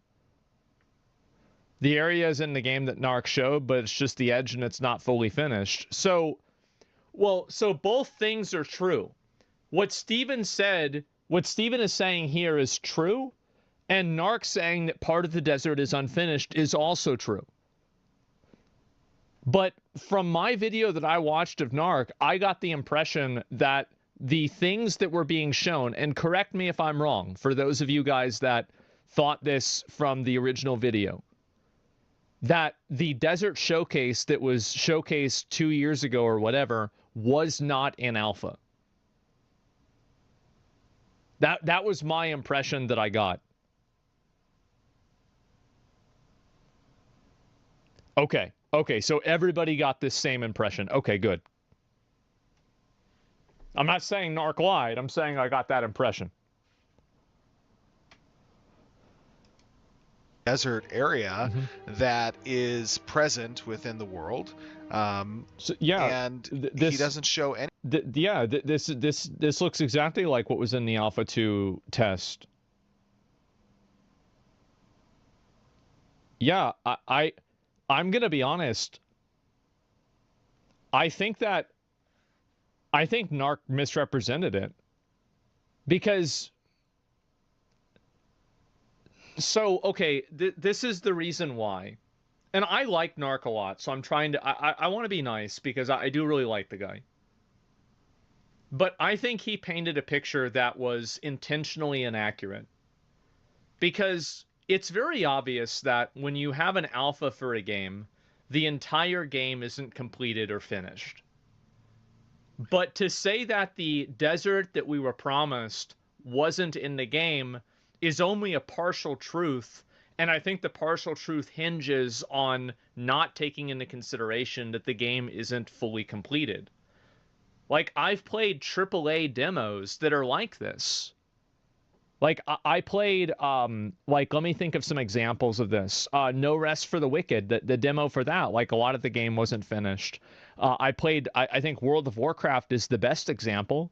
Like, how many of you guys remember the super popular videos that I did of WoW where I go into the alpha and it's not available yet? Or, like, there's big, huge swaths of the game that aren't doable. He also claimed the desert that they had was easily put in Unreal Engine in 10 minutes. Yeah, the desert not being expanded on. It seems like Narc was focused on nothing new has been shown in the various alphas. Well, from my impression, that's not what I got out of it. Yeah, that's not what I got out of it myself. I mean, I don't know what else to say. He did make the claim that the entire desert could be generated in Unreal in 10 minutes. I don't know. Maybe it could. I've no idea, right? I've never used Unreal. I'm not good at it. That's probably not true. But, you know, maybe. I have no idea. We get so used to seeing an unfinished game release, work in progress on it. Early access is now perceived as a fully release on Nowadays. Well, like, what I'm saying is that... So, I guess this is kind of like... This is the impression that I got, right? So this is the desert. And so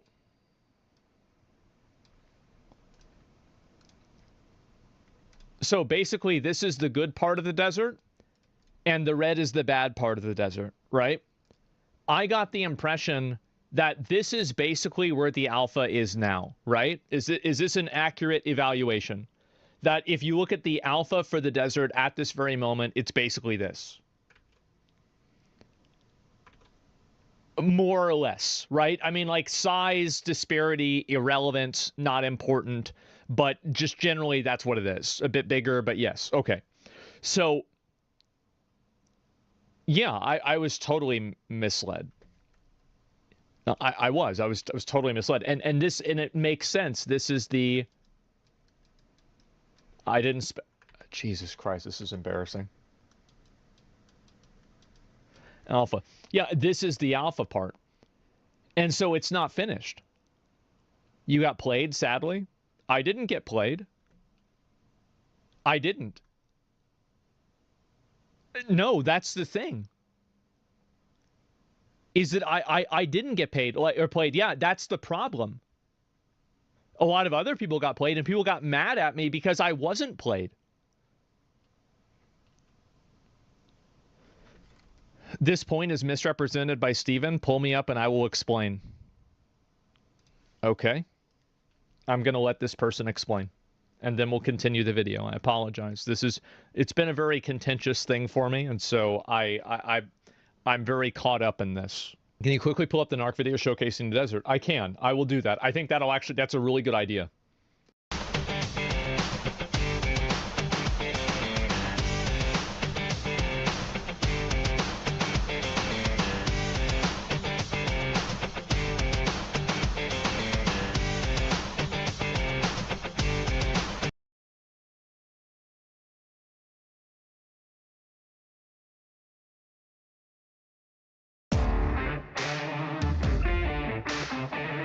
Loaded.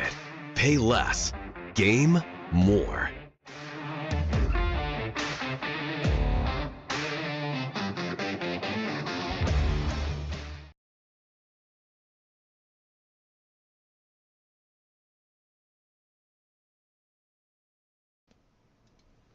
So let's listen to what he said. Actually, wait a minute. Let me go back to the chatter. Sorry. You know, a lot going on. Okay, this person still hasn't responded. So let's listen to what Narc said. For developers to do this. This is simply not true, because developers that do this receive a lot of negative backlash, selling promises and pre-orders on a showcase that an expansion. I am just going to be talking about what's going to land on December 20th. We're going to go through what systems are going to land come December 20th. Let's talk. The desert is probably going to receive a little bit more love than the tropics will, given that it's...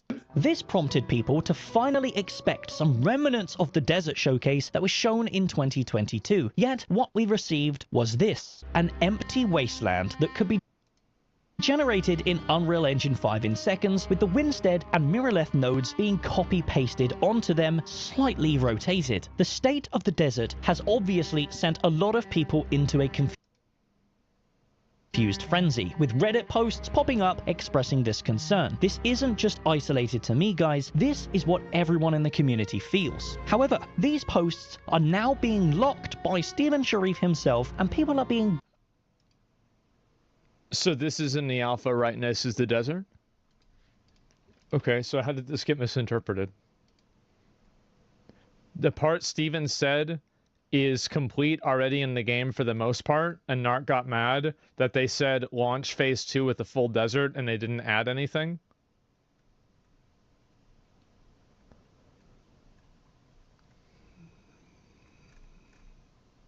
Did he say... I didn't hear full desert. Did you guys hear full desert? He never did. Yeah, I didn't hear that being said at all. I don't know where this is coming from. Okay, well,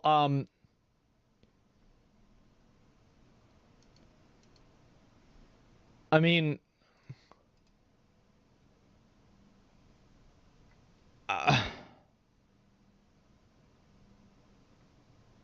yeah, this is misleading. It's misleading. Like, it is. Like, I don't know what else to say.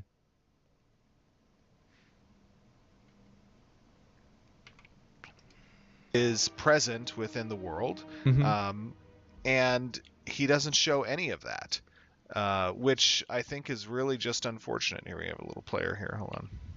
Let me give them a Christmas hat because they found me.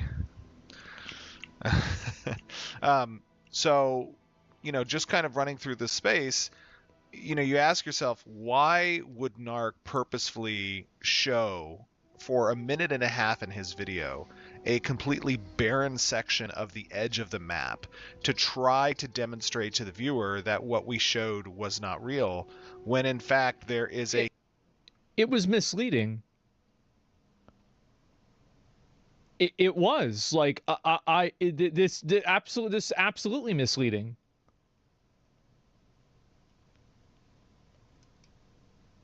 Huge portion of the desert that is complete, that is a playable space, that has monsters in it, that is exactly what we showed in our preview of the desert biome.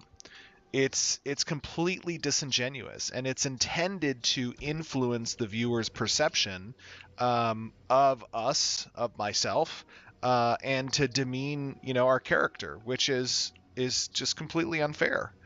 And we don't have a way to inform all of the people who go and watch Narc's video. You know, it has over 100,000 views now, or your video, which is going to have, you know, 500,000 or 1 million views, and people are going to walk away from that video and they're going to think, wow, you know, why would they show something that is inaccurate when here is exactly what we showed, right? So I think it's important that people see that, and I think it's important that they understand that this section of the world is here, that we do not show any updates or development that is not real, that is fake. I understand that people have been burned through many other developments that have, you know, shown things that aren't exactly accurate, but that's not the... This is not... This looks like a desert area that I would expect to see in an MMO, when it looks...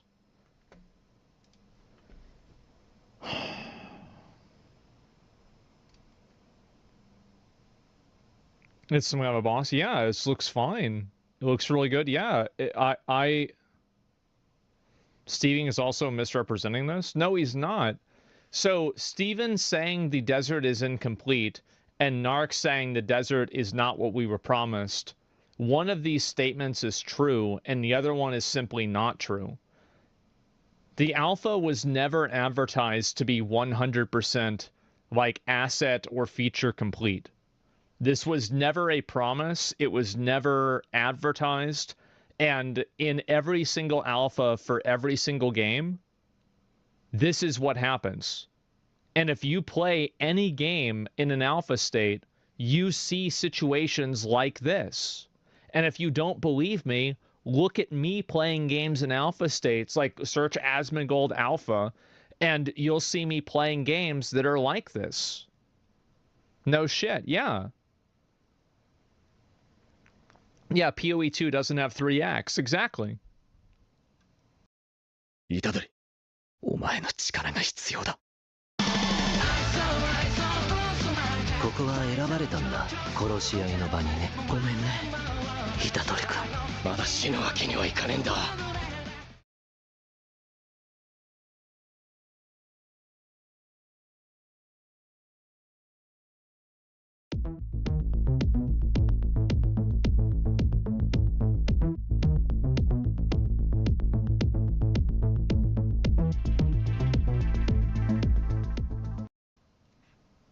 Steven is also misrepresenting this. They stated on December 20th that the alpha in the desert was expanded, but everything that Steven was showing was already in the game, and the expansion is what Narc was playing. That's not what Narc said. Listen to what he said. And the Tropics location. This prompted people to finally expect some remnants of the desert showcase that was shown in 2022. Yet, what we received was this, an empty... That is a factually untrue statement.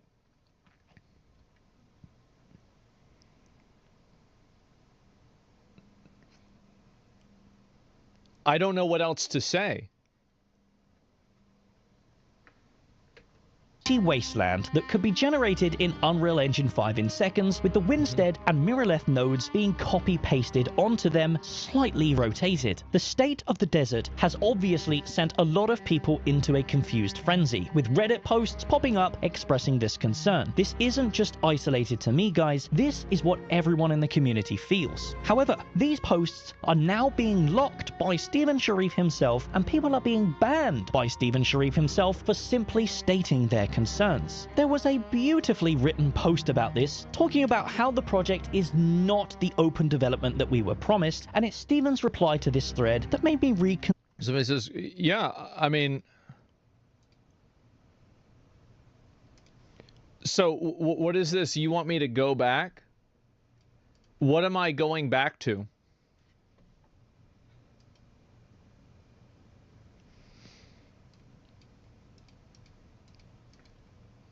What do you want me to go back? What am I misrepresenting?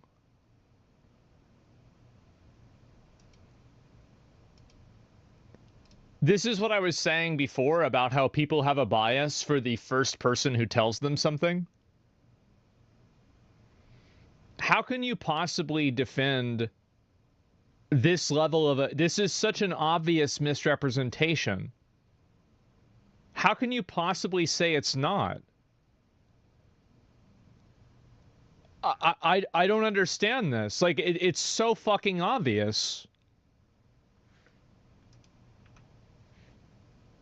Go back and Narcs. Go back to what? What do you say? You're saying go back. Go back to what?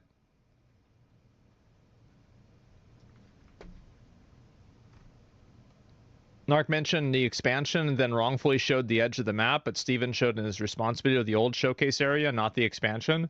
Yes, but Narc implied that the showcase area in the showcase was not in the game. That's what the video that he made implies. An average viewer that would watch that video would think the showcase that was available 2 years ago was not in the game. It's kind of confusing. No, it's not. 20% of the desert has assets, 80% is empty. The rest of the map has nothing in it. It's not in the showcase, and that's the point of Narc's video. Well, here's the point, too. am I going to believe, like, Steven has spent like 3 minutes riding around in the desert, zoomed out with like movement speed turned on, showing the desert in large swaths from a bird's eye view. Meanwhile, Narc is showing one clip of one area in the desert. So my logical brain is going to assume that the person who is showing more information is probably going to be more right. Like, how can you not think like this? It's shocking that how is this even happening? The phase isn't done yet. No, it's not. Like,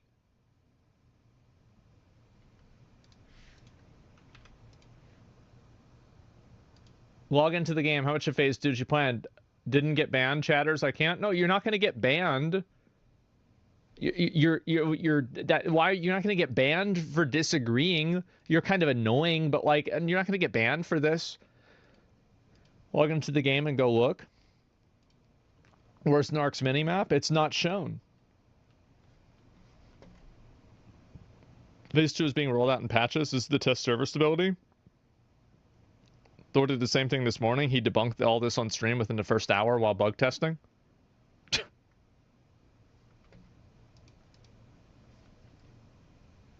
Top right? No, it's in the Narc video. There's not an indicator of a... Like, look. This is how long the clip is. An empty wasteland that could be generated in Unreal Engine 5 in seconds, with the Winstead and Mirrorleth nodes being copy-pasted onto them, slightly rotated. The minimap isn't shown. Anyway, let's go back to this video. Trade oil 24/7, day and night on eToro. Get access to over 150 commodities, currencies, and indices, featuring built-in trading view charts, price alerts, tight spreads, and real-time execution. Trade in a community of millions of traders, all in one app. eToro. Join now.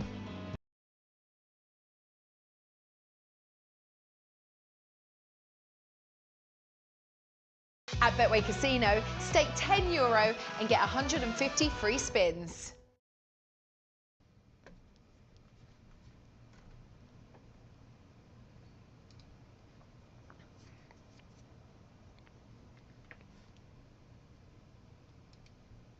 Case for us. Here's our scorpion mama.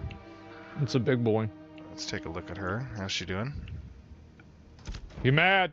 Nope. Oops. Okay, she got a little angry. Definitely got a little angry. But we'll leave her behind. So that's an important point. The other thing that I wanted to talk about for just a second was that we're 230 plus people that are working on this project, and Ashes of Creation is obviously a very ambitious MMORPG that we're trying to create, and it's not always going to be rosy and sunshine in the development process. There are steps that we're going to take forward, and there are steps that we're going to take backwards. Well, it's very evident that part of the desert is finished and part of the desert isn't finished. I mean, we're already seeing this right now.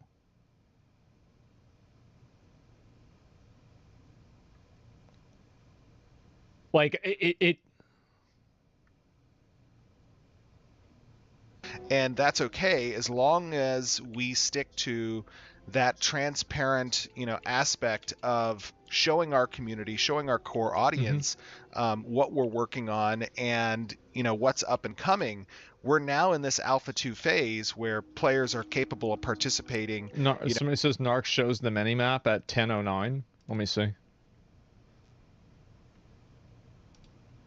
By me or any community member. It's on the edge of the map. Okay, I'll be right back. I'll be right back. Give me a minute. And quite literally say the populated part of the desert behind him. Yeah, well, what I'm saying is that there should be no confusion on an alpha not being completed. Yeah. I mean, I don't know what else. The narrative is that it's just an alpha, and therefore it's okay. It's not okay. It wasn't okay for all previous Kickstarters to do this, so why is it okay for Ashes of Creation? For Steven... Because it is okay. The difference between...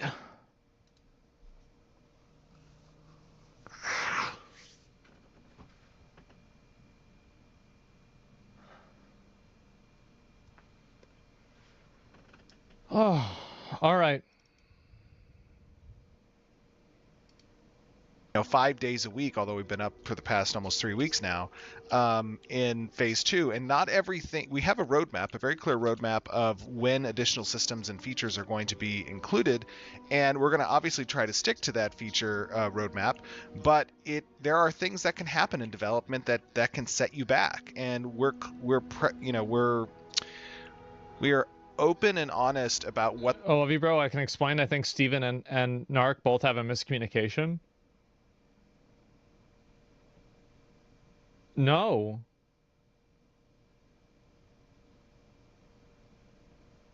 No, that's not what's happening.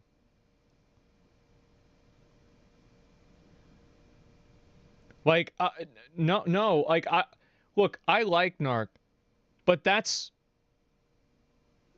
not what's happening.